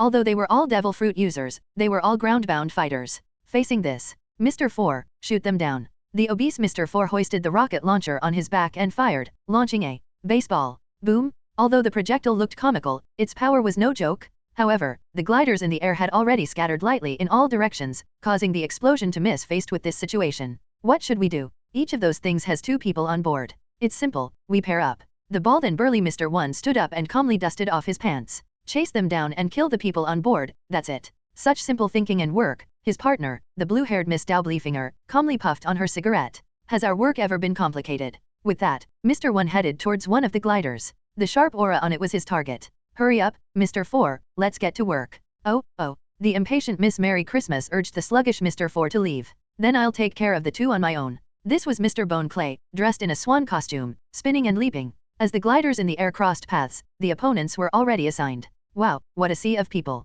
Meanwhile, on the pure white J-20 speeding south away from the capital, Roman looked at the approaching sea of people with interest, stroking his chin. Thinking back, there were only about 1,000 people doing radio calisthenics at school in his previous life, and it felt like a dense crowd. But now, below the fighter jet, was an angry army of 700,000. Each person could cause rivers to break and mountains to move with a single step.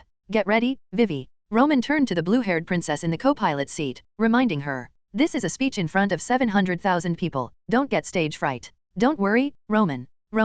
I will do whatever it takes to stop this tragedy. Rumble. Swords and spears bristled, banners covered the sky, hooves thundered, and killing intent soared. The army, stretching to the horizon, charged towards Alabasta, swearing to flatten the place that had taken away their lives, reign, and trust. Although their anger filled their chests, the strange big bird in the sky still caught many people's attention. What is that? Could it be the lackey of the royal army, the Kingdom Guard vice-captain known as Pell the Falcon? The leaders at the front frowned. Even if Pell the Falcon had the title of the king's strongest warrior, facing their hundreds of thousands, just one step from each of them could trample him into pulp. No, it doesn't look like a falcon, the rebel leader squinted. with short, dark green hair, a scar above his left eye, a long red-brown coat, a dark green belt, orange gloves, and a super long sword on his back. The rebel leader named Koza signaled to the others. Be careful, it might be a new weapon of the royal army. Boom, boom, boom, boom. As if his words had power, the white giant bird suddenly dropped white bombs from above. Explosions roared, yellow sand flew, and huge craters appeared on the ground. But to the rebels,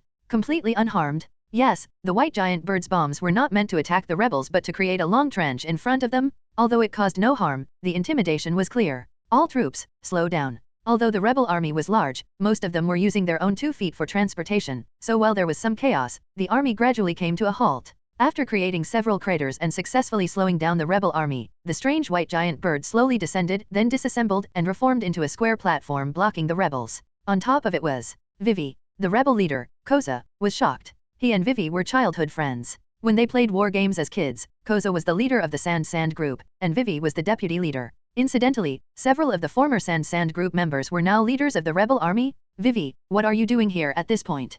Koza rode forward, his gaze at his childhood friend filled with complexity. If it weren't for the 3 years of drought and everything that had happened, he and the girl opposite him might still be friends, instead of facing each other in battle. Everyone, and Koza, facing the thousands, tens of thousands, hundreds of thousands of angry and murderous eyes, Vivi spread her arms and stood in front of the rolling army. Please listen to me, we've all been deceived. This war was orchestrated by someone else, the daughter of the scumbag king. Don't try to deceive us with lies. Die. However, just as Vivi began to speak, scattered angry shouts erupted from the rebel army. Humans are social creatures, and with these shouts, the Avengers who had lost everything due to the drought caused by the king began to spread their frenzy through the army. Quiet. Listen to Vivi. As the leader of the rebels, even though Koza was extremely disappointed in the king, he still trusted Vivi, his childhood friend. Just as he waved his hand to calm the soldiers behind him, bang! A gunshot interrupted his movement, and a bullet flew out from the chaotic army behind him, heading straight for Vivi's head at high speed. It was clearly an attempt to silence her. Damn it. Facing imminent death, the unprepared Vivi had no time to dodge and could only watch as the bullet rapidly enlarged in her pupils. The Baroque Works officer hiding among the rebels smiled with satisfaction. Got her. Swish. Ding. A hand reached out from the side, blocking in front of Vivi. The high-speed rotating bullet spun, rubbed, and futilely expended all its energy in the palm of the hand before falling powerlessly onto the white platform. Clang. Let me explain. Roman, who had caught the bullet, looked at a figure retreating in the rebel army and reached out to grab him from a distance. Before that, you come out here. Swish. A figure was pulled out of the rebel army and suspended in midair, a white hand gripping his neck, preventing him from speaking. The smoking gun hanging from his waist clearly indicated that he was the assassin who had just attacked. Don't be in such a hurry, Baroque Works members. Roman waved his hand, causing the poor guy to be suspended in midair by paper hands and moved to the side. He then took a step forward to face the dense crowd of rebels. As the saying goes, seeing is believing. Even if Vivi tells you that you've all been deceived, you would only believe what you see with your own eyes, right? Without waiting for a response, Roman covered his face with his hand. But what I want to say is, deceiving your eyes. With a downward pull of his hand, the desert erupted in a roar of astonishment. That's impossible. What? Scum King. Nefertari Cobra. As Roman wiped his face, his clothes rapidly changed at the same time. A dark overcoat, a green robe, a belt around his waist, and most strikingly, his face, black wavy hair, a beard, and a stern middle-aged expression. Nefertari Cobra. How are you here? Facing the trembling Koza, who had vaguely guessed the truth, King Cobra or rather, Roman shrugged. Deceiving your eyes is too easy. This is my devil fruit ability. I call this move paper dance, skin. Of course, I have no time to play the game of impersonating the king. But coincidentally, there's an organization called Baroque Works that has a devil fruit user with the ability to imitate others' appearances and voices. Roman's words left the thousands of rebels in a daze. Anyone with basic judgment could understand the harsh truth. They had all been deceived. Now you understand, the truth you saw was just what others wanted you to see. Your so-called righteous revenge was just a tool in someone else's hands. Even you yourselves are just pawns. Dead silence? The tens of thousands of rebels who understood the truth turned into statues, while those in the back, who were clueless,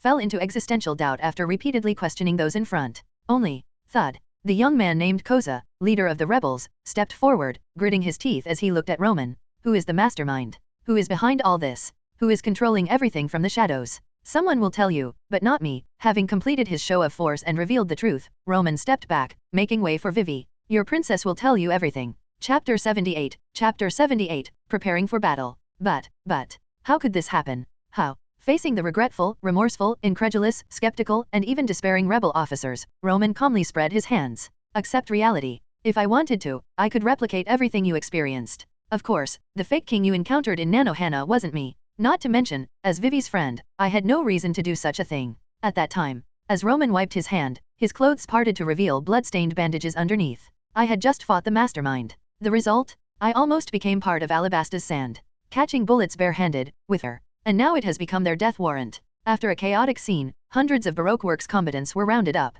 The information you obtained from the interrogation, combined with the information provided by Vivi, makes it easy to deduce the truth. Unless you don't want to believe it yourselves. We were just doing it for this country, so that everyone could survive. Several rebel leaders were filled with regret. If the situation weren't still ongoing, they might have already considered ending their own lives. Looking around, the tens of thousands of rebels who were previously filled with anger and fighting spirit were now standing in a daze, with expressions of utter despair. Don't be so quick to give up, things are far from over. Although the massive battle involving millions was successfully stopped, the mastermind behind it all still existed and was about to step into the spotlight. Since we are all fighting for Alabasta, we now have a common goal. And having so many people stay here isn't practical either. Roman began to explain the plan to the group. The rebel leaders nodded in agreement. At this point, they wouldn't even object to suicide, let alone joining forces to take down the mastermind. So far, so good. The rebels were dealt with, and the royal army was the simplest. With the vice-captain of the royal guard, Pell, knowing the truth, the royal army had likely already completed their purge and was evacuating the civilians of Alyaburna. Once the other battles were over, they would only need to face the approaching, now isolated crocodile. What? You're asking about Robin? Isn't she one of our combat units? However, Roman stroked his chin. As he had said before, the key to this battle lay with Crocodile alone. If they couldn't defeat the Sand Crocodile, everything else was meaningless. Tens of thousands of troops are impressive? More impressive than a giant sandstorm? If Crocodile really went all out, countless ordinary soldiers would just be cannon fodder. Facing Crocodile, who possessed strong observation haki, armament haki, and had developed his devil fruit ability to the awakening stage, and whose taijutsu was not weak either. If they couldn't accumulate enough advantages, even Luffy, they couldn't rely on a last-minute miracle, so the plan must succeed. I'm not trying to discourage you. Mr. One, with his fists clashing and emitting a cold metallic sound, coldly looked at the three-sword-style swordsman in front of him. Since I obtained the dice fruit, no swordsman has been able to hurt me. Ah, I see. Zoro took off the bandana from his arm and tied it around his head. No matter how many swordsmen you've faced before, I advise you to forget all those battles. The reason you haven't lost is because you haven't met me. Facing the confident Zoro, the bald and burly Mr. One responded with indifferent words. I don't know if your swords are fast, but your mouth sure is sharp. Bang! With a step forward, Mr. One charged at Zoro with his bare fists. He leaped with one leg and followed with a fierce downward kick. Clang! In the ear-piercing clash of blades, Mr. One's entire leg transformed into a massive blade. He firmly suppressed Zoro's two swords. Not bad, Baldy. Let's see how long you can last. Mr. One spread his fingers, transforming them into 5 short blades shaped like tiger claws, and slashed at Zoro. Control slash. TCH. Clang, clang, clang, clang. Sparks flew, blades clashed, and the battle between the swordsman and the blade man officially began. Dash. Kick. Ugh. Ah. Boom. Sanji and Mr. Bone Clay simultaneously kicked each other in the face, sending both of them flying and crashing to the ground. Then, this is really annoying. Sanji dusted off his pants and stretched his limbs. Why does that moss head get to fight a senior officer with a bounty of 75 million berries, while I have to fight someone like you? Even if he won, wouldn't that annoying guy still have the upper hand? Unless... arrogant fool. Mr. Bone Clay, dressed in a swan costume, also got up. He could feel that the blonde, curly-browed man in the black suit in front of him was evenly matched with him, but... I've trained day and night to master this Okama Kenpo. A small fry like you can't possibly break it. Oh, then go ahead and try. Let's see if I don't break your hands. In the midst of the clashing fists and feet, achoo, with a sneeze from a dog, gun, cannon, this gun cannon dog spat out a round baseball that whistled through the air, but Chopper, in his reindeer form, swiftly dodged the cannonball with his 4 hooves, glancing back as he did. The baseball missed, but it didn't matter, because in its trajectory, the burly Mr. 4 swung his 4-ton bat, instantly changing the baseball's path and sending it flying towards Chopper at supersonic speed. Boom! The baseball exploded like a powerful shell, but, swish! Chopper, with his 4 hooves on the ground, broke through the smoke and leaped out of the explosion. Too slow. This dodgeball game is much easier compared to Mr. Roman's dodge puppet. Oh, the chubby and clumsy Mr. 4 put down his bat, took out a cup of water, and took a sip, then, whack! He got hit on the back of the head with a stick. What are you doing? Hurry up and finish off the opponent? You pig. Is that his partner, Miss Merry Christmas? She was a short, quick-tempered old lady, forming a stark contrast with her partner. She was very annoyed by Mr. 4's slow behavior, but it was said that they had excellent coordination in battle. This old lady was a momol fruit user, and she was the one who kidnapped Vivi's father from the palace, causing a series of misunderstandings. But as long as this information was known, it wouldn't be difficult for the 2 deputy commanders of the Alabasta Kingdom to rescue their king. So, They had these two, plus an animal weapon. Can he win? Of course. Ah, help me. Stop, you scoundrel. If the other battlefields were still normal, then Usopp's side was. As usual, Usopp was running away in tears, while Miss Daublefinger chased him furiously. She had eaten the thorn fruit, turning her entire body into sharp spikes. She was definitely a close combat expert, but after witnessing her fingers shatter a boulder, Usopp decided not to engage her in close combat at all, running like the wind. This made Miss Daublefinger so angry that her head was about to explode, though she already had a blue afro. Damn it, aren't you a man of the sea? Get back here and fight me. Running so fast, are you a reincarnated running duck? And the last battlefield. Nami, what's the situation? Having sneaked onto the pirate ship named Baroque Gustav, Nami avoided a pair of patrolling guards and whispered to the paper crane on her shoulder. Haven't found it yet, but it should be nearby, because I can smell. Slash. A flash of a blade, and the cabin behind her was instantly reduced to splinters. An arrogant voice came from within. Look what I found, Mr. 10. Oh, what is it, Miss Monday? With another flippant voice, a man wielding dual pistols and a woman carrying a long sword emerged from the hole. Looks like we have work to do. Need backup. Facing Roman's question through the paper crane, Nami, holding the thief's ultimate art, shook her head. No need. Be careful. Crocodile should react soon. The outcome depends on you. Nami. Chapter 79. Chapter 79. The Realm of Cutting Steel. Foreseeing the future. Slash. Slash. Slash. The icy sharp blade Yubashiri, the ominous cursed blade Sandai Kaititsu, and the unassuming yet ingeniously crafted great blade Wado Ikemonji. The three swords danced in the air, their gleaming arcs cutting through the space, sealing off all escape routes for the opponent. The fierce wind generated by the blades formed a steel-like pressure, pressing heavily on the enemy, carving smooth sword marks across the battlefield with terrifying momentum. Zoro, who is less than 20, displayed swordsmanship that fully embodied the essence of the Itoryu style, blending it seamlessly with his self-created Santoryu style, showcasing both killing intent and skill to their fullest. As expected of the Ishin Dojo in Shimatsuki village, you could even say he's the genius swordsman recognized throughout East Blue. But clang, clang, clang, clang. Amidst the dense sound of clashing metal, opposing the violent sword strikes was the calm, bald Mr. 1. Facing Zoro's fierce attacks, he stood firm, his punches and kicks displaying a refined simplicity honed through countless battles. He took all of Zoro's attacks head-on. If Zoro's attacks were like a stormy rain, a raging sea, then Mr. 1 was like a pillar in the middle of the stream, a towering cliff. No matter how Zoro slashed and cut, he remained unmoved. Smack. After another intense exchange, Zoro, biting the Wado Ikemonji in his mouth, raised his two swords like horns. Gathering his strength, he launched another attack, his whole body moving like a rampaging demon. Onigiri. Clang. The bald monk-like Mr. 1 was knocked to the ground by the immense force. As Zoro passed him, he suddenly turned, crossing his two swords with the Wado Ikemonji to form claws.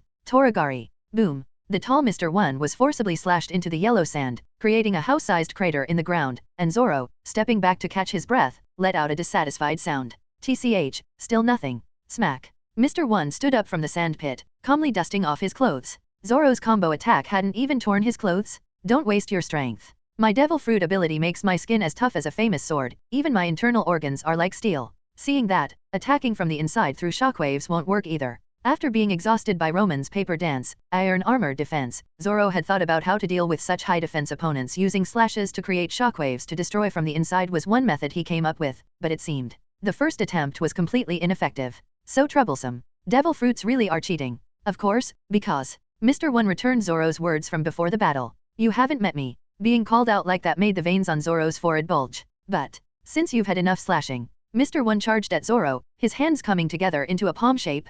His 10 fingers turned into blades, pushing towards Zoro like a Kamehameha. Now it's my turn to attack. Sparkling daisy slash. Clang. Zoro crossed his two swords in front of him, but the immense force pushed him back, slamming him into the rock behind him. Just as he let out a breath, he suddenly froze. Because behind him, the rock on the cliff had 10 radiating giant sword marks, corresponding to Mr. 1's 10 fingers. This guy, he can emit such fierce sword energy. Fly. With Mr. 1's cold voice, 10 radiating sword marks suddenly appeared on Zoro's chest. He had already been cut by the invisible sword energy. Boom. With the second burst of sword energy, Zoro was sent flying backward, and the giant rock behind him collapsed, pinning him underneath. I've trained harder than anyone, and I've escaped death many times. Trapped under the rocks, Zoro asked himself. He was definitely not lazy. What am I still lacking? Is it the armament haki that Roman mentioned? Believing in yourself, believing in your sword, and you can cut through anything? Roman probably doesn't even believe that himself. Or is it the sword that can't even cut paper that the teacher mentioned? But what does it mean to not be able to cut paper?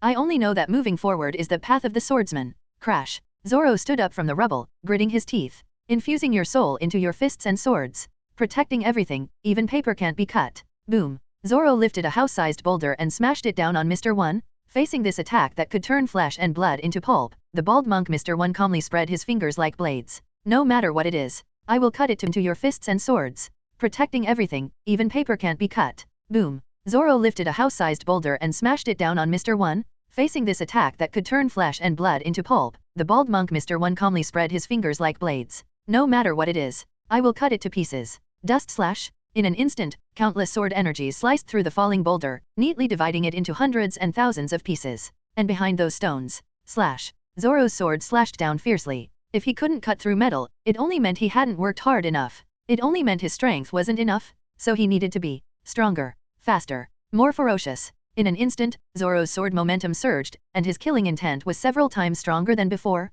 A layer of dark, misty sword aura extended from the three blades, spreading a suffocating murderous aura across the battlefield. The insects and animals lurking in the sand and soil were instantly paralyzed, dying silently under Zoro's killing intent. Crab Claw. On the battlefield by the cliff, with the deafening roar of the blade cutting through the air, Zoro crossed his three swords and slashed at Mr. One's neck, like a crab grabbing its prey. As Zoro forcefully pulled the reversed blades, a phantom of a crab claw appeared behind him. One could even see the cold iron pincers cutting through the sharp sword light, the killing intent flying, and the thick smell of blood suffocating. Ugh. Mr. One, who was slashed hard on the neck by Zoro, experienced the feeling of pain for the first time in a long while. It was as if his proud skin was about to tear apart in the next second, forcing him to immediately focus all his attention. To avoid prolonging the fight, he needed to end it quickly. Spiral slash. His thick arms suddenly transformed into rotating blades, deflecting Zoro's sword upward, then slash, slash, slash, slash. The high-speed rotating blades instantly cut across Zoro's chest, staining it blood red. But it wasn't over. Spiral punch. The high-speed rotating blade fist struck Zoro's chest hard, and even with Zoro's inhuman physique, he was instantly hit so hard that his eyes rolled back, and his long sword slipped from his hand. His whole body flew backward, crashing into the cliff wall and then falling to the ground. I can't turn my back on the enemy. With his mind already muddled, Zoro managed to get up with sheer willpower, but what greeted him was destructive slash. Sharp sword energy cut across. It not only tore Zoro's chest apart but also shattered the cliff behind him. As countless boulders fell with a rumbling sound, Mr. One turned to leave. It's over. Suddenly turning back, the bald monk-like Mr. One looked in disbelief at the man standing amidst the rubble. Ah, so unwilling. I said I would become the world's greatest swordsman, but facing all these powerful opponents along the way, my swords kept failing. It seems Roman deliberately provoked me to deal with this blade-covered guy, because whether it's Luffy or Roman, their devil fruit abilities would be restrained by this blade man, right? If I fail, who else will deal with him? Usopp?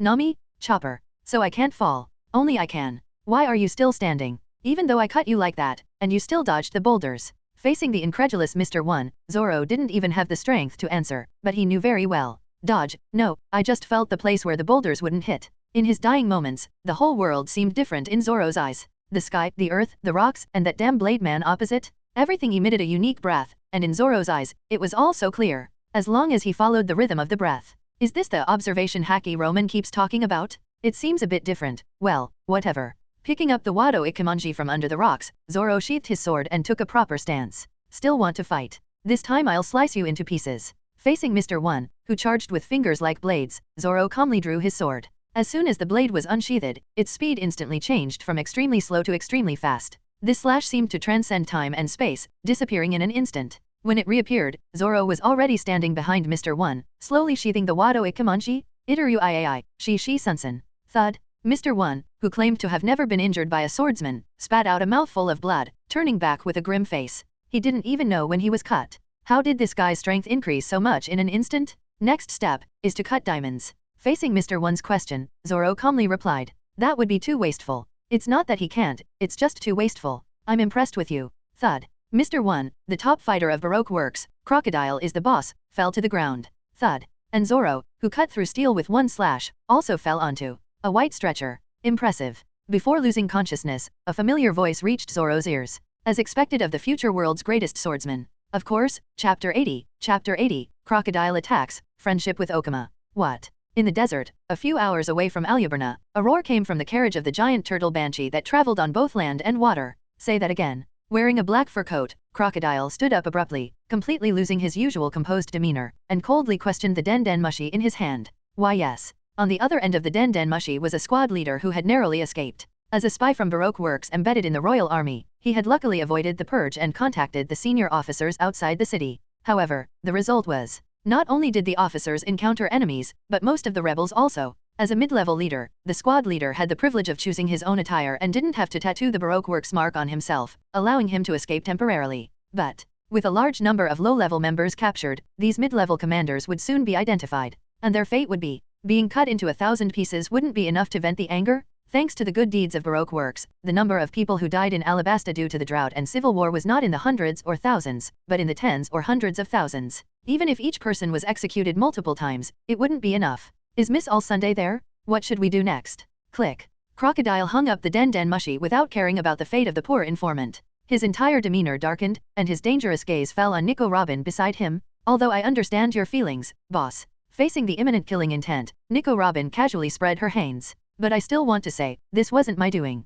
I know. Crocodile took a deep drag on his cigar, forcing himself to calm down. Although he couldn't see through Nico Robin, his observation hacky clearly sensed her intense desire for their shared goal. At this critical moment, she had no reason to use such self-destructive means. Moreover, this woman was sitting right beside him. With Crocodile's strength, he could kill her with a single move. If she were truly behind this, there was no way she could hide it from Crocodile's senses. But this doesn't make sense. Only he and the woman beside him knew the details of the entire plan. The other Baroque Works officers were just following orders. Even if they leaked information, it shouldn't have led to this situation. It's like an invisible eye is watching our every move. Calming down, Crocodile took a deep breath and looked towards Aluberna. Someone has seen through all my plans and destroyed them at the most critical moment. But to have an intelligence network capable of stopping everything just before he acted, could it be them? The World Government's Intelligence Agency, CP. Should we retreat, boss? Robin, wearing a white trench coat, noticed Crocodile's hesitation. If even he backed down, she could only watch the poneglyph slip away.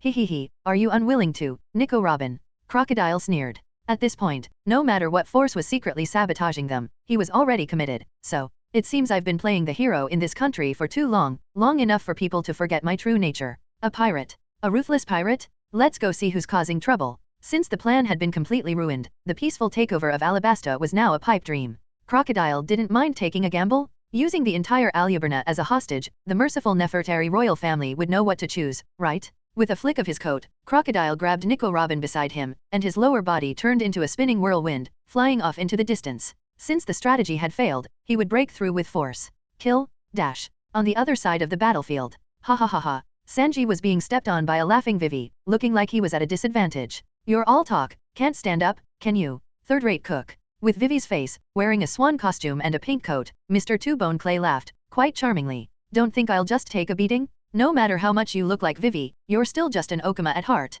Sanji was angry. Don't get cocky. Lost your cool. Sanji, defeated. Is this guy an idiot? Elegant swan dance. No matter what, he had to take down the opponent first. After taking a flying kick, Sanji finally got into a defensive stance, and Mr. Two-Bone Clay had already figured him out. Written as gentleman, read as old snakeskin. Ah, the weather in this country is really hot. Facing the old snakeskin, Mr. Two-Bone Clay easily took control. Makes you want to take off all your clothes. As he spoke, he pulled open his collar, revealing, need my help. Facing the blushing Sanji, Mr. Two-Bone Clay's face was expressionless. Is that it? If he had known it would be this easy, he instantly flipped. Okama chop. A close-range hand chop struck Sanji's neck hard, almost knocking out the blonde chef in the suit. Then came toe kick. Although the name was ridiculous, the power and speed of Mr. Two-Bone Clay's kick, honed through hard training, were no joke. He could kick through a concrete pillar as thick as an adult's embrace. Poor Sanji was instantly sent flying sideways, rolling dozens of times before stopping. Ha, too easy,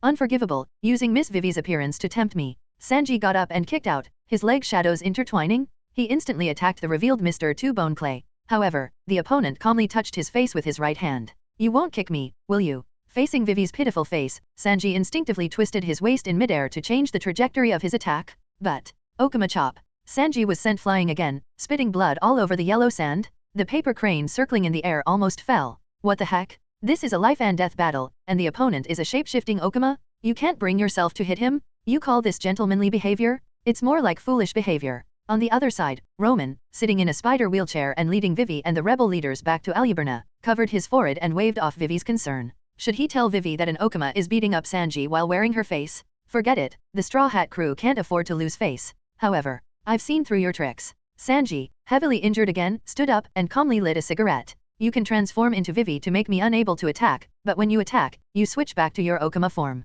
So, when you transform, you also change your physique, making it unsuitable for combat, right? Facing Sanji's reasoning, Mr. Two-Bone Clay's face stiffened. He was right. The reason he frequently switched forms was that only his well-trained body could fully utilize his combat skills. Once he transformed into someone else. So what? Even if you've seen through the flaw in my clone fruit, you still can't defeat. Whoosh! In a flash, the raised black boot appeared in Mr. Two-Bone Clay's vision, making him quickly touch his right cheek, instantly transforming into Vivi. But, what's on your left cheek? Huh. Instinctively touching his left cheek, Mr. Two-Bone Clay automatically reverted to his original form, his face stiffening. Crap. Shoulder roast. With a burst of power, the whistling kick landed hard on Mr. Two-Bone Clay's face, catching him off guard. But it wasn't over yet. Waist roast. A sweeping kick hit Mr. Two-Bone Clay's waist, preventing him from changing forms and igniting his competitive spirit. I don't rely solely on my devil fruit ability. Swan Lake Ballet. Full course meat banquet. The two's legs shot out at high speed, clashing fiercely. Leg shadows filled the sky, either kicking straight through the air, curving around,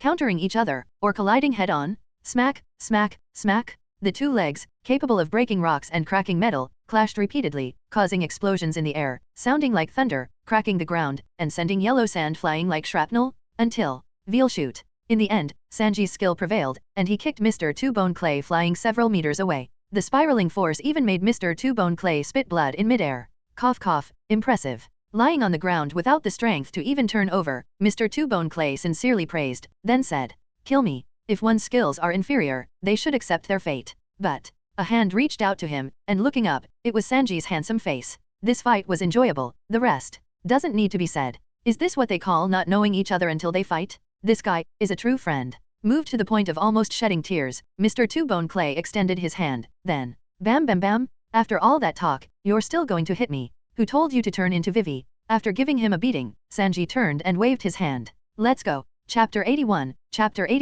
Observing the Battle, Three-Way Struggle. So, all of this was Crocodile's conspiracy. In the palace of Alabasta, Vivi's father Cobra patiently explained to several rebel leaders despite his injuries. Of course, just seeing the recently rescued king, the rebels could guess the truth. We have committed an irreparable mistake. The rebels, who fought for their justice and their country, were now in despair, realizing their passionate efforts had been manipulated. If they had clung to the 1 in a million hope that maybe Princess Vivi was lying, now, several young leaders sat on the ground, their faces ashen, not even needing the royal army to act. They had visibly lost their spirit, including their chief of staff, Eric, who wore a bunch of unknown medals. Regret is natural, and so is sadness. The middle-aged King Cobra released the guard supporting him and took a few steps towards the rebels who once sought his head. We have all lost many things, but the real enemy remains unscathed. Now is not the time to be disheartened. Stand up, let's fight our common enemy and face the future together. King, Your Majesty, even though Crocodile had framed him everywhere, causing internal strife and chaos in the country, Nefertari Cobra still had many followers, proving he was a great king.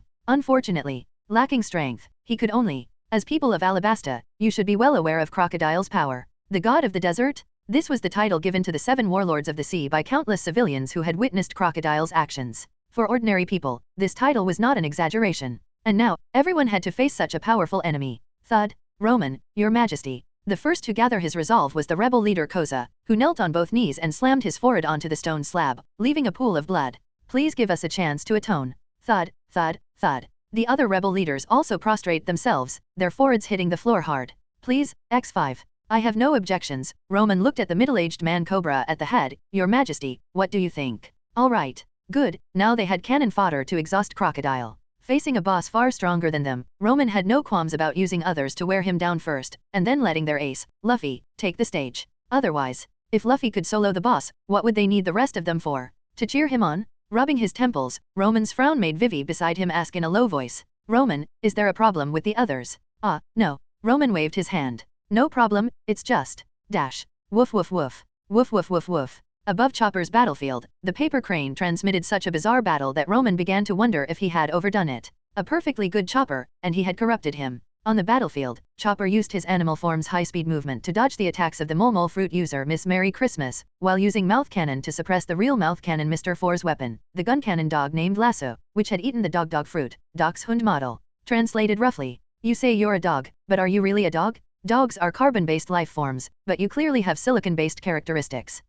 You say you're a gun, but are you really a gun? Guns are just tools, but you can think, move, and even sneeze. Who are you? Where did you come from? What is the meaning of your life? Gun dog, or dog gun, that is the question.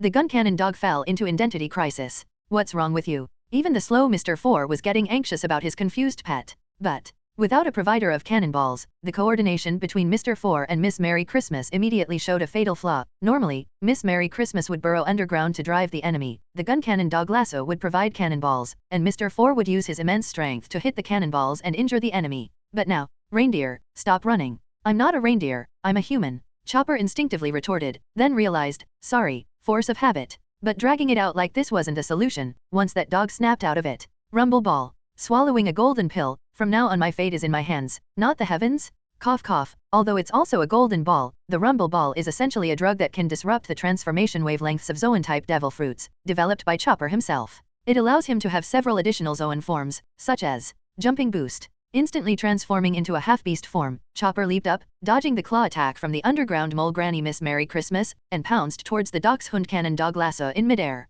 Before the two could react, he wiped the Dachshund's nose and pressed its head into a nearby hole. Sorry about this. Achoo. Boom. After a series of sneezes, there was an earth-shaking explosion. Miss Merry Christmas was suddenly blasted out of the interconnected holes on the battlefield. As expected, these holes are all connected. Just a bit of simple pepper made the Dachshund cannon dog self-destruct and lose consciousness, and also left Miss Merry Christmas covered in soot. Although Mr. Four was very strong, his movement speed was extremely slow. The battle was decided. Thud. In that moment of distraction, Chopper, in his half-beast form, felt a tight grip on his ankle and heard an urgent voice from below. Got you, you pig, pig. Oh no. Special attack, gunpowder star. Boom. Although this move wasn't very powerful, anyone who could only take hits without fighting back would feel miserable. The woman codenamed Miss Daublefinger, who originally had a blue afro hairstyle, now had a charred, smoking afro and was on the verge of going crazy. Stop. I'm going to tear you apart. Ah, like hell I'll stop. Usopp sprinted away, leaving Miss Daublefinger to eat his dust. Did this slingshot guy put all his points into running away?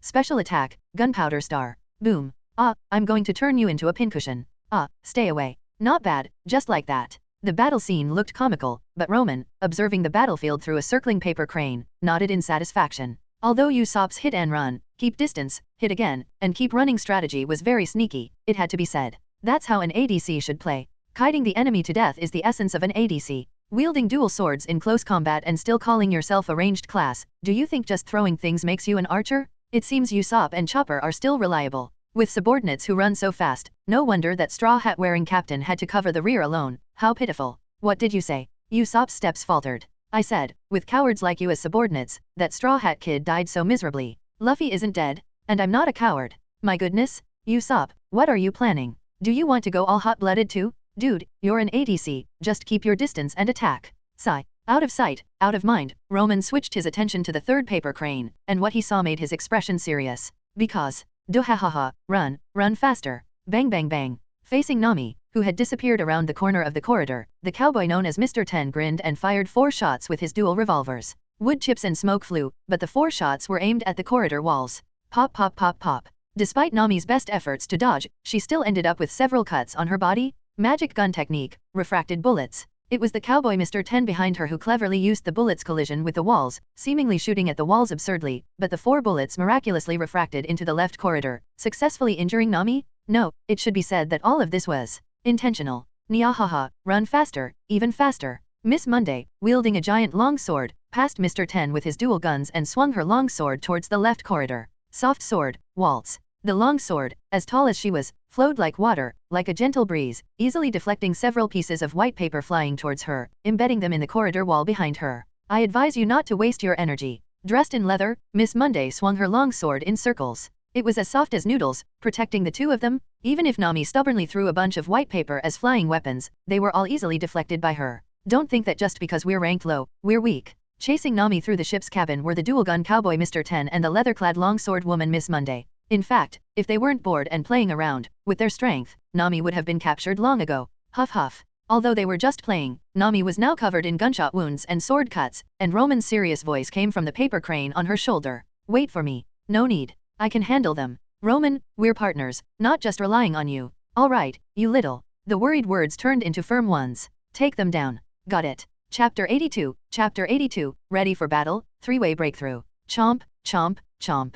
Plate after plate of food was poured into Luffy's throat, as if it were being poured into a sewer. Forgive Roman for describing it this way, but that's exactly what it looked like in front of him. Roman, hasn't that crocodile bastard arrived yet? Facing Luffy, who was stuffing food into his mouth while asking questions. Roman first used his observation hackie to carefully scan Luffy's chest several times, and had to admit that people's physiques are really different. In comparison, the wound on his abdomen that would split open with intense movement was truly embarrassing. Thinking about it carefully, if he ended up being the one with the worst recovery, it would be a bit. Get ready, Luffy. Roman shook his head, shaking off those messy thoughts. You should have a good understanding of Crocodile's strength by now, but what I want to say is, when he fights us, he's just toying with us. If we want to win, there's no way we can take him down in a one-on-one fight. I understand, Roman. Tearing off a piece of meat, Luffy's expression became serious and focused. When a wolf pack faces a beast, they fight together. I'm well aware of the gap between me and Crocodile. I won't naively ask for a one-on-one fight because... Luffy looked up, his face showing the maturity of a man. That would be playing with my friends' lives. Luffy, you didn't disappoint me. But... Wiping his mouth, Luffy looked seriously at Roman. Let me be the leader. No objections, right? Of course, the main position is yours. It can only be yours? Alright, since Luffy is ready, let's check on the other situations. First, Mole Highway.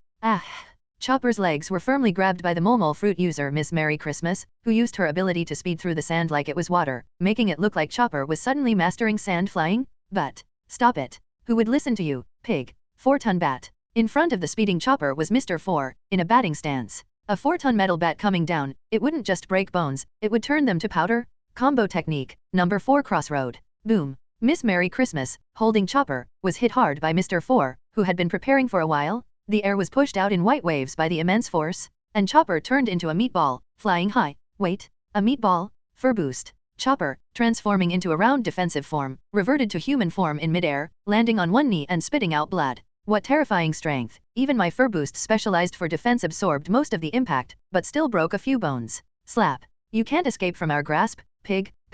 Careless. One more time, Mr. 4. Facing being grabbed by Miss Merry Christmas and rushed towards the swinging Mr. 4 again, Chopper was shocked. If he took another hit, even in his defensive fur form. Wait, transform? Got it? In an instant, facing the speeding Mr. 4 and the rapidly enlarging 4-ton metal bat in his pupils, the wind from the bat blew Chopper's fur wildly, but his training with Roman kept him focused, and just as the bat was about to hit him, transformation, release, in the blink of an eye, the tall and strong half-beastman deflated into a less than 1 meter tall human beast form, normal state. This not only caused Mr. 4's powerful bat to miss but also left Miss Merry Christmas, who was grabbing his feet from the ground, empty-handed. Swish. Above was the bat whizzing past, below were Miss Merry Christmas's claws, and in the air, the small Chopper rolled and transformed back into his half-beastman state. With a smack, he landed behind Mr. 4, half-squatting on the ground, twisting his waist to punch. At the same time, arm strength enhancement. Boom. Chopper's arm muscles suddenly swelled like the Hulk. His veiny arms carried immense strength, smashing hard into Mr. 4's waist from behind.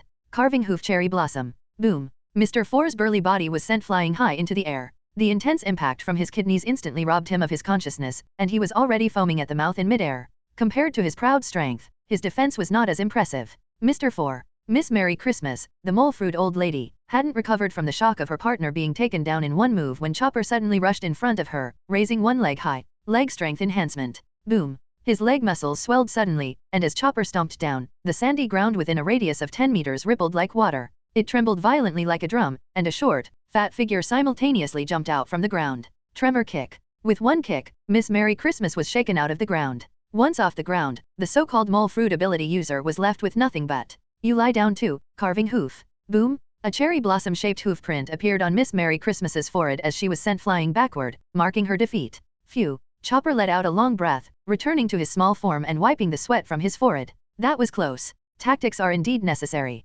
Very good, well executed. In battle, you should find the weak points and strike decisively. Chopper has the strength but lacks combat experience. As long as he targets the enemy's weaknesses, many battles can be won perfectly. Now, the next one. Usopp, what are you doing? Speechless. Although Roman could understand Usopp's behavior, if someone dared to mock Luffy in front of Roman, he would also immediately step forward with a knife to teach them a lesson. But, Roman himself is a close combat fighter, though recently showing signs of becoming a mage. His early skills were still focused on melee combat. And Usopp, all his skills are in running away. Smack. Using thorn therapy to strengthen her arms, Miss Daublefinger finally got the chance to beat Usopp into a bloody mess. Seeing the situation was settled, she still wasn't satisfied and had to taunt a few more times. Haha, your captain is dead, and you're still here talking about him becoming the Pirate King. Such childish words are laughable. It's a good thing that Straw Hat Guy died early, or he would have been humiliated by you. Shut up.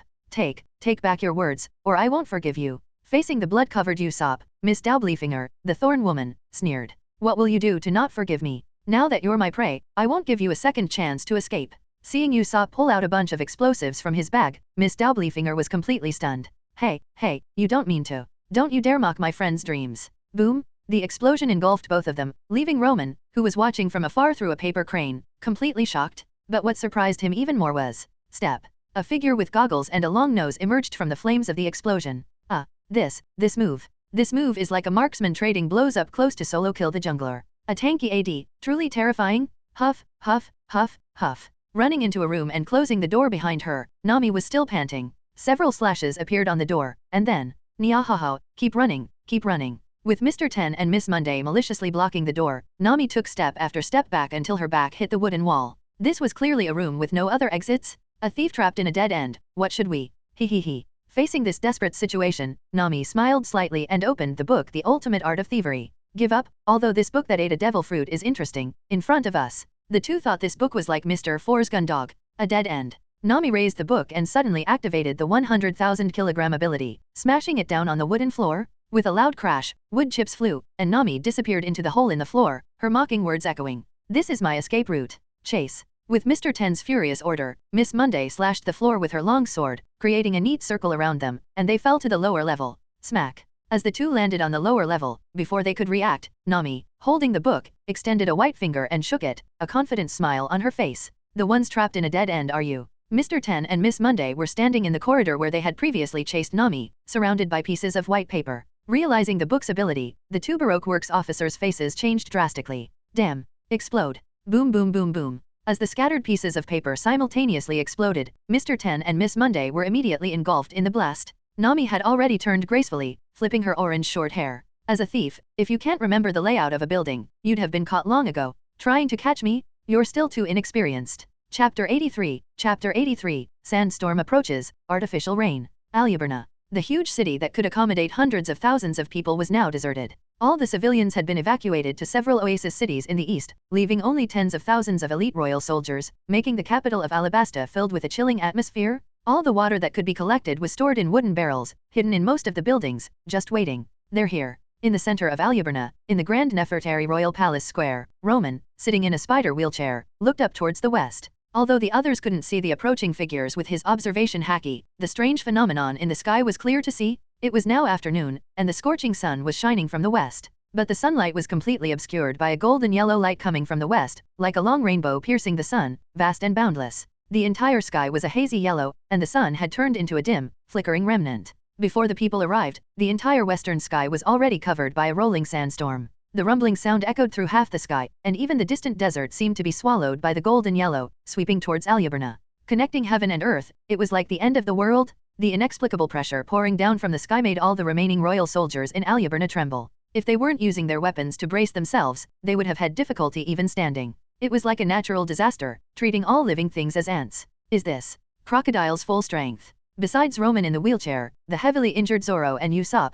after emergency treatment, were also standing in the square, along with the lightly injured Sanji and the busy Chopper. Overall, Luffy was the healthiest among them. Facing the terrifying force of the entire desert coming at them, not only the Straw Hat crew but even the others were silent. King Cobra, Princess Vivi, the two deputy captains of the Royal Guard, Pel the Falcon, Chaka the Jackal, and 4 elite Birdclaw warriors of the Royal Army. On the other side were the rebel leader Koza, the goggle-wearing guy, the chubby girl Kame, the tall Farafura, and the chief of staff Eric, who had torn off his chest full of medals. If divided by bounty levels on the sea, the lowest present was Vivi with a bounty of 10 million. The others were small experts with bounties of 20 to 30 million, and the 2 Zoan ability users guarding Alabasta were experts with bounties of 40 million. But, although they were all battle-hardened and determined, facing the power of heaven and earth before them, they asked themselves, "Don't panic." A voice broke the silence of the palace square. Roman, sitting in the wheelchair, shook the feather fan in his hand to attract everyone's attention. "Don't all look like dead people, acting like you're already in a coffin before the fight even starts.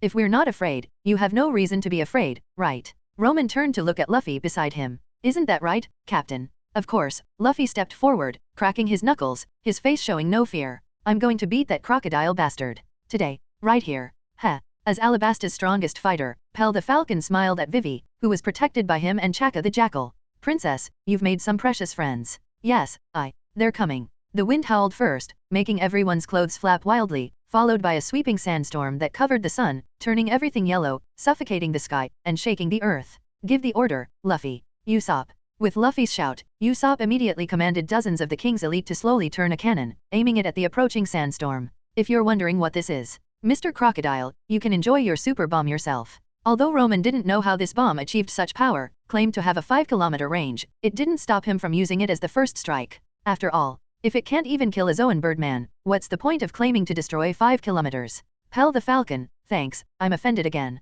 Fire. With Usopp's command, Roman's advice was to fire by feel, so, boom. First, a loud explosion, a straight line pierced through the sand, flying west at supersonic speed. In Roman's observation haki detection, the huge shell cut through the sandstorm, heading towards a vague figure in the sand. That figure was holding a tall white object. Boom. Whoa, my eyes. Wait, no. I'm using observation haki. In an instant, everyone in Aluberna, even those who had been warned to close their eyes, saw the intense light piercing through their eyelids, leaving everyone with a red and white vision. White, the explosion's light covering a kilometer radius. Red, the strong light penetrating the eyelids. This. Bro, with such a powerful weapon, why look for Pluton? Make a few more, and you can go anywhere in the world. 1 could destroy Marineford, 2 could wipe out Mary Geosa. But it's just a thought, this world is full of experts, and this bomb is only good for clearing small fry. But I have to say, this bomb Crocodile got from somewhere is really powerful. The explosion was like a second sun in the sky, blocking the overwhelming sandstorm. Under the intense explosion, the rolling sandstorm scattered, and the fierce momentum accumulated over 1,000 miles was halted, its power plummeting.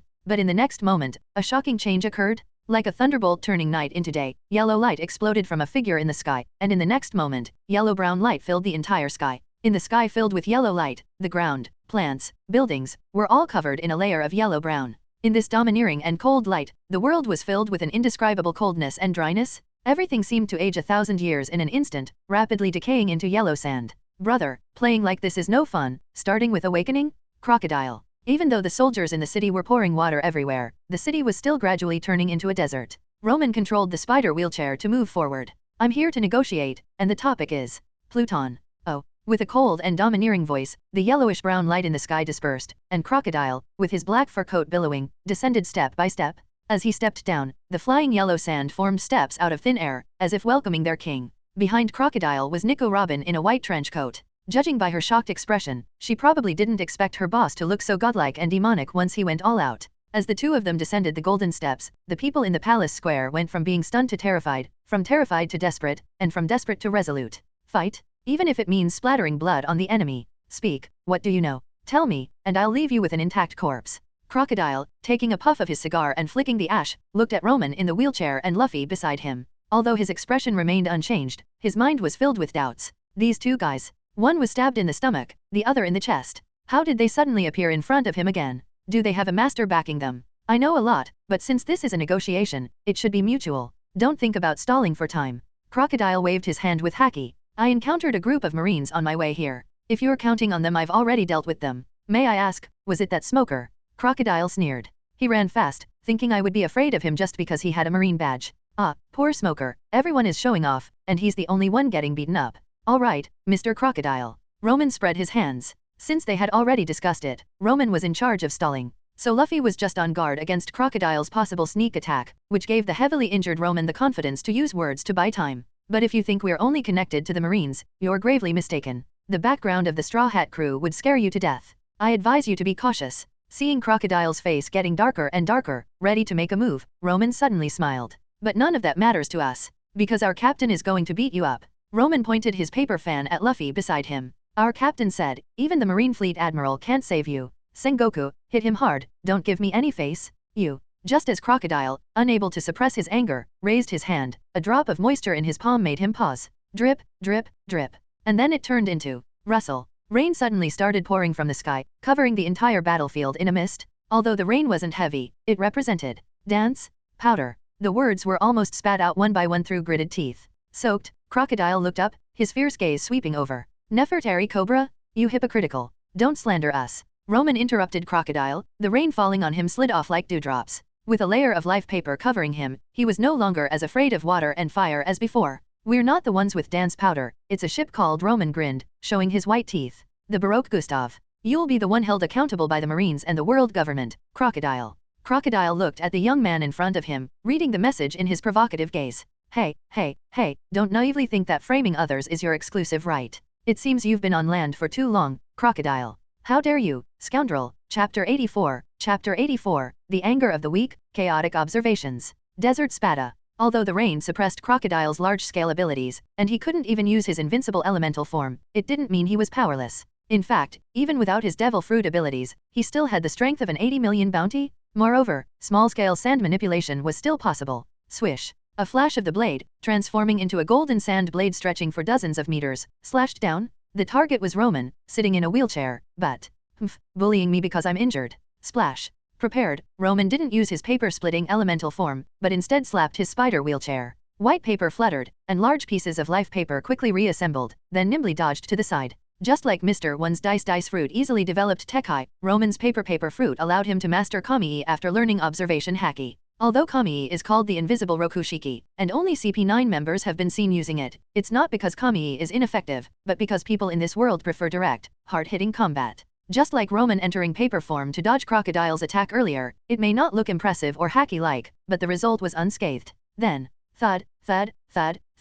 Amidst the dense sound of hooves, Roman, in the truest sense of leading the charge, held a lance and charged at Crocodile. He fired the first shot of the battle. Paper dance, Centaur Knight. The upper body was a traditional white knight, while the lower body was the four-legged form of a horse. Covered in thick paper armor, Roman charged with his lance while taunting, "I can fight you even in a wheelchair." Although Crocodile easily deflected Roman's charging lance with his golden hook, his actions. The damage was minimal, but the provocation was extremely high. "I'm going to cut you down." Soaking wet, Crocodile was almost driven mad with anger. He raised his golden desert scimitar, ready to strike Roman. But in that instant, he raised an eyebrow and, without turning his head, swung his right hand back, the golden scimitar clashing with several weapons. Gathering these ants together, are you planning to have them join your funeral? Blocking Crocodile's single blade were 4 elite soldiers of the king's army, known as the Bird Claws. Each originally had a bounty of around 20 million, and now, sorry, Roman. Please forgive our interference. The 4 tall desert warriors, wielding desert-style long swords, giant axes, slashing knives, and scepters,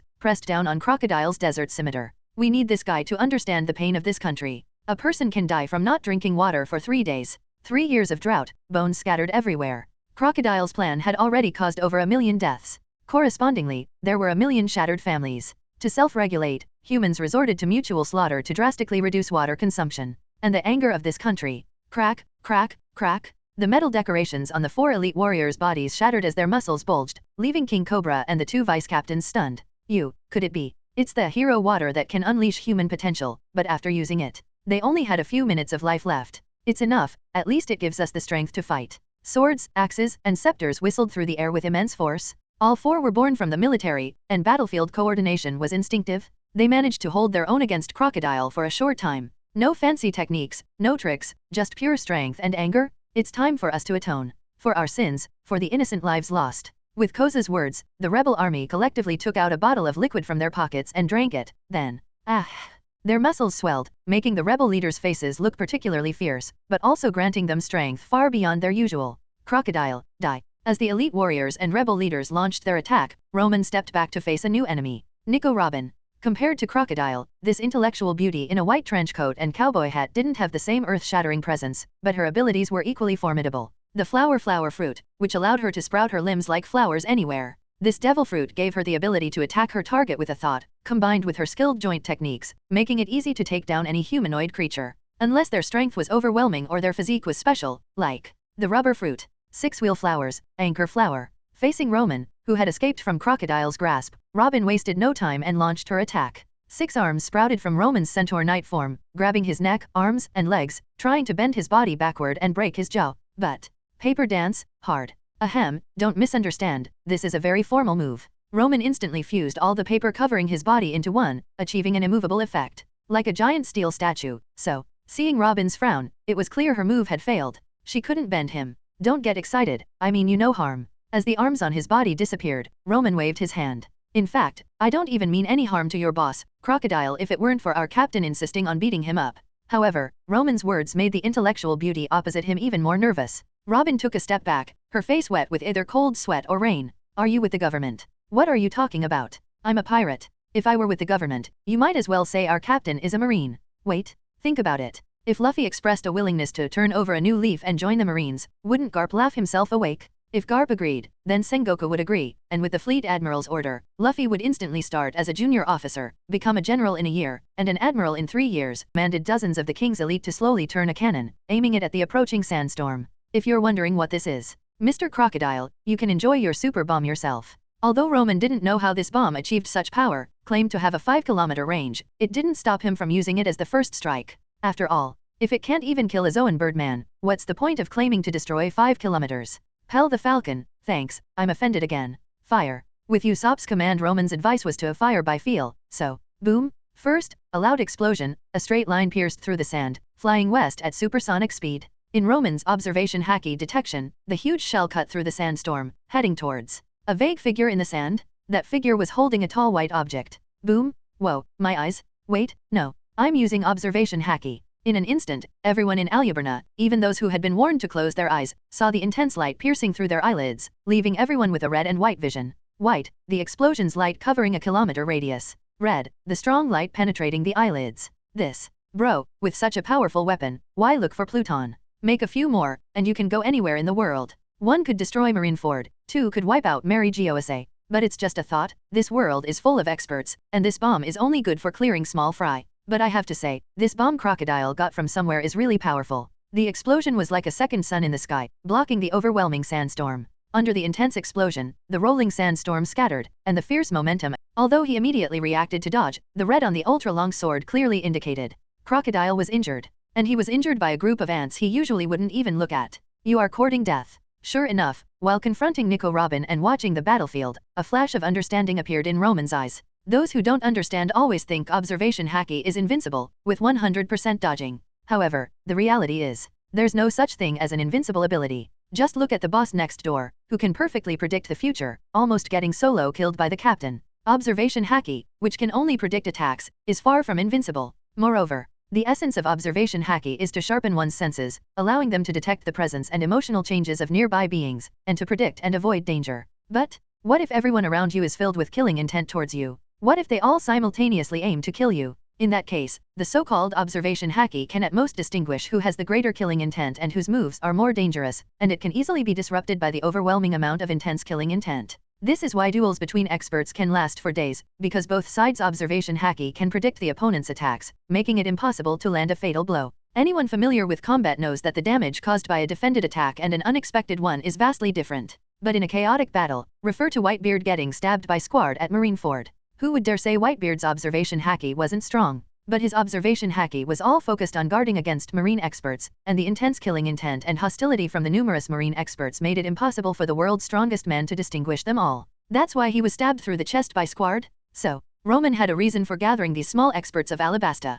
Just the intense killing intent from everyone? It was enough to disrupt Crocodile's observation haki, preventing him from performing normally. Not to mention the premonition that requires a calm mind to use. Good, with his most unbeatable elemental form suppressed, his observation haki was also restrained. Chapter 85, The Strength of a Swordsman, Luffy takes action. However, weaklings are always weaklings. As Crocodile's impatient voice sounded, the yellow sand he had secretly scattered during the battle gathered above his head, temporarily blocking the rain, allowing him to free his hand and grab the air. Sandstorm, circle. Circles of rapidly spinning sand protected Crocodile, like billions of meteors surrounding him. They deflected all the surrounding swords, guns, staffs, bullets, and cannons, and then, as Crocodile spread his fingers, sandstorm, rain. Pew pew pew pew. Supersonic sand bullets shot out, instantly sending the Birdclaw 4 and the rebel leaders flying? No. In Crocodile's observation haki perception, although his move had cleared the field and severely injured them, none of these ants had died. Under the dense firepower comparable to heavy machine gun fire, the bodies of these guys were still mostly intact. The dense sand bullets had only left a bunch of deep wounds on their bodies, but hadn't killed them. That's not science. Wait. Sweeping his gaze over the warriors who had been sent flying, Crocodile noticed the layers of peeling on their charred wounds. Without a doubt, this familiar defensive ability was that kid. Facing Crocodile's murderous gaze, Roman friendly waved at him. Look down on us weaklings? Not a single one dead after one move. Just ask yourself, are you angry? Are you angry? Crocodile was furious. Fine, if the bugs I couldn't squash in one go, I'll waste a bit more time. Clang! A loud, long, piercing metallic clash sounded as the golden scimitar clashed with two swords, even drowning out the sound of the pouring rain. The sound was not only loud but also carried an extremely sharp, intense friction, like 3 high-speed rotating chainsaws constantly changing angles and grinding against each other. Pell the Falcon, Chaka the Jackal. Facing the two who were holding him off with a sword and a saber, Crocodile raised his bare eyebrows. Do you also wish to sacrifice yourselves for others? Though also Zoan-type devil fruit users, Pell, Chaka, and Chopper of the Alabasta Kingdom's highest combat force are different. Chopper focuses on developing his body, while Pell and Chaka focus on human swordsmanship, with the animal fruit providing more of a supportive effect. Clang, clang, clang. In the midst of flashing swords and shadows, the two vice-captains fought hard against Crocodile. Pell's swordsmanship was fierce and grand, combined with the bird fruit, falcon model, allowing him to leap and soar. Chaka's swordsmanship was swift and ruthless, combined with the dog fruit, jackal model, moving like the wind. Together, they once again withstood Crocodile's attack. We are the protectors of this country, and we will not allow you to run rampant. Facing the two experts in half-beast form, Crocodile felt a deep sense of weaklings. The golden scimitar in his hand turned, like the unpredictable wind in the desert, or the sand that buries everything. With a twist and a pull, a powerful quicksand appeared out of nowhere, swallowing everything. At the same time, the blade's light flowed, distorting and tilting the surrounding air, creating a mirage-like scene. Let me show you what real swordsmanship is. Oh no. Pell and Chaka were not weak, but Alabasta, deliberately isolated by the world government, was still stuck in a feudal society, with even martial arts being scarce. Their swordsmanship, honestly, was just the result of relentless practice. With Crocodile's swordsmanship reaching the level of a master swordsman, they were caught off guard. Their sword and blade strikes felt like they were hitting empty space, their momentum twisted and diverted, leaving them powerless, their attacks and movements thrown off balance, exposing their weaknesses. In Crocodile's other hand, the giant golden hook mercilessly slashed towards Chaka's waist. Pell, in shock, lunged forward, blocking with his arm. Iron feather. Slash the wing that instantly transformed from his arm blocked the golden hook, but with a puff, it was pierced. Fortunately, the jackal transformed Chaka reacted, turning his long sword towards Crocodile's face, forcing him to retreat. However, before the two vice-captains could catch their breath, they stumbled forward uncontrollably. Under their feet, the ground had turned into quicksand at some point. Sand battlefield. In the moment their stances were broken, Crocodile, stepping on the yellow sand, slid forward like he was gliding.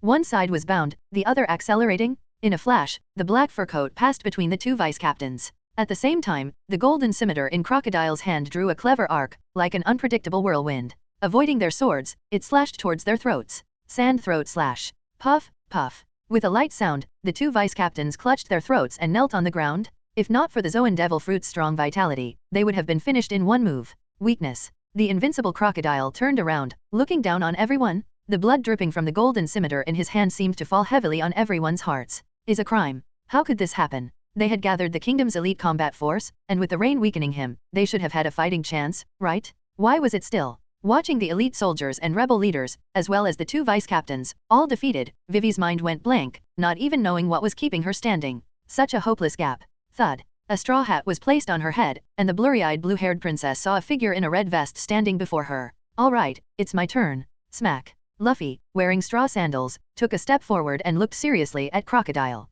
The fighting spirit rising like smoke caught Crocodile's attention, giving Roman a chance to use paper streamers to drag the severely injured away. Defeated opponent. If I can kill you once, I can kill you twice. Crocodile, dispersing his golden hook and flicking the ash from his cigar, looked contemptuous, but his slightly forward-leaning posture showed he wasn't as relaxed as he appeared. Vivi, everyone, I'm sorry. I lost to this guy once. Luffy looked up seriously at the soaking wet Crocodile, assuming a hand-to-hand combat stance. But now, you've created such a favorable situation for me. The Baroque Works officers were defeated by Zoro, Sanji, Usopp, and Chopper. Nami used artificial rain to counter Crocodile's invincible elementalization and wide-range skills. Although Luffy didn't fully understand why Roman went to such lengths to arrange all this, his intuition told him that now was the weakest moment for Crocodile. It's time to end everything. Facing Luffy's declaration, veins bulged on Crocodile's forehead. If you can. Gomu Gomu no pistol. Whoosh. A long fist suddenly shot towards Crocodile, but how could such a straightforward attack hurt him? As he quickly dodged, his prepared deadly right hand grabbed Luffy's arm with a snap.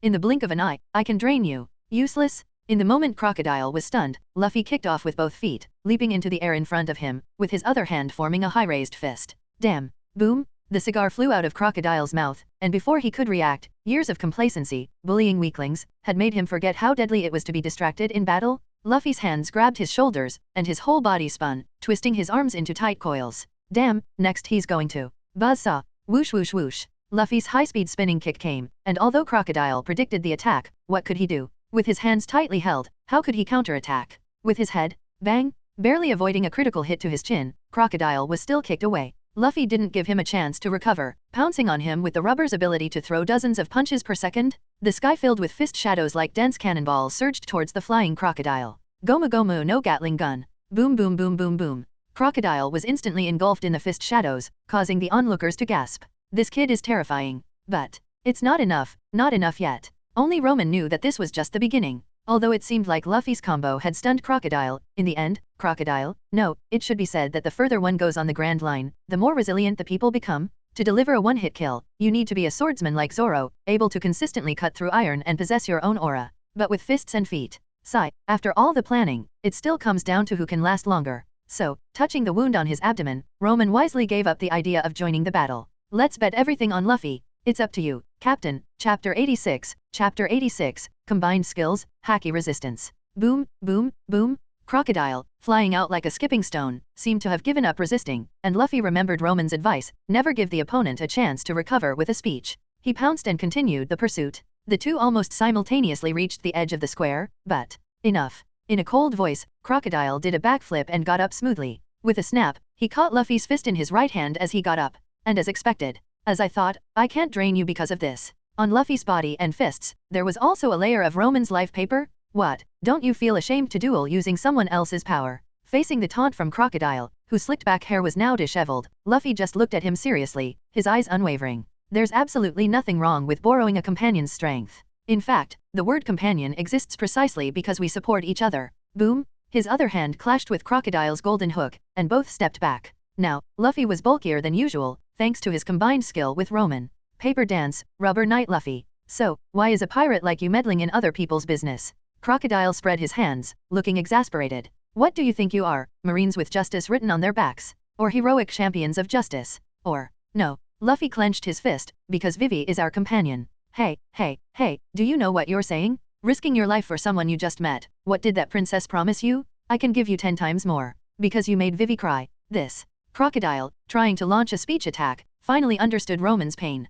The other party wasn't even on the same wavelength, so what's the point of talking? I will never forgive anyone who makes my companion cry. But Luffy's serious expression and determined eyes left Crocodile speechless, because his observation Haki clearly sensed that the boy in front of him, both physically and spiritually, was true to his word. Companion. Gritting his teeth, Crocodile slowly bent down, taking an attack stance. One by one, you all hold on to these boring fantasies. Do you think the Grand Line is some kind of playground? Do you know how cruel the world of pirates is? The Grand Line is a place full of adventures, and the world of pirates is our adventure. Luffy's words interrupted Crocodile's anger, bringing smiles to the injured Straw Hat crew and Vivi. Well said, Captain. Luffy, go for it. Beat that crocodile bastard. Humph, this guy. Ha ha ha. Roman, sitting in a wheelchair, rubbed his cheeks. He had already deactivated his armored form and was now focusing on covering Luffy with paper. If you're wondering why he dared to be so bold, it's because Nico Robin, the tall, intellectual beauty in a white trench coat, was already standing beside Roman, looking like one of their own. Not the highest-ranking officer of Baroque Works, codenamed Miss All Sunday. Sorry, boss. No, or should I say Mr. Crocodile. Unfortunately, I've decided to resign. Just now, you. All right, Crocodile, stop pretending. Roman waved his hand. You were going to kill Nico Robin the moment your goal was achieved anyway, so you never trusted her. Or rather, you never trusted anyone? In contrast, Roman nodded towards Luffy, who was confronting Crocodile. This is my captain. Compared to my captain's demeanor, Crocodile, with all due respect, you're like a dog. It wasn't an insult, but the best description of Crocodile's current expression, his face twisted with envy, jealousy, and hatred, like a stray dog wandering in the storm, looking at the lights with the same eyes. Courting death. Whoosh! In a flash, the black coat rapidly enlarged in Roman's pupils, making Nico Robin instinctively cross her arms in front of her chest, ready to activate her ability.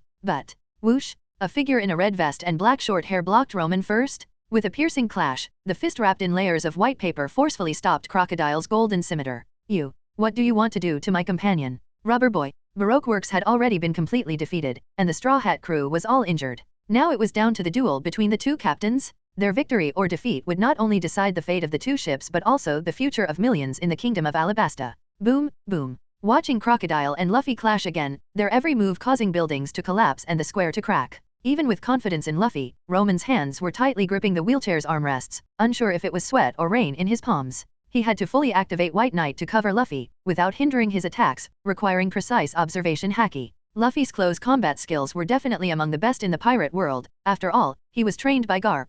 With Roman's life paper immune to Crocodile's most terrifying water absorption ability, and the high defense provided by layers of paper, Knight Luffy now had the ability to stand against him. Nami's artificial rain using dance powder can last for half an hour, and there's still half the time left. As long as the rain continues, Crocodile's sand fruit will be continuously suppressed. The timing is in our favor. This is the Nefertari Palace of the Alabaster royal family, made entirely of solid rock. The entire city has been heavily watered to stay moist, and with the rain, the surroundings show no signs of desert. The terrain is in our favor. A series of obstructions and provocations have already greatly weakened Crocodile's condition. Additionally, even though the people around aren't participating in the fight, their killing intent and hostility also distract Crocodile's observation haki, while Luffy, covered in paper, can focus entirely. The people are in our favor? With the timing, terrain, and people on our side, if we still can't win, then there's really no hope. So, Luffy, beat that crocodile. Luffy, go for it. Captain, take him down. Young man, please. Various encouragements turned into an inexplicable spiritual force, wrapping around Luffy. On the other hand, Crocodile's side was left with nothing but impotent rage. Do you think you can defeat me like this? With Roman's paper wrapped around him at any cost, Luffy's fists and feet could clash head-on with Crocodile's golden hook and sword. Even if some attacks tore through the paper and hit Luffy, his tough physique could withstand them. So, although covered in blood, Luffy fought more and more bravely. In contrast, Crocodile was already restless, especially with the surrounding people's killing intent like thorns in his back, and the constant cheers making him even more irritable.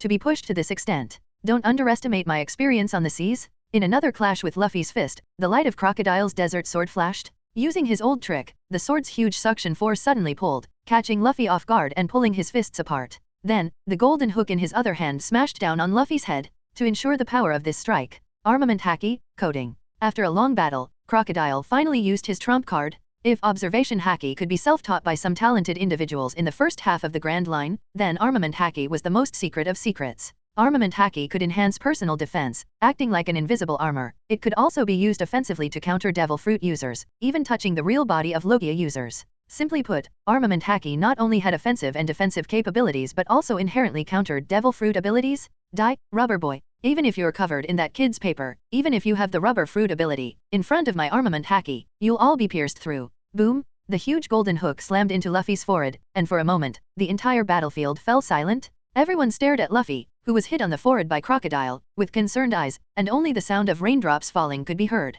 Luffy, don't worry. Facing Vivi, who instinctively reached out, Roman waved to stop her, but he didn't notice that his voice was trembling. Back then, it was the opponent's armament haki that directly pulled him out of his elemental form. Hehe. In the square where only the raindrops fell, Luffy's voice suddenly rang out. If others were just surprised and greatly relieved, then Crocodile, facing Luffy, was shocked, horrified, terrified, and scared. Luffy looked up, ignoring the blood on his forehead, and just grinned. Your soft attacks are nothing compared to my grandpa's punches. Ha ha ha ha ha. Roman was the first to react, clutching his forehead and laughing wildly. No other reason, just finding his previous worry laughable. If anyone in the Straw Hat crew had the highest resistance to haki, it was undoubtedly Luffy, who was often beaten by top-tier armament haki. Crocodile, your little bit of armament haki is nothing compared to Luffy's grandpa Garp. You're not even fit to carry his shoes. But Crocodile didn't know this. To him, the opponent was mocking him for not even being as good as an old man. This is unforgivable. Chapter 87, the final battle, Crocodile's end. How could this be? Fists and feet clashed, swords and hooks parried. In the curtain of rain, two figures were engaged in a life-and-death struggle. Go, Luffy. Captain, knock him out. Go for it. The annoying voices in his ears made Crocodile irritable, wishing he could use Desert Spada, release to cut down those blue flies, but, boom! An increasingly heavy fist smashed into his golden scimitar, making Crocodile's arm numb, almost losing grip of his Desert Spada, let alone dealing with those around. Goma Goma no dash. Focus. The opponent is attacking. In an instant, Crocodile concentrated, staring intently at the jumping, punching Luffy in front of him. A blurry Luffy figure appeared in his eyes, twisting his waist, body like a bent bow, power surging through his body. The direction of the punch was left. Dodge. Boom. Gatling. The next moment, a numbness spread from his left cheek, and Crocodile, stumbling backward, had only one thought in his buzzing mind. How could this be? Slap. Standing in the rain, panting, Crocodile looked at his slightly trembling legs. He wanted to laugh, but his mouth only twisted into an ugly shape. So my body can't keep up with my mind. So many years of comfort, and I can't even sustain a half-hour fight. Huff, huff, huff. The Straw Hat Kid opposite was also panting heavily. It seemed that in this high-intensity life-and-death battle, his stamina was also greatly depleted. Fine, it's time to end this. Straw Hat Kid, I acknowledge you as a strong person. Discarding the Desert Spada in his hand, His intact right hand removed the front part of the golden hook on his left hand, revealing a small hollow iron hook inside. Now, let me show you what a pirate fight is. The hook is removed. After catching his breath a few times, Luffy regained some strength and looked at the hollow iron hook on Crocodile's left hand. What is that? It's a poison needle. Crocodile wasn't kindly warning Luffy, it was a form of intimidation. As long as his opponent's attention was on the poisonous hook, it would unconsciously tie up his hands and feet, making him hesitant. Is that so? However, Luffy just responded calmly, without fear or dread, as if Crocodile was merely performing a monkey show. Very well, in a battle between pirates, anything goes. It seems you don't know what fear is, but this will be the last time.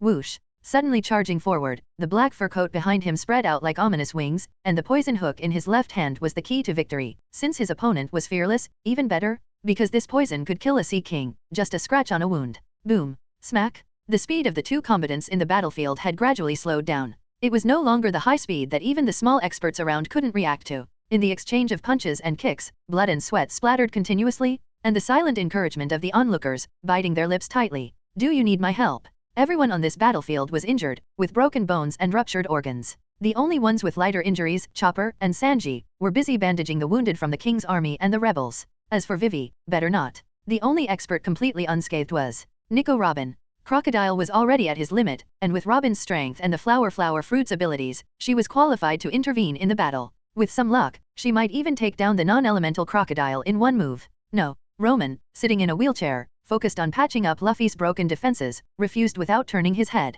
This is our Straw Hat Crew's battle, we don't need your help. Is that so? Pressing the white cowboy hat on her head, the intellectual beauty named Nico Robin hid her face under the brim, her expression unknown. Don't forget your promise, Roman. Of course, the information I provided is enough to prove my sincerity. Puff. Luffy. Damn it. Doctor, call a doctor. Don't panic. X2. Roman and Zoro blocked the excited Straw Hat Crew on either side. The battle had reached its most critical moment. Luffy had been scratched on the shoulder by Crocodile's hook, and although Roman kept covering Luffy with new paper, his own stamina was nearing its limit. Don't forget, he had a big hole in his stomach just yesterday. Devil fruit abilities also consumed stamina. Ha ha ha ha, the winner is me. Even though Luffy had kicked him in the neck, Crocodile still laughed wildly. Soon, the poison will spread throughout your body, the battle is all ready. Smack! A flying fist smashed into Crocodile's face, breaking his nose and sending him flying, making the enraged sand crocodile roar. Why haven't you fallen yet? Your goal isn't this country, right? For someone you've only known for a short time, you're risking your life?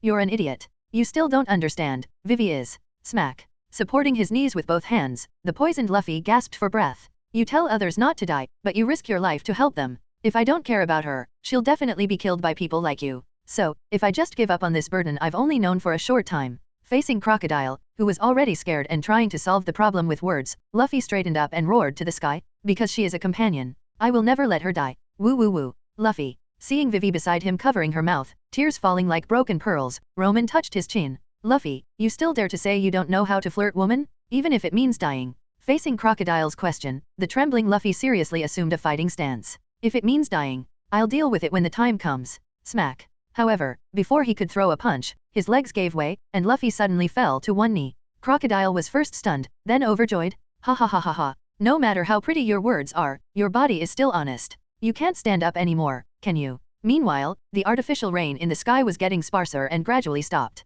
Half an hour had passed? Ha ha ha ha ha. See, even the heavens are on my side. Crocodile spread his arms and looked up at the sky, eager to enjoy the warm sunlight. Soon, I'll bury all of you in the yellow sand and send you to hell to reunite. You can't save anyone. Clang. As Luffy fell, Sanji silently took a step forward, and Zoro drew the Wado Ikemonji from his waist. But, wait. Roman, with a serious expression, reached out to stop them again because a familiar voice was echoing in his mind. Roman, help me. This damn crocodile still has strength. Crocodile still has strength. It's not that Roman didn't believe Luffy, but both of them clearly looked exhausted. However, since Luffy said so, there must be a reason. After all, Luffy was the one fighting Crocodile, not Roman himself. Only the opponent in battle could best grasp the situation. Damn, why hasn't it? Roman. With Luffy's shout, Roman, in the wheelchair, tilted his head to the side as if he had fallen asleep. Luffy, you. From the White Knight attached to Luffy came Roman's voice. Now he was personally controlling the White Knight, and also, I only have a few punches left in me, please. Alright. Smack. Luffy stood up again, his skin visibly pale, his face haggard, but his eyes still bright. How is this possible? Wait a minute. A stunned Crocodile saw two human auras on Luffy. Behind Luffy, there was another boy. Is it that paper kid? Humph, you need someone else's help to stand up. Do you think you can still win against me? Of course. I'm the man who will become the Pirate King. Whoosh. In a flash, with Roman's push, Luffy instantly advanced to Crocodile's front. Before Crocodile could react, Luffy's fist struck upward, smashing into his jaw. I will surpass you. How could this be? The poison must have taken effect. Even with that paper guy's control, this rubber kid should be out of strength. Who do you think I am? Facing Crocodile's roar and the swinging poison hook, Luffy, controlled by Roman, ducked his head and dodged the attack. Damn. With the two overlapping, their observation Haki interfered with my judgment. Boom! A fierce punch landed on Crocodile's chest, even lifting the black fur coat on his back with the force that passed through. After flying back and spitting out a mouthful of blood, Crocodile's eyes turned fierce. What will it take for you to fall? Swish, swish, swish. In Crocodile's right hand, the flying yellow sand once again formed the shape of a scimitar, but this time, it was different from the original desert spada. The blade was as cold as snow, the body like golden glass, and the sword had intricate patterns. Desert Vajra Spada. This was a sharp blade comparable to the supreme grade swords, Crocodile's ultimate move. It was the weapon he once wielded while roaming the New World, just the weapon itself, without Haki enhancement. How many years has it been? Since this sword was split in two by Whitebeard SS Mirakomagari, Crocodile had never used this move again, but that didn't mean its sharpness had diminished. Danger. In an instant, even just attached to the White Knight, Roman felt the illusion of facing a blade that could cut through gold and jade, about to be split in two. Dodge. No. Facing the blade comparable to the supreme grade swords, Luffy unhesitatingly raised his fist to meet it. Gomu Gomu no, punch. This punch had no changes, no techniques. It was just an ordinary punch. But within this punch, Luffy poured an invincible fighting spirit forged through battles with beasts, people, and the forces of nature. This was a belief from the deepest part of the soul, the purest life force, as if it would not be swayed by anything, not stopped by any obstacle. The sky, the sea, steel mountains, all would shatter before this punch. Break. With a soft sound, the Desert Vajra Spada, said to be comparable to the supreme grade swords, silently shattered like a real sand toy. Crocodile's final killing move was instantly crushed, shattered, and dispersed. The scattered sand had not yet flown apart when Luffy's fist pushed the yellow sand back, smashing it into its owner. Crack! The fist sank deeply into Crocodile's chest, and what terrified him even more was a spirit of disdain for the world, sweeping in all directions, with an air of supremacy.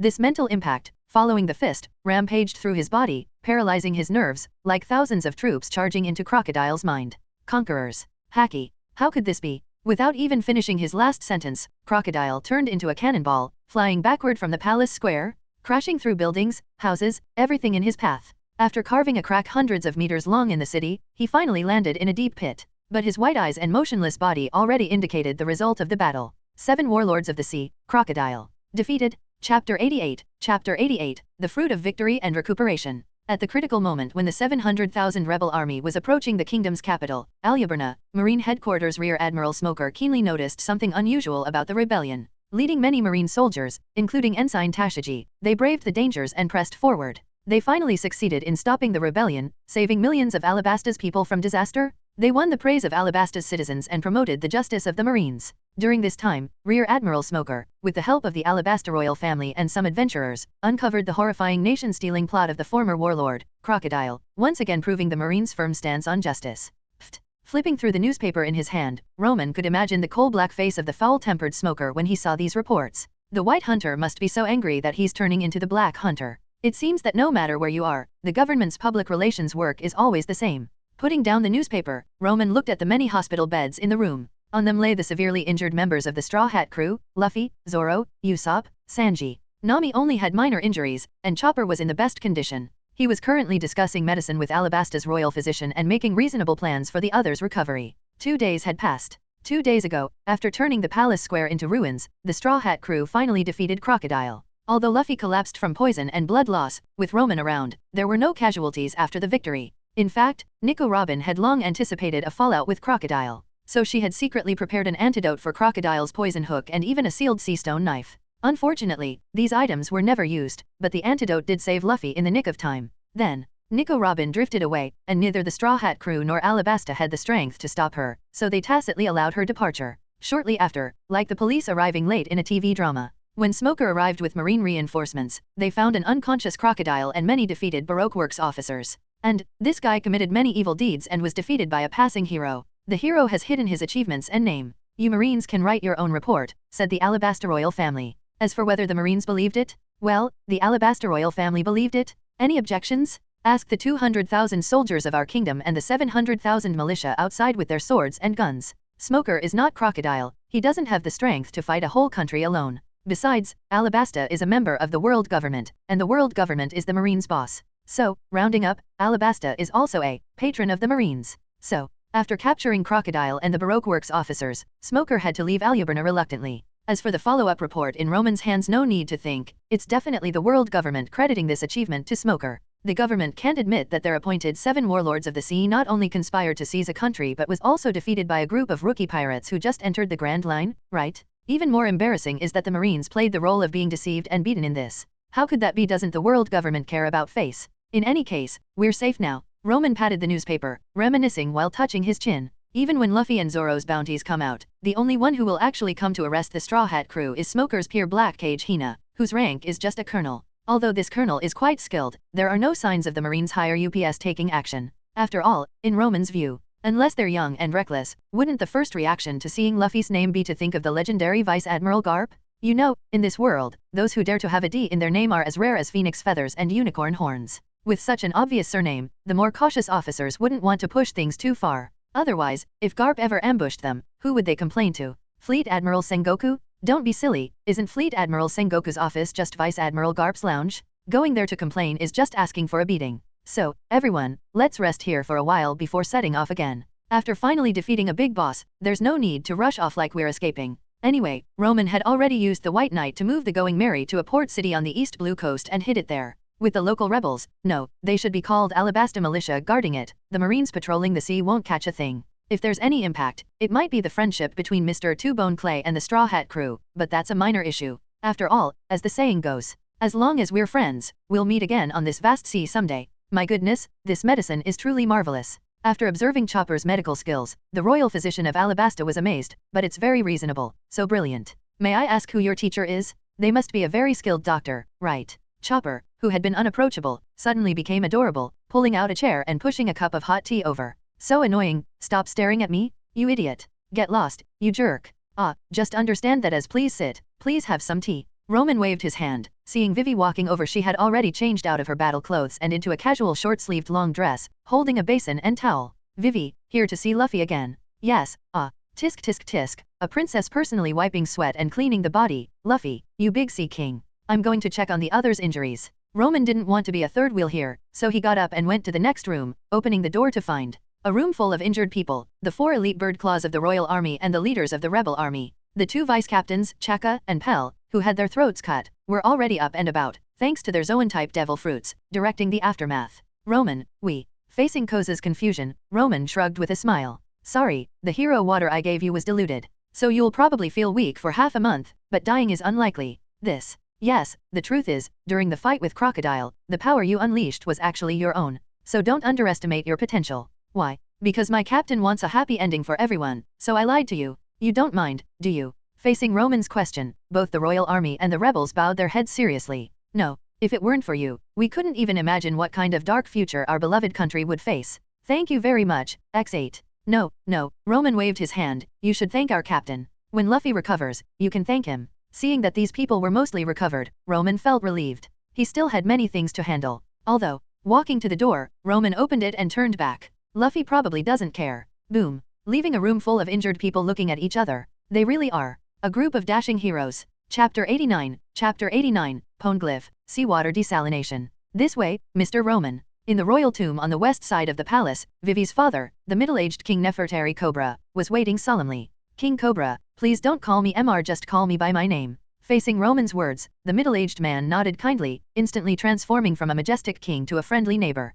Then you must call me Cobra or Uncle Cobra, always calling me King makes it seem distant. All right, then, Uncle Cobra. Roman followed suit. About what I proposed. Yes, your information is very accurate. Even too accurate? To know that the Nefertari family guards the Pluton blueprints, and even know they are in the tomb, besides the Nefertari family, only those. Here it is. As the middle-aged king touched an inconspicuous statue decoration in the tomb, a passage to the underground opened on the previously empty floor. The Poneglyph is inside. Good. Facing the legendary battleship Pluton that could destroy an island with one shot, Roman remained unmoved and turned to look at the tomb's pillars. Nico Robin. As you can see, I've kept my promise. Tap, tap, tap. A tall figure in a white trench coat and cowboy hat emerged from behind the stone pillar. It was none other than the highest-ranking officer of Baroque Works, Miss Allsunday. This place is. Yes, it's your target, the Poneglyph. Roman stepped aside, gesturing towards the passage below. The intellectual woman named Nico Robin gave Roman a deep look before stepping into the passage. No matter what awaited her inside, this was the closest she had ever been to the poneglyph,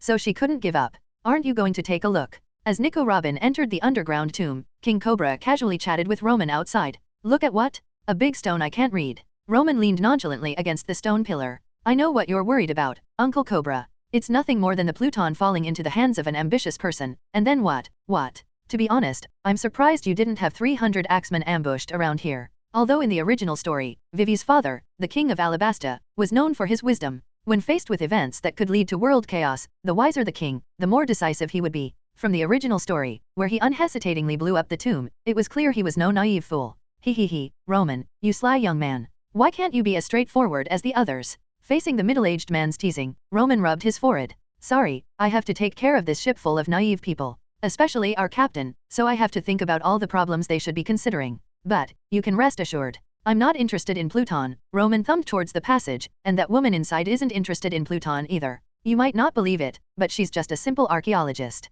So, there's no need for any killing. Although Alabasta doesn't have any experts who could take down Roman or Nico Robin anyway. Tap, tap, tap. Soon, Nico Robin emerged from the passage, looking disappointed and saying, surprising, I thought there would be 300 elite soldiers waiting for me outside. I really want to take you down. Roman rolled his eyes, surprised that someone else had the same thought as him. I alone am enough. Then, Nico Robin spread her hands. Shall we fight? Let's go, I've fulfilled my promise. After King Cobra activated the mechanism to close the tomb, Roman and the middle-aged king decisively turned and left, leaving a bewildered Nico Robin behind. Of course, I trust you, Roman. But that woman named Nico Robin. After leaving the royal tomb, the two walked towards the north of the palace. Compared to the deserted west side, there were people every 5 steps and a sentry every 10. There were even soldiers lying on the ground, listening for underground intruders. Although such defenses were futile against true experts. Your Majesty, please provide the password. Rebirth. Please proceed, Your Majesty. Well, facing the serious soldiers, Roman naturally wouldn't say something like you're just doing pointless work to spoil the mood.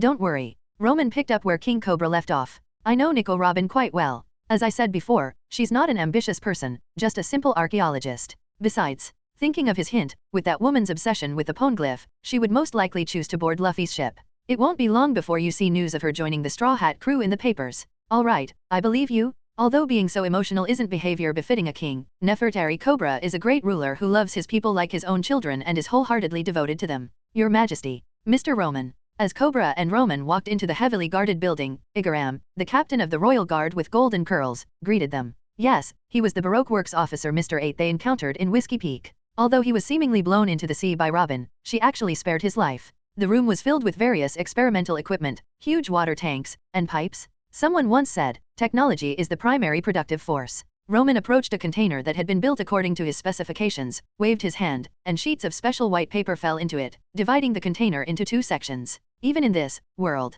Roman nodded to the elderly craftsmen beside him, who couldn't really be called scientists. As they pulled the valves, a large amount of water flowed into the container, seeped through to the other side, and finally flowed out of the faucet. Fresh water. Is this really drinking water? Oh my, this is a miracle. This is a gift from the gods. In an instant, the elderly men seemed possessed, laughing and jumping around, and even the usually calm Igaram's hands and feet trembled. He stepped forward, took a cup of water, sipped it himself, and then handed it to King Cobra. Your Majesty, it's real. Gulp. Snatching the cup, Cobra drank the liquid in one gulp. The middle-aged king closed his eyes and silently savored it for a moment before suddenly opening his eyes. He turned to Roman. Thud. He knelt down. Mr. Roman, on behalf of the millions of people of Alabasta. Thank you very much. The only thing that could make a king so emotional was desalination technology. Hey, get up, Roman said, pulling Cobra up with a smile. If Vivi sees this, she'll beat me up. Of course, he was just joking. Technology is the primary productive force. Roman snapped his fingers in front of the reverse osmosis desalination device. If technology isn't enough, we'll use devil fruits.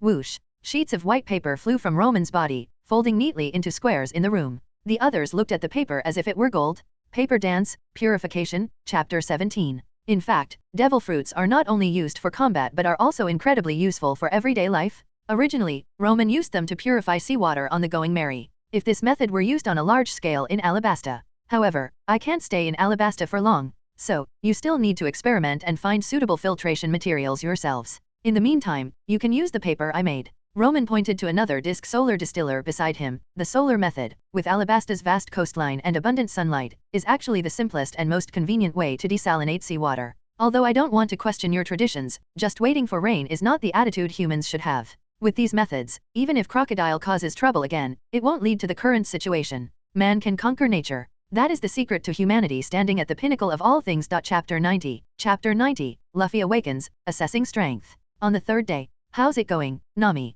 In the palace training ground, Nami was fully focused on the thief's extreme art in her hands. In the open space in front of her, a small yellow sand tornado was swirling around. Twist and turn. It's hard to say if it has any damage, but it looks quite amusing. Well, I've found a bit of the feeling. As Nami spoke, the mini sandstorm in front of her dissipated. Nami pouted in disappointment. 2 days and I can only create this small sand whirl. It seems my understanding of weather is still lacking. Crocodile, please turn on the microphone to communicate. Undoubtedly, the 4th and 5th pages of the thief's extreme art in Nami's hands were filled with yellow sand, with the wind and sand flying, giving a sense of desolation and the passage of time. Sponsored by Mr. Crocodile, the sandy pages were, in Roman's opinion, perfect for a navigator like Nami. At least more reliable than the Climatact with its long wind-up time, and if things go well, Nami's strength will see a huge leap. Of course, knocking out Zoan-type dinosaur fruit users with one hit, hee. Why not develop abilities like the crescent-shaped sand dunes? Crocodile's strongest move for dealing with weaklings was the crescent-shaped sand dunes, which could turn a group of people into mummies with one move. Unless they were hacky experts or had special constitutions, they would die with one touch. No. Nami shook her head. As you said, the same fruit they should be called Alabasta militia guarding it. The marines patrolling the sea won't catch a thing. If there's any impact, it might be the friendship between Mr. Two-Bone Clay and the Straw Hat crew, but that's a minor issue. After all, as the saying goes, as long as we're friends, we'll meet again on this vast sea someday. My goodness, this medicine is truly marvelous. After observing Chopper's medical skills, the royal physician of Alabasta was amazed, but it's very reasonable, so brilliant. May I ask who your teacher is? They must be a very skilled doctor, right? Chopper, who had been unapproachable, suddenly became adorable, pulling out a chair and pushing a cup of hot tea over. So annoying, stop staring at me, you idiot. Get lost, you jerk.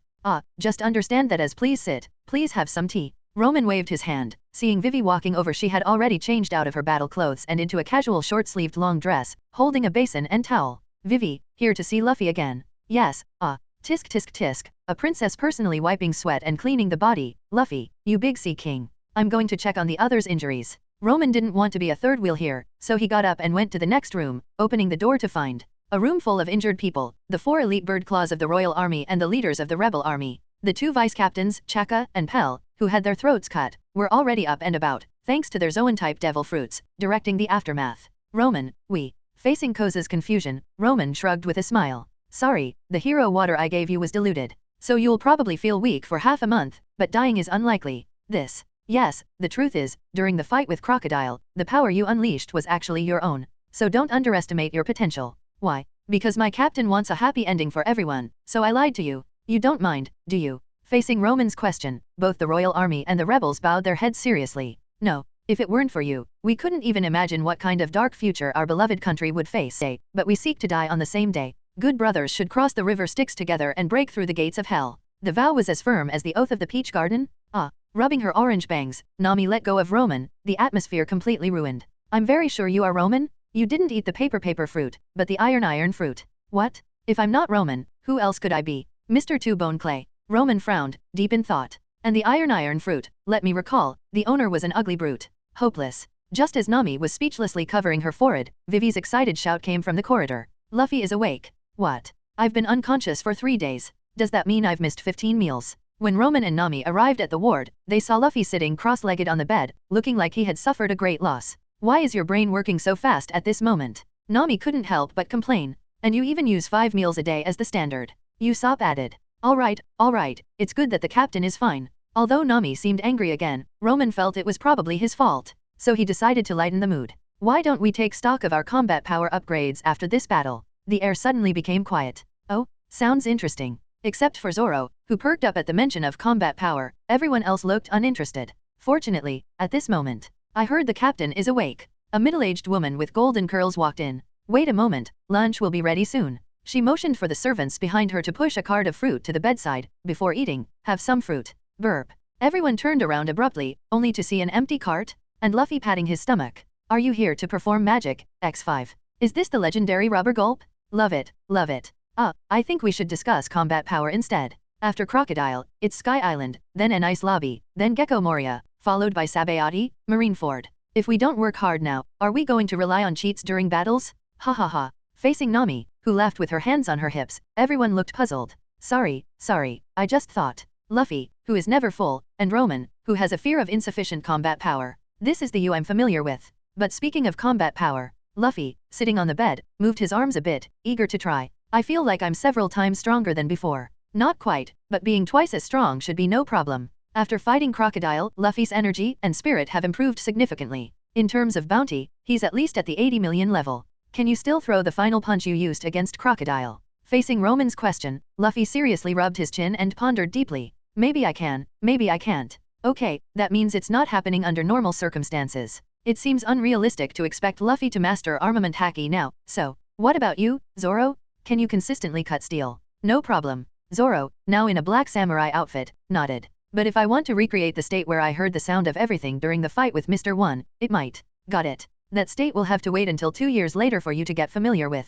For now, don't think about it. It seems the government's 60 million bounty for Zoro is quite fair. With his ability to cut steel and his own aura, Zoro is roughly at this level. As for Luffy's 100 million bounty, it's clearly overpraising. Because of this bounty, Blackbeard came after Luffy. This is also why Ace fought to the death, but now, with Roman around, they could just dive into the sea like Wapole? Could Blackbeard even use his black hole to suck up seawater? Besides, even if they can't win, Roman still has a trump card. Luffy's background. As soon as it's revealed, Blackbeard will have no desire to attack Luffy. After all, his goal in capturing pirates with bounties over 100 million is to gain the title of 7 Warlords of the Sea, capturing Garp's grandson to negotiate with the Marines. He'd probably get beaten by Garp on the spot. Whitebeard. In fact, if Ace didn't have a good father like Pirate King Roger, who caused trouble for his wife and son with Garp and Sengoku's relationship, as long as Ace nodded, he would immediately become the marine hero who infiltrated the pirates, starting as an officer. Moreover, according to Roman's estimation, Blackbeard should be at his weakest right now. Blackbeard used to be a strong fighter, otherwise, he wouldn't have been able to leave a scar on Shank's face. But after obtaining the dark fruit, he focused on developing its abilities and even prioritized using them in battles, which created obvious gaps in his attacks. First, Ace escaped from him, and then he took a punch from Luffy in Impel Down. Although this doesn't necessarily give the Straw Hat crew a chance to defeat him, escaping shouldn't be a problem. So strictly speaking, Blackbeard isn't a significant threat to the Straw Hat crew. However, Luffy and Zoro's explosive growth put a lot of pressure on Roman. Without using his Devil Fruit abilities, Roman is no longer a match for Luffy and Zoro. And even with his abilities, without using the shameless elementalization, it's hard to say who would win in a real fight. This is the benefit of having a good teacher to lay a solid foundation. As long as they can break through in desperate situations, their combat power will soar. It looks like I need to work hard too. Chapter 91, Celebration Banquet, time to part. Crunch, crunch, crunch, gulp, gulp, chew, chew, knife and fork cutting, elegant and composed. Don't get me wrong, the only person in the Straw Hat crew who eats with elegance is, hey, don't choke by eating so fast. While cutting the steak in front of him with a knife and fork, Sanji reminded Chopper, who was using his hooves to hold chopsticks. As for Roman, he was absent-mindedly stuffing food into his mouth while frowning, still thinking about how to improve his combat power. Continue developing his Devil Fruit abilities? Or improve his observation haki? As for armament haki, he still had no clue. What does it mean to attack with all your heart and soul? If he were to develop his Devil Fruit abilities, he would need a strong body. But building a strong body requires tedious training day and night. I really envy Luffy's Sime-Kiken, eating version, where he can recover his strength, heal injuries, and grow stronger just by eating and drinking. Slap. Turning his head to look at Nami beside him, the orange-haired girl was speechless as she grabbed the fork Roman was bringing to his mouth, with a smear of bright red on the bread. What is this? Usopp. Facing Nami's expressionless turn, Usopp beside her was stunned. It wasn't me, I didn't do it. Luffy made me do it. Are you the White Lotus female lead in a romance drama? This brainless denial is too much. Tisk, but it doesn't matter. This is just hot sauce, right? Without changing his expression, Roman stuffed the bread into his mouth, chewed a few times, and swallowed the bread mixed with a large amount of hot sauce. Roman, if I can't handle this little bit of hot sauce, it means my stomach isn't that strong. What hit you? You've gone from combat power anxiety to human anxiety. Nami was speechless. They had just defeated the 7 warlords of the sea Sand Crocodile, and it was time to relax and celebrate. But Roman was still tense, as if countless stronger enemies were waiting for the Straw Hat crew in the future. How could that be? Shaking her head, Nami dismissed the strange thought. Since I can't figure it out, I'll just conclude that Roman simply doesn't want to be human anymore. Hiss, is this the demeanor of a strong person? Ha ha ha ha. After a hearty meal, it's time for a soak in the hot spring. While everyone was laughing and joking, Roman was frowning and thinking about something in his hand. Roman, what's this fun thing? Luffy snatched the bracelet from Roman's hand and immediately went limp, sliding into the water like a noodle. I have no strength. Help, I'm drowning. How can you drown in a half-person high hot spring pool? What? Seeing Luffy lying limp in the pool, blowing bubbles and unable to get up,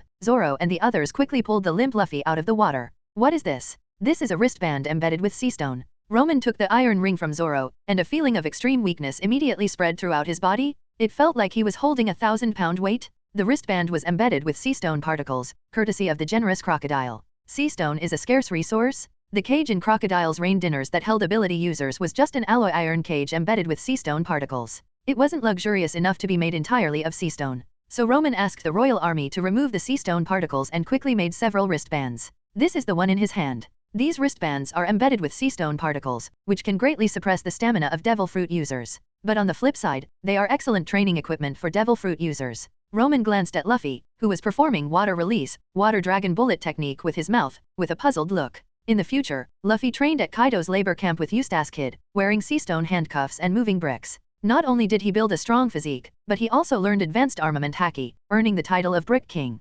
Kaido's training camp, tried and tested by ability users, and as a devil fruit user, Roman's paper fruit leans more towards creation rather than superhuman physique. When he ate the fruit, his strength was already close to 30 million, so the sea stone's suppression didn't render him immobile. But Luffy, the sea and sea stone are absolute weaknesses. There's nothing we can do about seawater, but sea stone can be trained to build resistance. And there's another point, Blackbeard's dark fruit can nullify other fruit abilities, similar to the effect of sea stone. It's necessary to train for this in advance. Splash! A splash of hot water poured over Roman's head, interrupting his thoughts. Ha ha ha, Roman, you guy. Luffy laughed with his hands on his hips, showing his 12 shining teeth. You're always thinking about combat power, combat power. Can't you just relax and have fun? I can't help it, I have to see your dreams come true. Without enough strength, forget it, since it's time to relax. Roman smirked evilly, you underestimate my specially made training equipment. I'll show you what terror means. Take this, paper dance, sea stone handcuffs. Ha ha ha, drown in your own bathwater. I feel drained. Glug, glug, glug. Luffy, wake up. Doctor, come quickly. Aren't you the doctor? Honestly, can't these boys be quiet for a moment? On the other side, while enjoying Vivi's back massage, Nami complained while enviously looking around. It would be nice if we had a ship with a hot spring. There definitely will be. Vivi reminisced about the journey, which, although short, was full of surprises. Giants, dinosaurs, cherry blossoms on snowy mountains. Compared to those, a ship with a hot spring seems quite ordinary. True. Come on, it's my turn to give you a back massage. While massaging Vivi's back, Nami casually said, we plan to set sail tonight. Vivi's white back suddenly stiffened. Although she knew this day would come, she didn't expect it to be so soon. Can't you stay a bit longer? Well, there are over 30 marine warships gathered outside. Nami shrugged, her hands not stopping, and the captain is already awake. We need to continue our journey. I see. Hey, this can't be real, right? The captain of the Royal Guard, Igaram, and the vice-captains Chaka and Pell, looked at the wanted posters on the table, both shocked and angry. How could the Marines act so quickly? With such high bounties, Marine officers will definitely be dispatched. On the table were 2 wanted posters, one for Roronoa with a bounty of 60 million, and the other for Monkey D. Luffy with a bounty of 100 million? What does 100 million mean? It means the captain of the Silver Light Pirates would destroy all his crew for it, a devil fruit that grants bizarre abilities, the entire fortune of a royal noble. It also symbolizes a great pirate. In the Grand Line, only those with bounties over 100 million are considered significant figures. Damn, we must inform them immediately. Grabbing the wanted posters, Igaram rushed to the Straw Hat Crew's room and suddenly pushed open the door, only to see a row of neatly made beds and Princess Vivi, where are Luffy and the others? Of course, they've set sail. The blue-haired princess, hugging her knees, lowered her eyes. Because they are pirates. Buzzing. Amid the sound of high-speed rotating propellers, the paper dance, Boeing 747 glided smoothly over Alabasta. Nami, are you feeling unwell? In the cabin, everyone was either sitting, standing, leaning, or sleeping, except for Nami, who was silently looking down.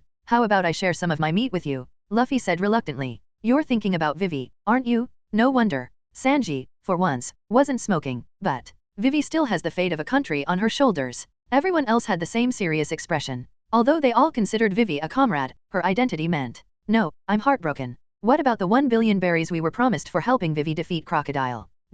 So that's what you were thinking about. Give us back our sadness, you idiot. Ha ha ha, what did you think I was thinking? Of course, I know Vivi can't go to sea with us. Soon, after a day of partying, everyone fell asleep. A figure in a suit silently walked towards the cockpit. Roman. Yes, what is it, Sanji? Facing Roman, who was flying the plane, Sanji hesitated, not knowing how to start, and finally bit the bullet. It's about Nami. I know. You know. Sanji's eyes narrowed, slowly filling with anger. You shouldn't doubt my intelligence. Bang! Roman's back slammed against the plane wall, his collar grabbed by Sanji. If you know everything, then why? Ugh. The sound of someone turning over and Nami's unconscious murmur came from the cabin, making Sanji pause. Roman, what do you mean? Don't tell me you have a fiancé or something, or do you look down on Nami? Of course not. Nami is an excellent girl, and I understand her feelings. But, Roman sighed, the reason is a bit complicated. Just think of it as me not having time to consider these issues for now. Why? Facing Roman, who didn't want to explain, Sanji finally let go of his collar and turned away.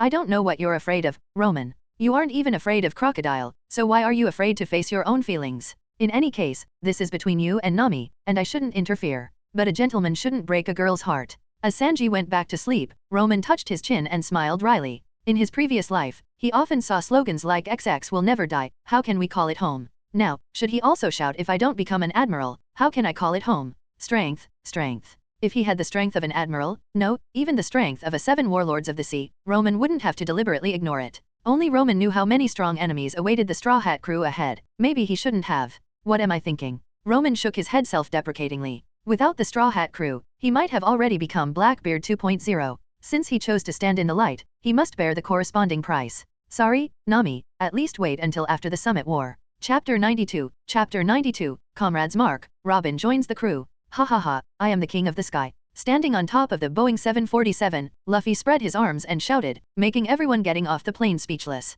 In a few days, you'll probably be the king of the universe. Splash. As Roman retrieved the paper, Luffy, who had fallen onto the sand, grumpily adjusted his straw hat. Roman, make me a smaller plane to play with. Humph, why not just use my ability to go to sea? Let's take this Boeing 747 and fly to the Grand Line, passing by Luffy, laughing at those poor souls on rafts in the sea. As they say, Army on land, Marines at sea, and Air Force is the big bully? Come and go as you please, that's the way to live. Going merry, so love will disappear, right? No way. What about the going merry? Usopp burst into tears instantly. No way, that wouldn't be fun at all. Luffy also looked devastated. Just kidding. The Grand Line's wild and unpredictable weather, using my paper plane to navigate. Forget Roman's knockoff, even a real Boeing 747 wouldn't dare to fly in this world where the weather changes through all 4 seasons in a day, and thunderstorms are a daily occurrence. But come to think of it, that hunk of metal might not be as sturdy as Roman's paper plane. In short, until my strength reaches the level of the 7 warlords, using my ability to go to sea is just asking for trouble.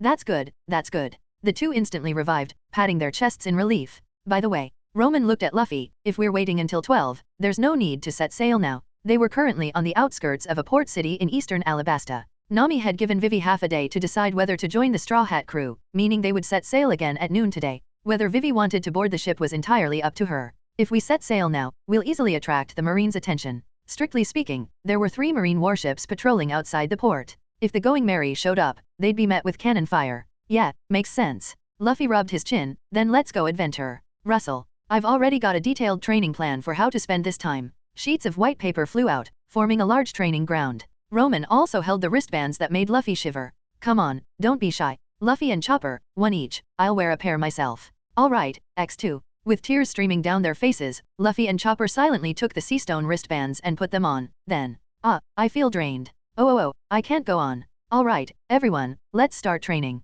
Facing Roman, who was sweating profusely with sea stone wristbands, and Zoro, who was silently doing squats with 2 huge stones, Sanji tugged at his collar and complained. Anyone who knows us would say we're a pirate crew. Anyone who doesn't would think we're a XXX gym. Don't underestimate gyms. Roman said while doing sit-ups at high speed. You should know that Destruction Cannon Idio from the New World is a fitness enthusiast and the champion of the New World Central Fighting Tournament V2, with a bounty of 200 million. Wait a minute? Did Destruction Cannon win the fighting championship at this time? Never mind, don't worry about the details. 200 million. In an instant, Luffy's eyes turned into stars. That's amazing. I want him on my ship.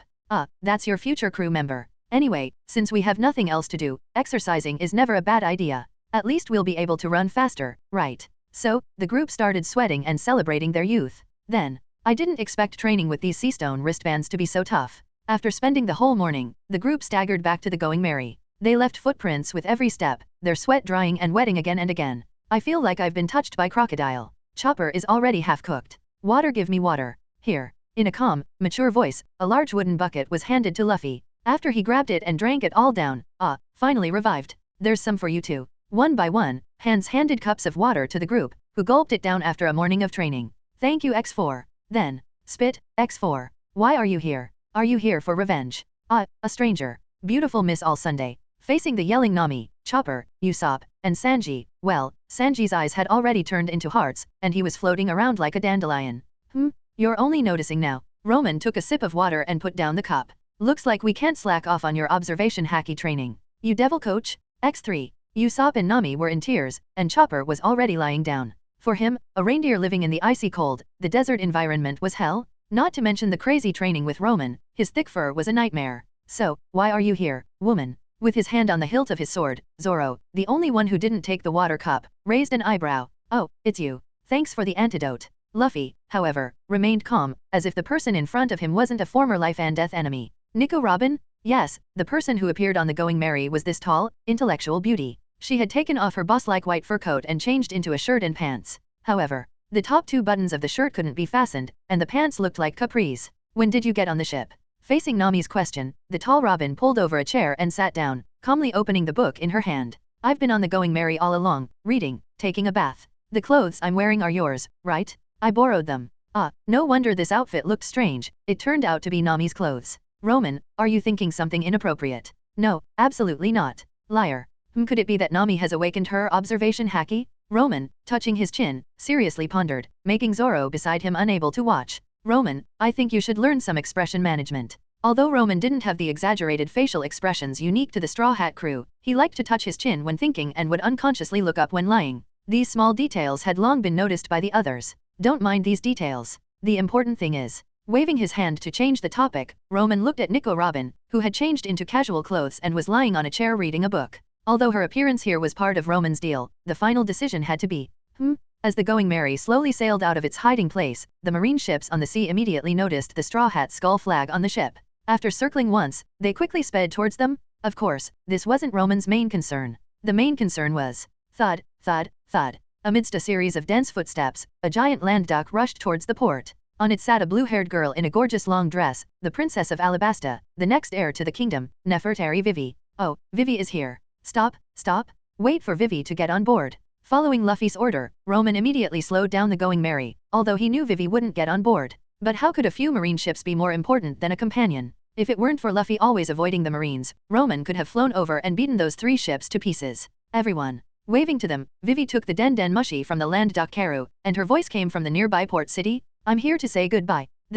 Luffy's face froze. Sorry, I can't go with you. Thank you so much for this time. Impossible, is that the Princess of Alabasta. Not only the crew of the Going Merry but even the soldiers on the 3 surrounding marine ships were stunned. A princess and pirates, how could they possibly mix? I really want to go on adventures with you, but... Vivi's voice echoed across the sea. I love my country. I've decided to stay. If she could, the naturally brave Vivi would love to go to sea with Luffy. But she is the Princess of Alabasta, the heir to the throne. She represents not only the Nefertari royal family but also millions of Alabasta citizens? How could a princess, a future queen, join a pirate crew and expect Alabasta to stand in this world? Don't forget, this world is still ruled by the world government and the marines. I see. Luffy smiled warmly. If we meet again someday. Vivi's voice, already filled with tears, she didn't need a Den Den Mushi to amplify it, it was clearly heard on the Going Merry. Would you still call me a companion? Impossible, that person is really the Princess of Alabasta, the next queen. The marine warship nearby was in chaos, it was as bizarre as seeing a cat and mouse getting married. Of course,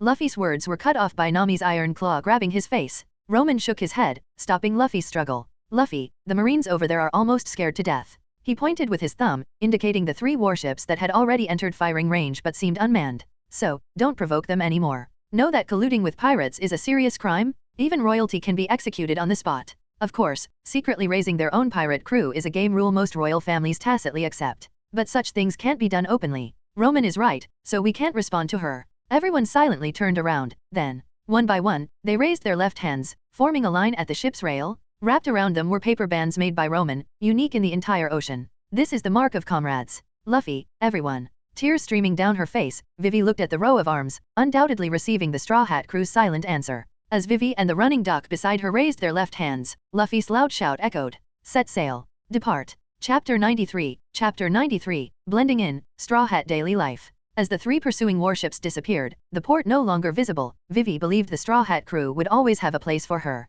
So, alright, let's go. Wiping away her tears, Vivi patted the running duck beside her. Let's go home too. And on the Going Merry, having shaken off the Marines. So, what do you mean, woman? The interrogation that Vivi interrupted resumed, Zoro looking warily at Nico Robin. To most of the Straw Hat crew, this woman was too dangerous, I think. Witnessing Vivi's farewell, Robin put down her book with a lonely look in her eyes. The benefits a princess of a country can bring are 1,000 times greater than what a small wanted criminal like me can offer. But the Straw Hat crew let go so easily, silently saying goodbye to their comrade with their backs. It's really enviable. If she had met this group of people earlier, maybe she could have laughed and cried freely like this too. I want to be your companion. I became an archaeologist at the age of 8. And then I was wanted. A little girl couldn't survive on her own, so I had to rely on various bosses to get by. That's why I'm good at logistics and planning. In an instant, Robin, having composed herself, introduced herself to the Straw Hat crew. My most recent boss was just beaten by you, and now I have nowhere to go, so. Nico Robin looked at the captain of this ship, Luffy. Let me stay. So you have your reasons too. Roman rolled his eyes beside him, and Luffy nodded seriously. Alright, you can stay. Luffy, X3. Facing the angry shouts of Zoro, Usopp, and Nami, Luffy grinned. Don't worry, she's not a bad person. Hey, Luffy, Usopp said seriously, this woman is the top officer of Baroque Works, Crocodile's partner, the one who planned the whole Alabasta incident. Seeing Luffy and Chopper playing happily with arms on the floor, Usopp slammed the table. Listen to me seriously, Usopp. Luffy turned around, with 2 hands growing from his straw hat like antlers. Look, I'm Chopper. Ha ha ha ha. Watching Usopp, Chopper, and Luffy rolling on the deck, Zoro closed his eyes and rubbed his forehead. I can't see. Only simple-minded guys like you would be fooled. Nami, who had taken a bath and changed clothes, crossed her arms. If you dare to play any tricks, I'll throw you off the ship. Ding dong. A money bag was placed on the table. I brought some of Crocodile's jewels. Wow, good sister. I love you. Why are you looking at me? Facing Roman's puzzled look, Zoro shook his head helplessly. I'm wondering how much Nami would sell you for. Robin-chan. Cakes and afternoon tea, enjoy. Looking at the attentive Sanji, Zoro had lost hope for this ship. But at least, Roman, is it really okay to let this woman stay on our ship? Don't worry, Roman waved his hand. I know Nico Robin quite well. She's not exactly a good person, but she's not a bad person either. And, Roman pointed at Luffy, you should trust Luffy's judgment of people. Yes. Then I'll go set up the training room in the back. You guys rest for half an hour. Just a moment ago, Usopp, Nami, and Chopper were having fun, but now they all had gloomy faces, looking listless, which made Luffy laugh and comfort them. Don't worry, it's just a bit of swelling. You'll get used to it. You, who no longer gets hit by the puppets, shut up. Are you always this lively? Facing Robin's question, Zoro, who had been wary of her, nodded. Ha ha ha, that's really interesting.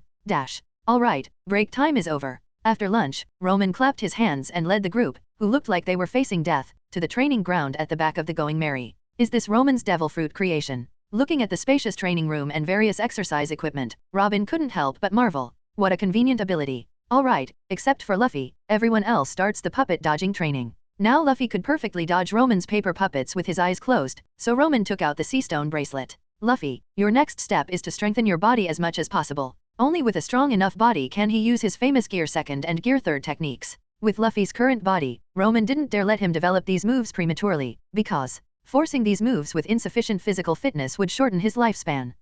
Do I have to wear this thing again? Luffy grumbled, dragging his feet. You can eat as much as you want after training. Oh, I'm fired up. Is this kind of captain really okay? Seeing the Straw Hat crew's daily life for the first time, Robin was speechless, feeling like she had boarded a pirate ship. Next is Robin. After assigning training tasks to the others, Roman walked over, raising the sea stone bracelet in his hand. Am I going to wear this? Seeing Robin instinctively take a step back and cover her wrist, Roman calmly put the bracelet on his own wrist. Then he nonchalantly pointed to a nearby paper puppet. You should also wear a blindfold and train your perception and dodging. Thank you. Facing Robin's inexplicable gratitude, Roman just sat down and focused. He only wore one sea stone bracelet, but his physical strength was still mostly sealed, and he could barely control a few paper puppets. He couldn't even maintain the White Knight, so he had to let Nami steer the ship outside. Judging by how quickly Nami escaped, it was clear she was happy to do so.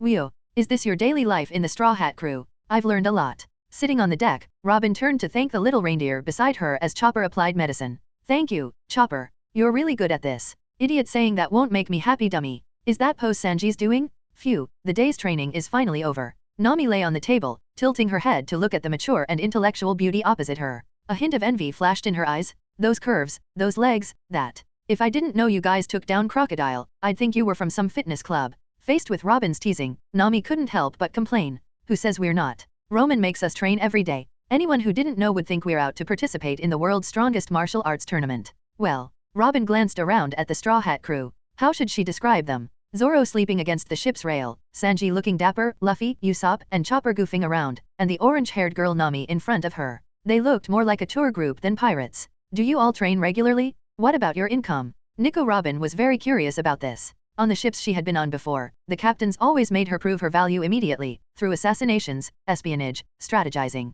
This kind of time spent training and joking together had never existed in Nico Robin's life.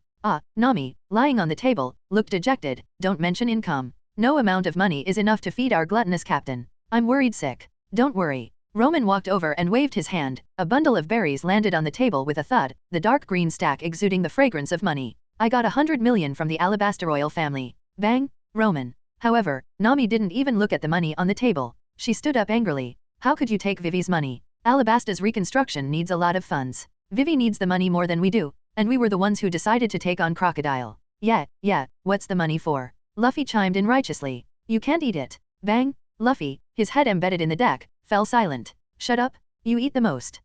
Robin looked on in astonishment. The crew hitting their captain. Is this the captain's position? Anyway, we're turning back to return the money to Vivi.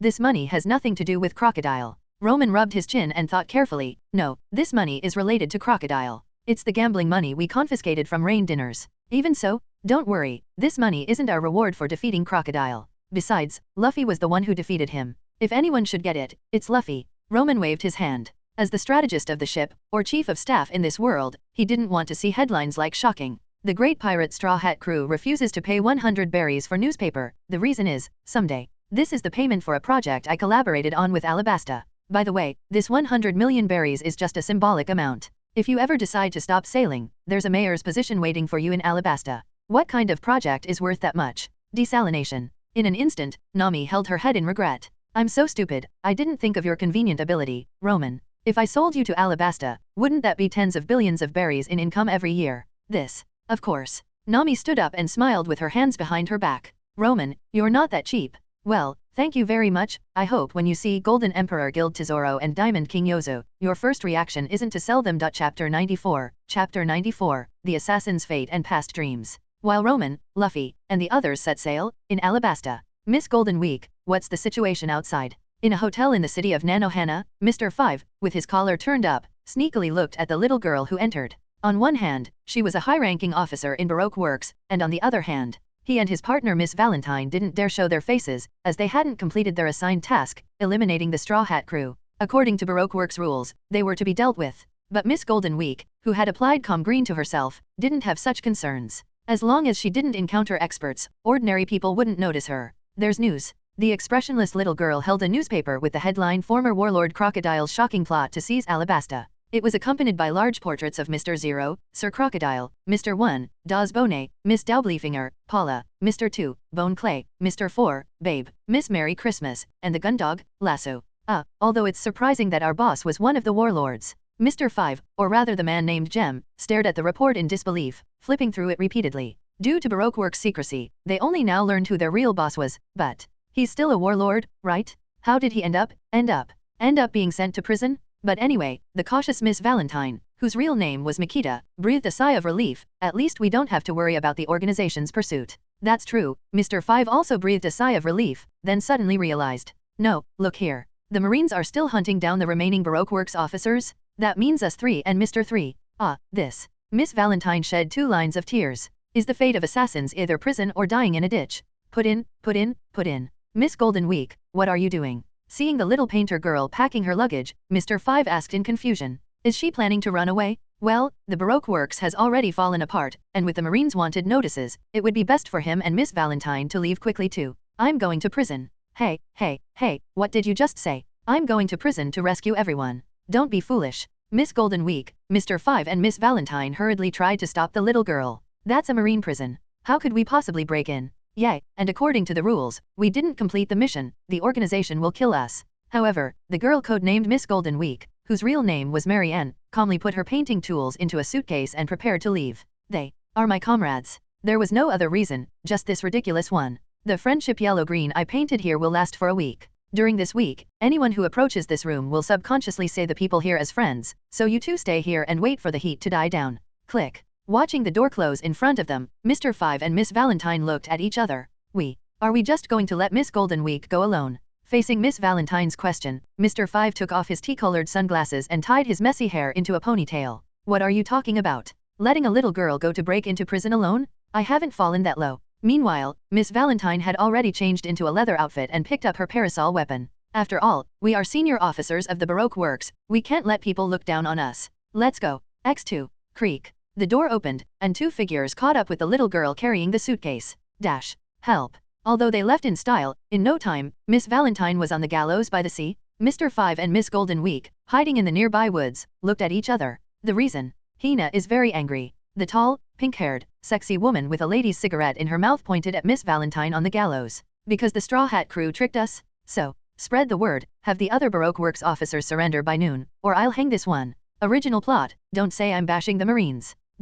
Of course, the two people in the woods didn't want to watch their comrade get hanged, but Mr. 5 was too weak, and although Miss Golden Week's ability was extraordinary, the opponent was a Marine headquarters captain with observation hacky, very vigilant. It was hard to catch her off guard. What should I do? Hey, did you miss me? A voice came from behind, startling Mr. 5 and Miss Golden Week hiding in the woods. Turning around, they saw not only Mr. Two Bone Clay but also Mr. 3, who was bruised and swollen, in his hand. Mr. Two Bone Clay? Mr. 3? What are you? I escaped from prison, don't forget, I'm a master of jailbreak. As for this guy, he wanted to escape alone. Mr. Two Bone Clay lifted Mr. 3 in his hand. His ability can create candle boats and even candle submarines to evade marine searches. How inconsiderate, not even inviting me.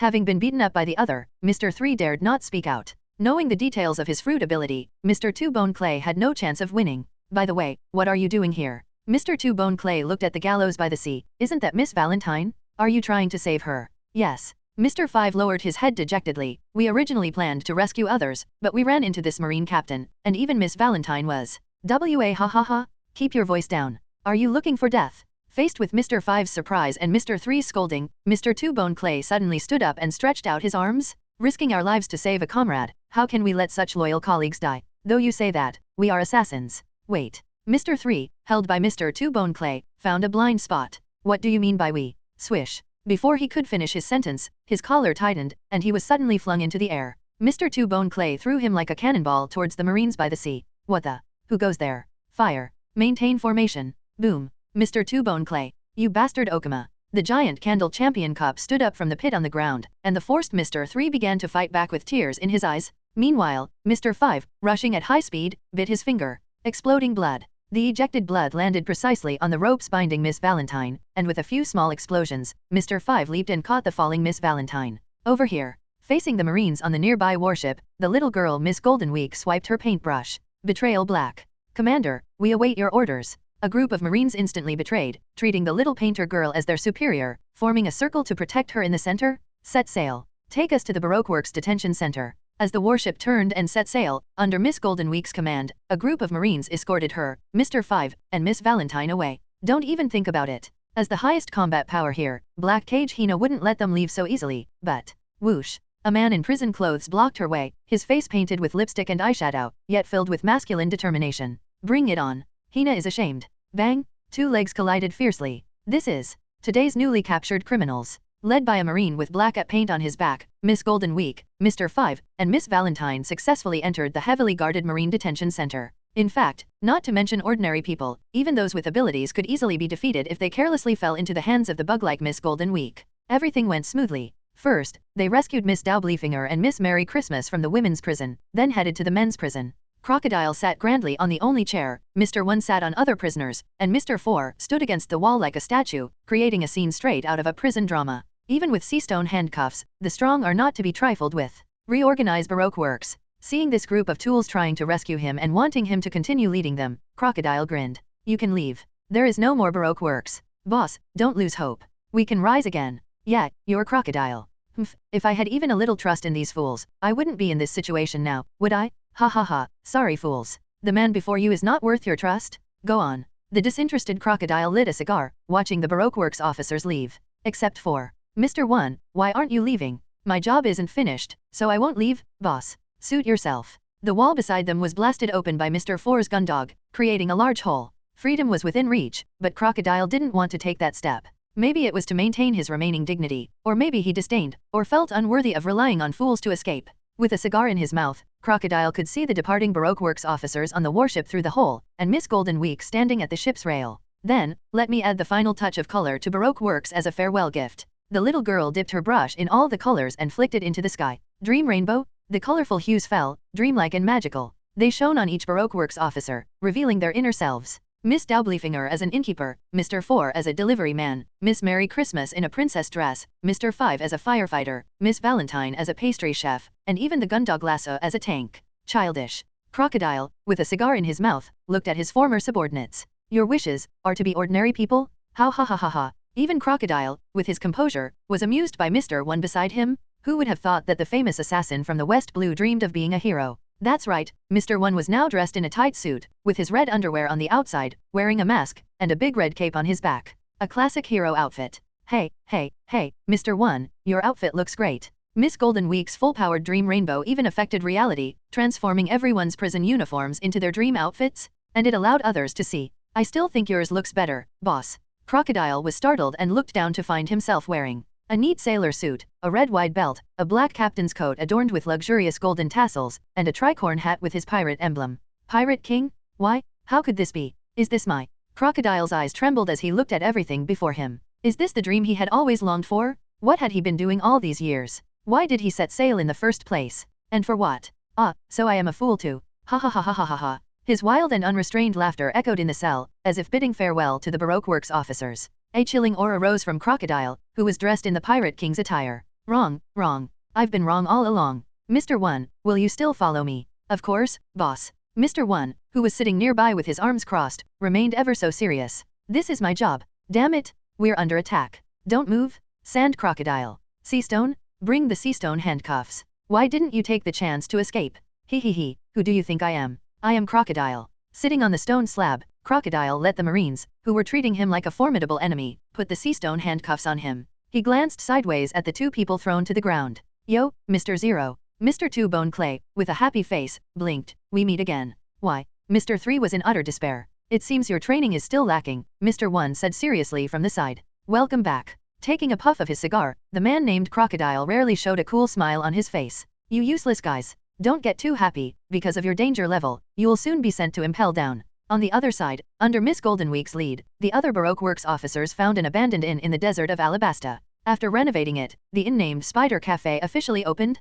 but this time, they were genuinely running it as an inn, no longer a secret base for assassins. A happy ending, drawn by me. Miss Golden Week, no, the little girl named Mary Ann said so. Chapter 95, The Descending Giant Ship and the Sky Island Legend. What is the next island? Is it still a winter island? After finishing his morning exercise, Luffy, who had just been tortured by the sea stone wristbands, was instantly full of energy, looking forward to the adventure on the next island. No, it's an autumn island. Autumn island is fine too, I like it. I see you like everything. Roman rolled his eyes. As long as we reach an island, you can escape the boring training. I've seen through your plan. Luffy, take this, Radius.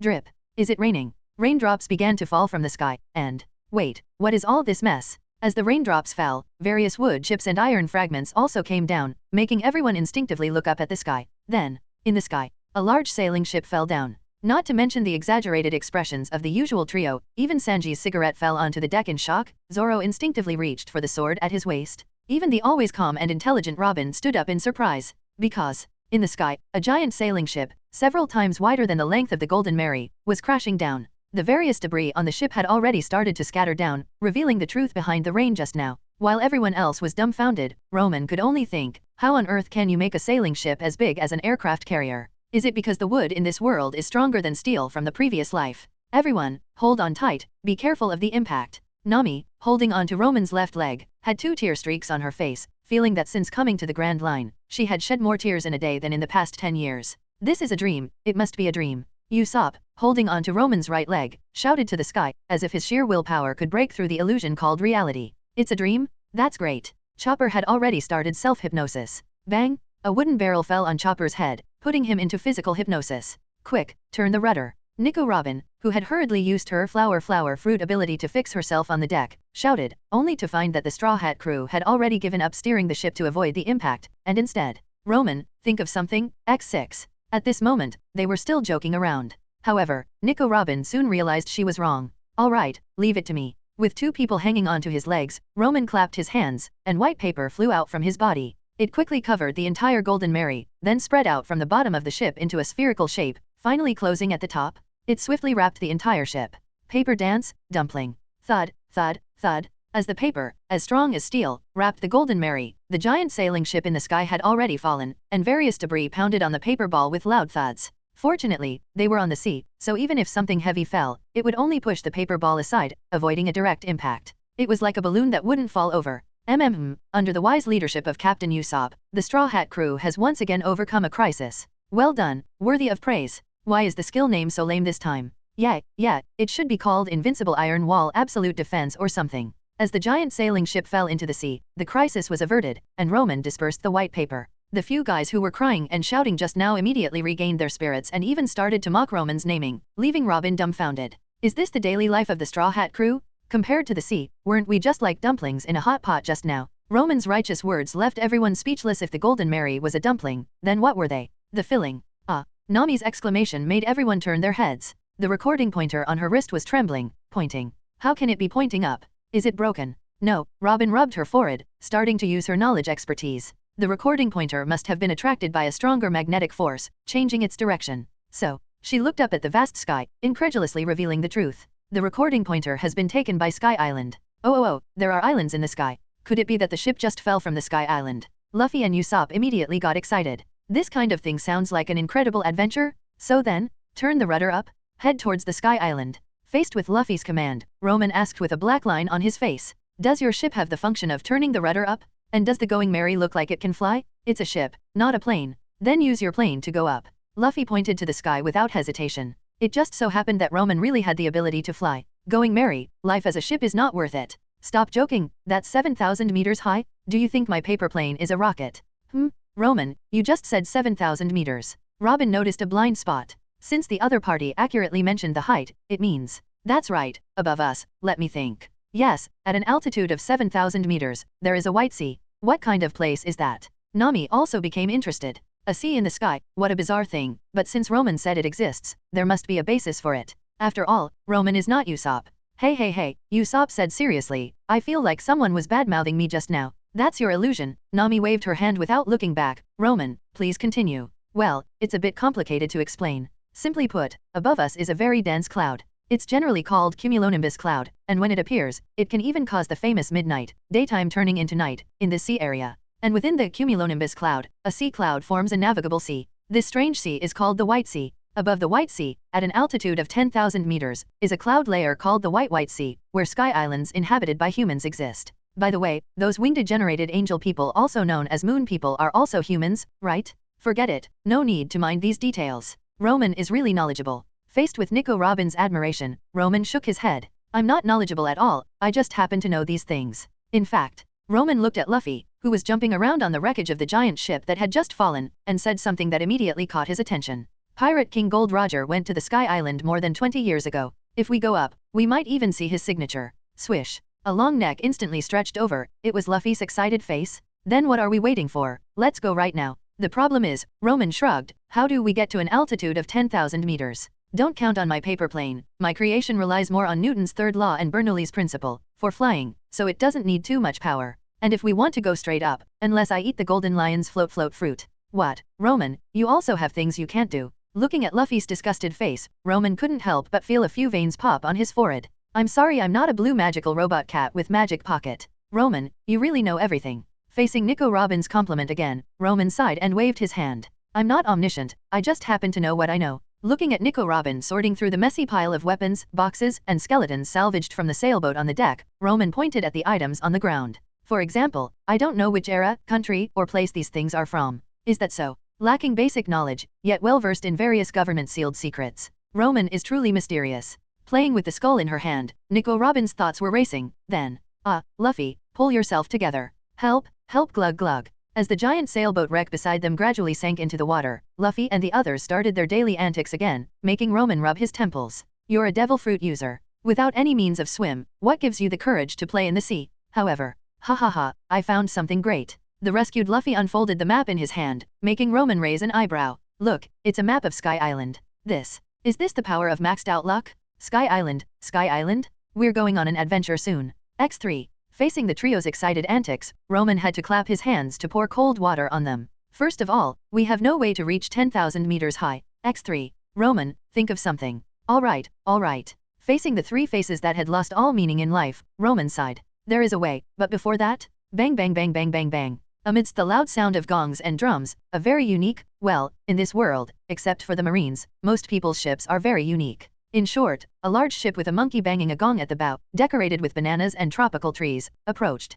Standing at the bow was a gorilla, an ape, or an overly hairy upright walking creature shouting at the going merry. Prepare to salvage. The shipwrecks in this sea area are all mine. So, Roman pointed his thumb in that direction. Luffy, please go negotiate with them. Monkeys and gorillas must have a lot in common, Roman thought seriously as he stroked his chin. Chapter 96. Chapter 96, Wonders in the Sea. Ha ha ha, I knew you were a monkey. Oh no, don't praise me like that. I've decided, I'll call you Monkey Commander. How can I accept that? I'm not that handsome. No, you are the Monkey Commander. Since you say so, then the name Monkey Commander is mine. Madness? Are you two Doflamingo and Diamante? Playing a game of 3 praises and 3 refusals. What language are these two speaking? Even Zoro couldn't help but comment. I don't know, maybe birds of a feather flock together. Wait no, it must be monkeys of the same troop swing together. Sanji, with a cigarette in his mouth, had already kicked Luffy out of the human category. No matter how much Roman complained internally, Luffy was indeed getting along well with the other captain, who looked like a gorilla in clothes. Seeing that they were about to become sworn brothers, Roman had to cough and step forward to make a request. Our recording pointer is malfunctioning, can we follow you to Mocktown? In response to Roman's words, the monkey commander, no, the leader of the ape salvage team, Ape, touched his protruding lips and nodded. Sure, after we finish salvaging, you can follow us. Great. Nami breathed a sigh of relief because her recording pointer had been magnetized by Sky Island, causing the Golden Mary to lose its direction. They could only sail by luck, which was highly unreliable. Unless Roman. Huh? So Roman, you were so calm because you knew there were ships nearby. Of course. With the Straw Hat Crew's strange luck, super good luck and attracting anomalies, Roman wouldn't feel at ease without sending out paper cranes to scout around the Golden Mary. Running into Sea Kings was a minor issue, encountering Billionberry pirates was normal. So Roman wasn't afraid. He was cautious. Yes, cautious. In short, by following their ship, we can reach Mocktown, where we can rest and prepare before heading to Sky Island for an adventure. Roman remembered that there was a regular way to reach Sky Island, although it was said that only a few out of 100 people could survive.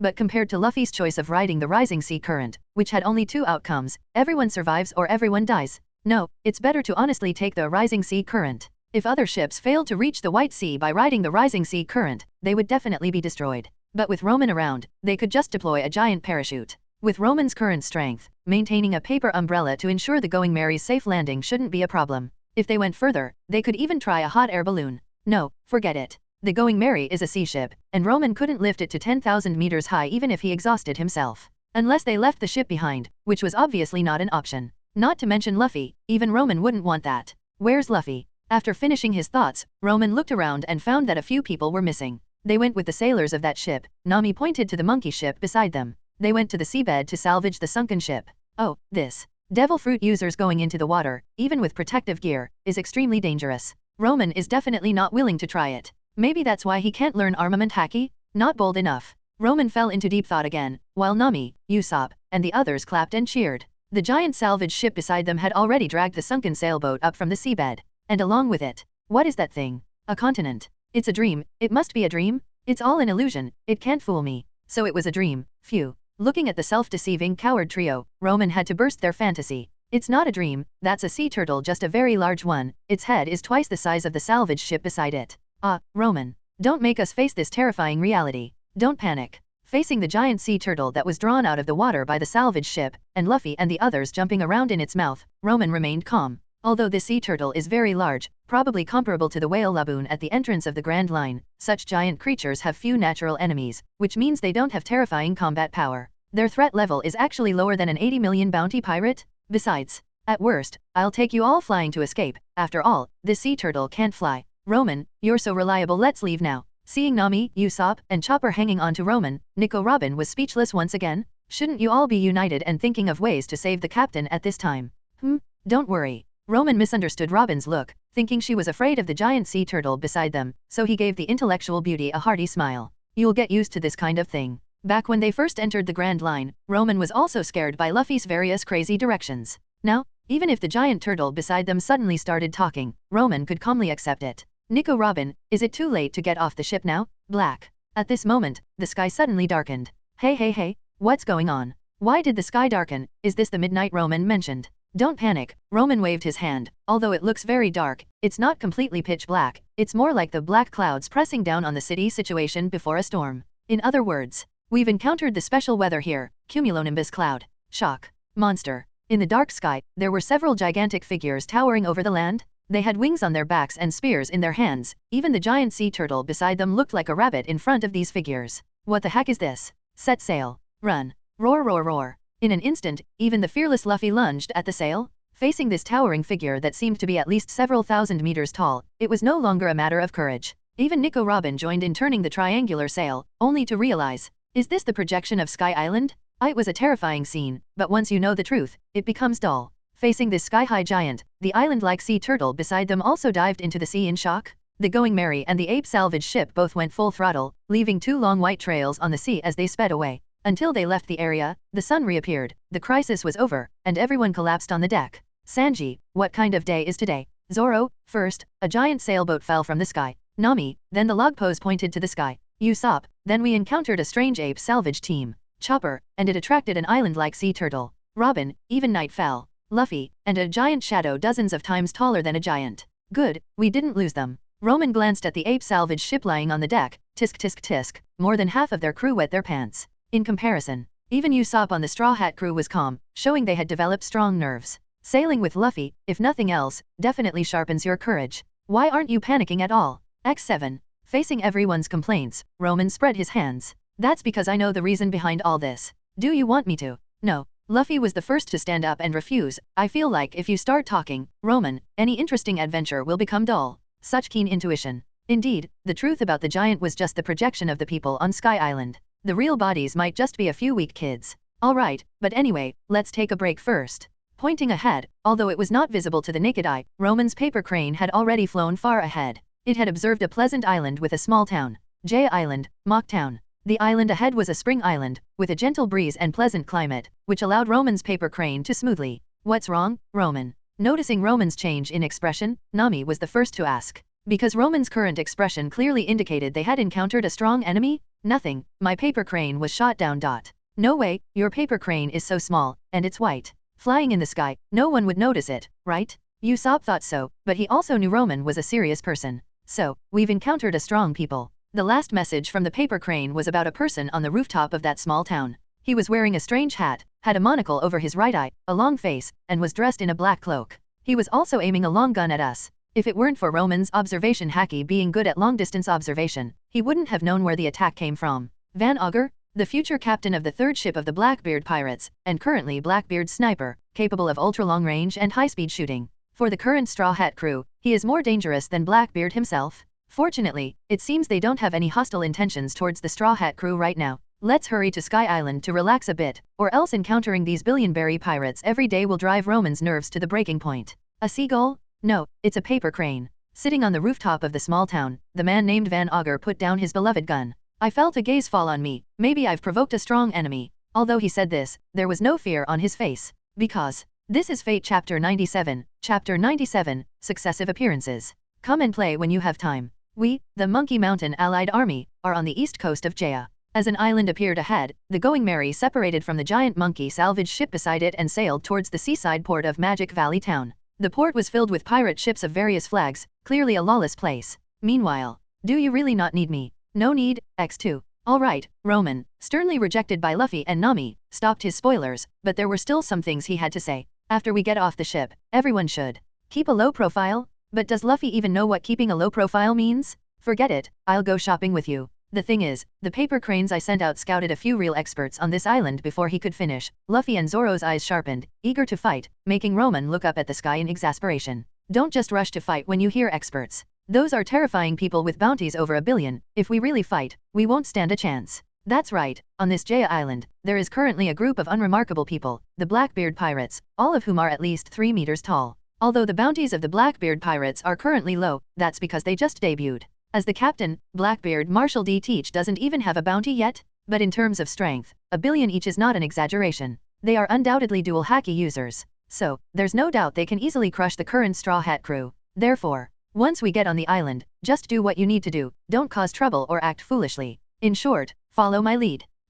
Millimeter. Seeing Zoro nodding with his eyes closed and Luffy looking up at the sky, Roman began to silently recite the Ice Heart technique. I have a disease that will kill me if I get on the island. I want to stay on the ship. Usopp was completely stunned. 1 billion? They had just barely defeated Crocodile with a bounty of only 80 million, and there are several people on this island stronger than Crocodile? Blackbeard Group, it's not that bad, it's not that bad. I'm not going either. Chopper was already shy, let alone facing such terrifying people as Roman described. In his imagination, this island was simply hell, filled with a group of 8 foot tall, 8 foot wide non-human giants. In reality, it was true, at least Blackbeard himself was a 10 foot tall, 10 foot wide giant. Really? Zoro raised an eyebrow, unable to suppress his fighting spirit. Having just significantly increased his combat power, he was eager for opponents. Really? As real as gold? Roman rubbed his temples, giving them a heads up. In short, for everyone's health and safety, don't mess around otherwise, I'll have to drag you all into the sea to escape. But actually, there's no need to be too nervous. After explaining the opponent's strength, Roman comforted everyone. They have no grudge against us, and no reason to attack us. We just need to resupply and then look for clues to the Sky Island as if those people never existed. In the end, Roman's mix of fear and intimidation made Usopp, Chopper, and even Nami reluctant to leave the ship, and Sanji needed to stay behind to watch the ship. On the other hand, Robin, who was used to dealing with various danger, was fearless and went off alone to gather information and buy clothes. Of course, Roman followed Luffy and Zoro to shop, keeping an eye on these two overly energetic guys.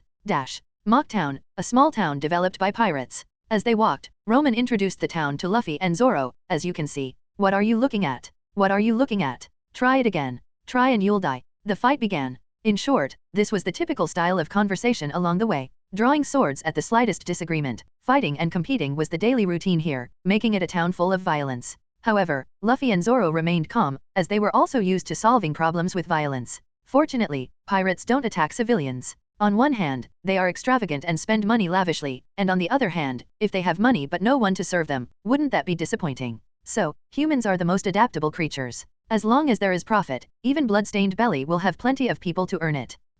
There are all kinds of people. It's a very interesting town. Even though there was fighting all the way, Luffy and Zoro were excitedly looking around, feeling right at home. I didn't even use my strength, and you fell. A 3-meter-tall man with purple hair, wearing a wrestler's mask, was laughing heartily, looking very bold. His belt had a champion mark. Have you been training your body well? Jesus Burgess, the helmsman of Blackbeard's pirate ship. A hand-to-hand combat expert proficient in using 2 types of haki. I heard this guy is a martial arts champion, better not mess with him. Champion? This word immediately caught the attention of Luffy and Zoro, but the prepared Roman quickly dragged them away. Don't cause trouble. Seeing the two of them reluctant to leave, Roman had to use his trump card. This guy is worth over 100 millions, consider the other crew members. Let's go, X2. Although Luffy and Zoro wanted to challenge him, they knew that if a conflict broke out, the rest of the Straw Hat crew would have to pay for their recklessness. Cough cough. A man lying on the ground, barely alive, blocked their way. He wore a sinister black feather coat, a black round hat, and under his grey-white hair was a face that looked terminally ill.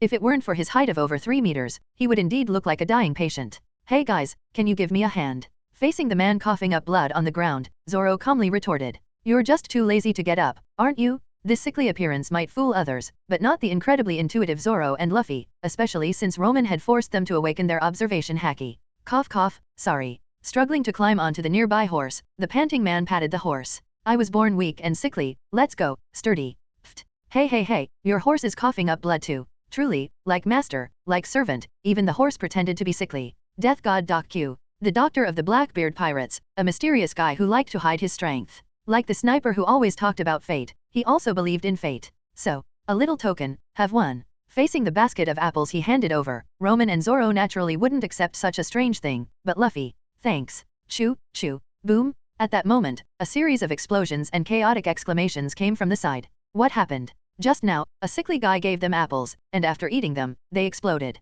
How tragic. 5 people were blown to bits, no need for an undertaker. Clang! Zoro's sword, Wado Ikimonji, suddenly unsheathed, and he looked at the man with killing intent. What do you mean by this? Don't panic. The man lying on the horse just gave a creepy smile. He didn't pick the exploding apple, he'll be fine. You're really lucky, Straw Hat Kid. I really want to cut down that strange guy from earlier. Facing the furious Zoro, Roman waved his hand. Don't be impulsive, that guy was one of the masters I mentioned. Indeed, I had a strange feeling, the now calm Zoro said, holding the hilt of his sword. It felt like I couldn't cut him, even though I hadn't even attacked yet. Right, you can't judge a book by its cover. Roman and Zoro walked and chatted as they approached the tavern ahead. Luffy had already rushed to the bar and started eating and drinking. Next to him sat a rough-looking, hairy, tall, and burly middle-aged man. Roman's steps suddenly paused for a moment, then he continued forward as if nothing had happened, causing the big man who was eating like Luffy to glance back slightly. Bartender, some wine. As Roman and Zoro sat down next to Luffy, Roman took the opportunity to glance at the man.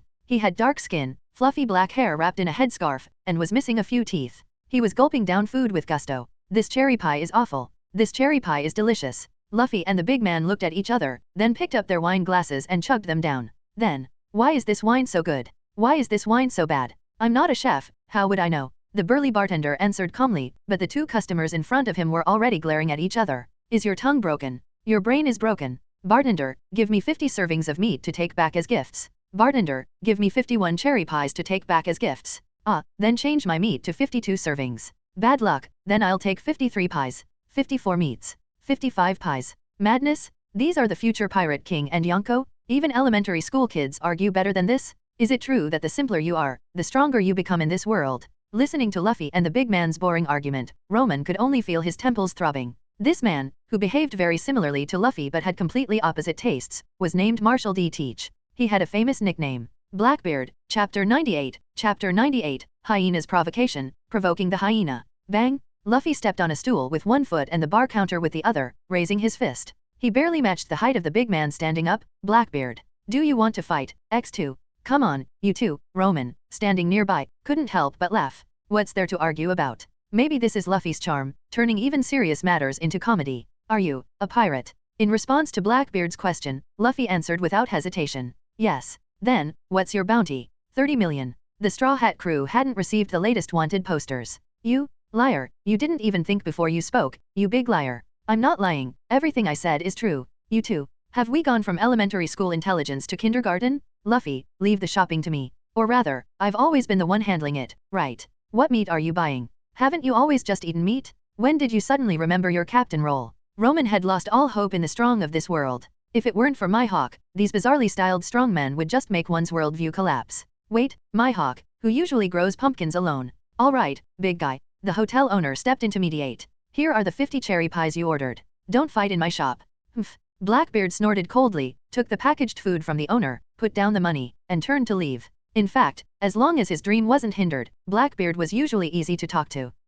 A pirate wearing a captain's coat brushed past, his arrogant and defiant expression catching Blackbeard's attention. It was like seeing a snarling hyena. Creak. The tavern door was pushed open, and a tall blonde man walked in, wearing a captain's coat and sticking out his tongue arrogantly. The Straw Hat Pirates, are they here?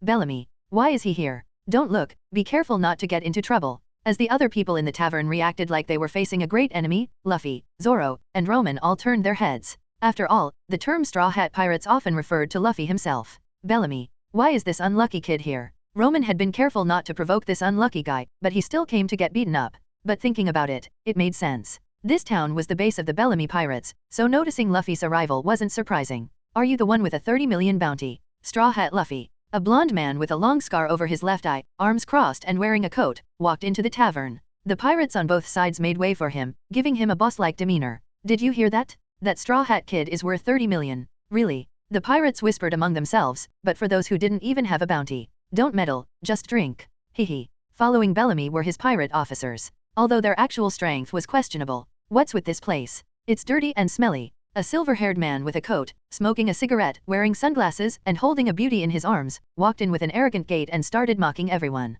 And they sell the cheapest rum. Oh, it's full too. What are you looking at? Slash. With a sudden swing of his kukri knife, he cut down a pirate beside him and sat down arrogantly. You should give up your seat after you saw me. How rude.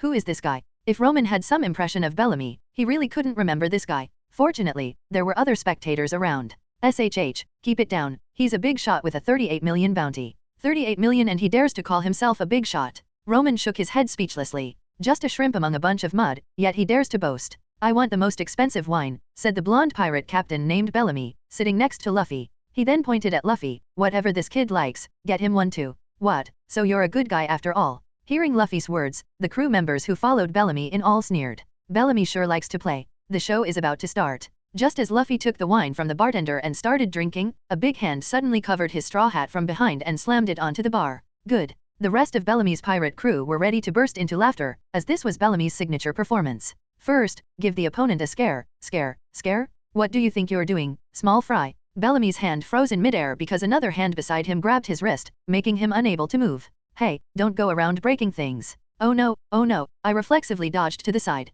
Luffy, who had somehow already moved next to Bellamy, patted the arrogant blonde man on the shoulder, looking apologetic. Sorry, I mistook you for a paper doll. This. Roman, of course, knew that Luffy was telling the truth. He had reflexively dodged, thinking Bellamy was one of his paper puppets. But to everyone else, you've got guts? Are you saying I'm a paper tiger? Just as the enraged Bellamy was about to start a fight, Luffy put down his glass and faced the bartender. Boss, do you know how to get to Sky Island? In an instant, the entire bar fell silent. Everyone looked at Luffy in disbelief, and after a moment of collective shock, ha ha ha ha ha, ha ha ha ha ha ha, he said Sky Island? Wahaha, ha ha ha, and he seriously asked how to get there. My stomach hurts. The whole bar was filled with laughter. The atmosphere was joyous. Everyone was laughing, except for the serious-faced Luffy, Zoro, and Roman, who shrugged. How can sparrows understand the ambition of swans? Summer insects cannot discuss ice, well frogs cannot discuss the sea, and ordinary people cannot discuss the way? Hey, I can't stand you guys. Bellamy, who had suddenly broken free from Roman's grip, sneered. Where are you bumpkins from, actually believing in such outdated legends? Listen up, there's a natural phenomenon called knock-up stream in this sea. Unlucky ships get blasted into the sky by the massive current and then fall back down. With a look of disdain, Bellamy leaned against the bar, sizing up Roman, Luffy, and Zoro. What a disappointment. I wanted to test you guys and make you part of the new era crew. Who would have thought? They are just a bunch of daydreaming idiots. The City of Gold? The Emerald City? The Great Treasure. Wake up, the era of pirates dreaming of treasure hunts is over. Now is the time to rule the seas with power. You trash are just dragging us real pirates down. In response to Bellamy's rant, Luffy adjusted his straw hat and ordered Roman and Zoro. We're not fighting this battle. Oh, giving up resistance. Sigh. Foolish, Luffy no longer cares to argue with you small fry. It's like seeing a mud puddle on the roadside, even if it splashes mud on your pants, you wouldn't go stomp in it. But, Luffy, can I dodge? In response to Roman's question, Captain Luffy nodded. Of course. Ha ha ha ha. In the end, you're just a bunch of cowards. Bellamy, start the show. Swish. A bottle suddenly flew past Roman, just grazing his clothes. It was so close to touching his skin. Bang. Bellamy stumbled forward, his face dark with anger as he stared at Roman, who had easily dodged. You. Clap. However, Roman simply clapped his hands to attract everyone's attention in the tavern, then. My captain doesn't care to argue with you because in his eyes. Roman stepped forward, smiling at the furious Bellamy. Luffy and Zoro were too proud to argue with mud. But Roman didn't mind taking the time to fill in the mud puddle. You fish who don't even have dreams are just trash. What did you say? Facing the enraged Bellamy pirate's first mate Big Knife Sarquis, Roman waved his hands repeatedly. Don't get me wrong, I'm not targeting anyone. I'm saying everyone here. As Roman looked around and spread his hands, his mocking gaze fell on all the pirates present. You're all trash. Chapter 99, Kami-e unmatched, Tekai defeats the enemy. This guy, madman. What is he trying to do? Everyone in the tavern seemed to be under a spell, staring in shock at the smiling Roman. His calm words were so arrogant. Compared to that, Bellamy and his crew smashing bottles and hitting their heads seemed low and childish. Swish. Bellamy pulled out a dagger and stabbed at Roman's back. Although Bellamy was full of madness and anger, he was destined to find no release. Swish. Roman simply stepped aside as Bellamy moved, the sharp dagger grazing his clothes. Just like before, it was so close. Yet it felt like an insurmountable gap. Don't get excited, Roman turned back to look at Bellamy. Although he was smiling, his emotionless eyes made this big shot with a 55 million belly bounty freeze up. If we fight here, we'll damage the tavern. If you have something to say, let's take it outside. As Roman walked straight towards the door, the stunned officers of the Bellamy pirates snapped out of their shock. Watching Roman approach, their eyes gradually turned dangerous and crazy. Take it outside to fight? Dream on? How could pirates follow any rules? Swish. A hooded officer suddenly drew a gun, the muzzle aimed at Roman's temple at point-blank range. Then he pulled the trigger without hesitation. Bang! Blood splattered, and the person shot in the head fell backward. Of course, the one who fell was a pirate opposite the hooded officer. As for Roman, what happened? Am I seeing things? This is impossible. Roman continued walking towards the door, each step precise as if measured. The hooded officer who fired the shot was now questioning his life. His marksmanship, which claimed to shoot down 3 birds in a second, missed at point-blank range. Let me handle this. Big Knife Sarquis suddenly stood up, his uniquely shaped cookery knife flashing silver as he slashed at Roman. He seemed to have some skill. But, swish. Facing this dangerous strike, Roman merely sidestepped slightly. As if rehearsed 1,000 times, the strange knife brushed past Roman's clothes. The big shot in the white fur coat almost stumbled. He's a devil fruit user. Everyone attacked together. Someone shouted. Although Roman dodged without injury using observation haki, he was indeed a devil fruit user, so it was a lucky guess. Swish, swish, swish. To be fair, Bellamy's new era pirate officers had some skill. Their eyes flashed with terrifying ferocity, muscles bulged, bones cracked. Several long and short swords formed an impenetrable web, descending on Roman. Blades surrounded him from all sides. Facing such danger, Roman actually put his hands in his pockets. Sidestep, move right, shrink chest, retract abdomen. His body became almost paper thin. Two long swords brushed past his chest and back, and Roman's feigned dodge made one attacker instinctively swing his weapon. Then, splat! In a blur, the attacker's weapon struck his companion. Roman then shifted, and a rapier from the right pursued him relentlessly, but as Roman's body dodged like soft paper, the rapier, missing its target, plunged into the chest of the previously injured attacker, spreading a crimson stain. What kind of ability is this? Deflecting attacks? Or an illusion? It's witchcraft. As Roman walked with his hands in his pockets, several members of the Bellamy pirates who had accidentally injured their own comrades were left behind him. This made the other pirates instinctively back away, looking as if they had seen a ghost. Kami. One of the Rokushiki techniques, it involves relaxing the entire body and using the changes in airflow caused by the opponent's movements to make the body as light as paper, allowing for easy and agile control of the body to dodge incoming attacks at the last moment. Roman's paper fruit takes this a step further, directly giving him the characteristics of a paper person. Combined with his awakened observation haki, it was like adding wings to a tiger. He could easily dodge attacks by borrowing force, moving with the flow, and slipping through gaps with minimal effort, achieving maximum evasion efficiency. He could even guide opponents to attack each other during his dodges. As long as the enemy's individual combat power didn't exceed a certain level, he could hold out for a long time even if surrounded by thousands of troops. But, it's just a skill for bullying weaklings, good for showing off. Like now, clang. A weapon fell to the floor, and a member of the Bellamy pirates stepped back with a twitching face, uttering an unconscious trembling voice. Monster, we can't hit him at all. Thud. A hand suddenly covered his face, interrupting his cowardly words, and then a huge force lifted him up and slammed him onto the floor. Crack. The officer whose head was suddenly embedded in the ground was still twitching, but judging by the spreading blood and the smell, he was probably not going to survive. Not everyone could use their heads to smash through decks as a daily routine like the Straw Hat crew. You've got guts. Bellamy, with his hand covered in blood and brain matter, stood up and looked at Roman, who was walking towards the door with his back to him. I'm going to beat you into a pulp and use your skin to make a pirate flag. Facing the threat from behind, Roman didn't even bother to turn his head. If you can do it. Boom. Crash. The bar's door shattered, and a black figure flew out from inside. The impact sent debris flying and dirt splattering across the floor opposite the hotel. After leaving a long scratch on the ground, the surrounding pirates, who were startled, finally saw what it was. Bellamy. How did he? Hey, he looks a bit battered. Did he encounter a strong man? He, this is going to be interesting. The voices around him made Bellamy even angrier. He squatted on the ground, his bloodshot eyes fixed on the broken door of the bar, like a snarling hyena. I told you, don't go around breaking things. Roman slowly walked out of the broken door and looked at Bellamy, who was crouching on the street in front of him. I hope you brought enough money, otherwise, I'll kill you. Spring sniper. Bellamy's move involved turning his lower legs into springs, pressing them against the ground to store a large amount of elastic potential energy, and then releasing it to launch himself at his opponent with incredible speed and force. The high-speed launch could blast the opponent like a cannonball. The more energy stored, the stronger the impact. Yes, Bellamy didn't have the typical pirate style of introducing his devil fruit abilities before a fight, showing that he was already enraged to the point of losing his mind. With a bang, Bellamy shot towards Roman like a human cannonball. But naturally, crash. As Roman dodged to the side, Bellamy crashed headfirst into the second floor of the nearby bar, making Roman shake his head in disappointment. Another weakling who relied on his devil fruit abilities to bully ordinary people. Honestly, Bellamy might be the only one who developed his devil fruit abilities so poorly. His entire ability was just turning his legs into springs, which would make other devil fruit users who developed all sorts of strange and ingenious techniques laugh to death. Don't hide if you can, coward. Whoosh. Bellamy, like a human cannonball, shot out from the ruins of the tavern's second floor, charging at Roman at high speed, but naturally missed again. He crashed onto the street beside them, but this time, bang.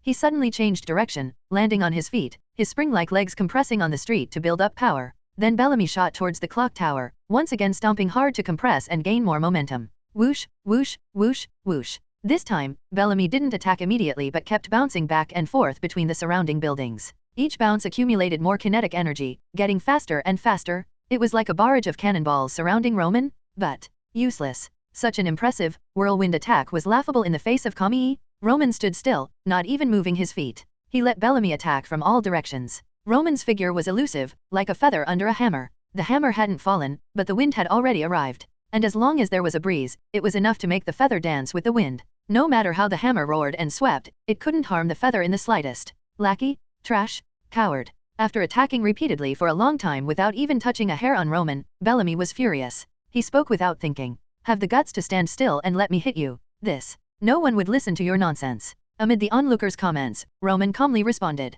All right. Roman then took a stance, fists together, ready to take the hit. He wasn't being reckless, it was because a dark, terrifying presence was watching the battlefield, and the source could only be the towering Blackbeard sitting nearby, eating cherry pie. Good, after demonstrating Kamui, let's show Tekai. With Blackbeard's meticulous mind, he would likely have many interesting thoughts. Die. Bellamy, now a blur, punched at Roman with the force of a marine heavy cannon, and Roman didn't dodge, letting Bellamy's fist hit his chest. They collided head-on. Boom! A loud explosion, as if a bomb had gone off, shattered the ground in rings. The flying dirt and stones shot out like countless arrows in all directions. The pirates watching the battle gasped. In the center of the battlefield, Roman's body didn't even sway, standing like a steel statue, but Bellamy, trailing dust, flew backward, crashing into a building behind him. Judging by the bent shape of his exposed arm, a compound fracture was inevitable. A monster, too terrifying. Taking Bellamy's punch head-on and still reflecting it back like that. Who is this expert? Amid the surprised voices of the pirate onlookers, Blackbeard, after taking a sip of wine, had a glint in his eye. Kamui, Tekai? It seemed similar, but given his disdain for pirates and his behavior, he was likely from the government. A marine or CP trader or undercover agent. Interesting Chapter 100, Chapter 100, Dreams Never Die, Sky Island Information. Roman, let's go. It sounds long, but actually, only a few seconds had passed since Roman started walking out of the tavern. Luffy and Zoro also walked out. Since Luffy said not to fight these guys, Roman just dodged and took the hits, easily dealing with these lackeys. As for standing there and letting the other side insult him because he didn't want to argue, Roman didn't care since he didn't want to be an emperor or the pirate king. It seems there's no information about Sky Island here. Facing Luffy's words, this time no one dared to laugh. The officers of the Bellamy pirates, who were being helped out of the tavern, and Bellamy, who was lying in the ruins, were the best deterrents. Gahaha, the cherry pie here is indeed delicious. Sitting on the street, eating takeout, Blackbeard looked at Luffy walking out of the tavern and had a strange feeling of seeing himself. Those guys' so-called new era is just a pile of crap. You. Big Knife Sarquis wanted to step forward and teach this arrogant guy a lesson, but seeing Roman unharmed and Bellamy crawling up with a twisted arm, he decided to be a wise man.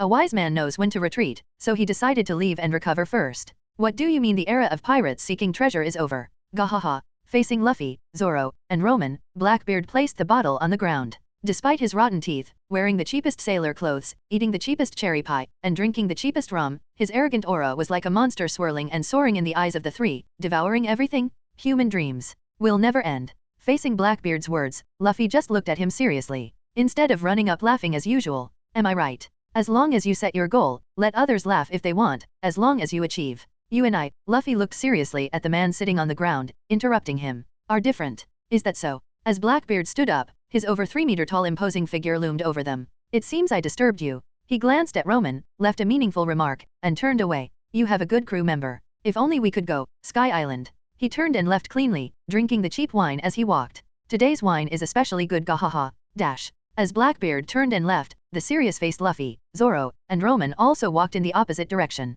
And the street that served as the battlefield? Soon, professional undertakers, cleaners, and builders would restore it to its original state. It was just a fight, after all. Apart from the fact that the losing side was the Bellamy pirates, which would give the pirates a few days of gossip, it was no different from any other day. Living in drunken dreams, indulging in wanton pleasures, and then, after spending the last coin in their pockets, they would set sail with red eyes and knives in hand, continuing their plundering? Is this the so-called new era of pirates? Just a bunch of pitiful wretches. Roman, that big guy just now, walking silently out of town, Roman first had his paper cranes scout the surroundings to make sure no one else was around before slowly speaking in response to Luffy's question. Marshall D. Teach. That big guy's name just now, he also has a nickname, Blackbeard. After a pause, Roman added. He's the captain of those masters I mentioned. A true top-tier expert. Stronger than all the enemies we've encountered combined. Even a fully powered crocodile. Yeah, I know. After leaving the town, Luffy's expression gradually softened. He's strong? I'm no match for him. Right. Zoro, who was also stern-faced, nodded. I also feel like I'm no match for him. A very accurate judgment. No wonder Luffy and Zoro were silent all the way. But, of course, he is the future Yonko, after all. And unlike the newly sailing Straw Hat crew, he had been lurking on Whitebeard's ship for decades. A top-tier expert with 100% mastery of all 3 types of haki. Blackbeard's overall strategy for becoming the strongest, his daring and decisive style, his willingness to run when facing strong enemies, and his broad-minded attitude when facing setbacks, both his mentality and strength are top-notch. Anyway, he's a very dangerous person. But it seems Roman was overthinking it. Blackbeard had only shown a bit of his true self, and Luffy and Zoro had already sensed his strength. That's good, only pressure can create motivation. Hey, why do you 3 look like you've seen a ghost? When the 3 returned to the Going Merry, their unusual expressions caught Nami's attention. Did you encounter something? Encounter something? Encounter a monster, someone who could eat 2 devil fruits without exploding, and even plan to eat a 3rd. Luffy's future formidable enemy, the infamous Blackbeard Marshal D. Teach. Roman remembered that Blackbeard was rumored to have 2 sisters, and the iron rule of this world is that a person can only eat 1 devil fruit, so there was always a theory in his previous life that Blackbeard was created by the previous Munch fruit user. That's why he doesn't need to sleep, he can withstand additional devil fruits, and he immediately went to destroy Drum Island after defecting. But what does this have to do with Roman? Blackbeard's ambition, whether it's overthrowing the celestial dragons, ruling the world, or any other crazy thing, doesn't matter. Roman just needs to ensure the safety of the Straw Hat crew. As for whether the plot will develop as it originally did, Roman will fully support Luffy in defeating Blackbeard if it comes to that. For now, our main goal is to reach the Sky Island as ordered by the captain. Hey, why do the 3 of you look so serious? When Nico Robin, dressed in black leather, returned, she saw 3 serious faces. It's nothing, we just encountered a monster. Roman waved his hand, not wanting to discuss the topic further. Robin, did you find anything? Yes. When it comes to gathering intelligence, no one in the Straw Hat crew is better than Nico Robin. Although Roman can use paper cranes for full map surveillance, paper cranes can't ask questions or gather information. This is a map of the island of Jaya. Nico Robin, now in black leather pants and jacket, took out a map, instantly catching Luffy's attention. Is it a treasure map? I said it's a map. Robin pointed to the other side of the island on the map, corresponding to the eastern coast opposite Mocktown where they were. There was an times marked there. An old man named Mont Blanc Cricket lives here, exiled from Jaya. He's a dreamer, and it's said he has information about Sky Island. Robin smiled at Luffy as she spoke. You should get along well with him.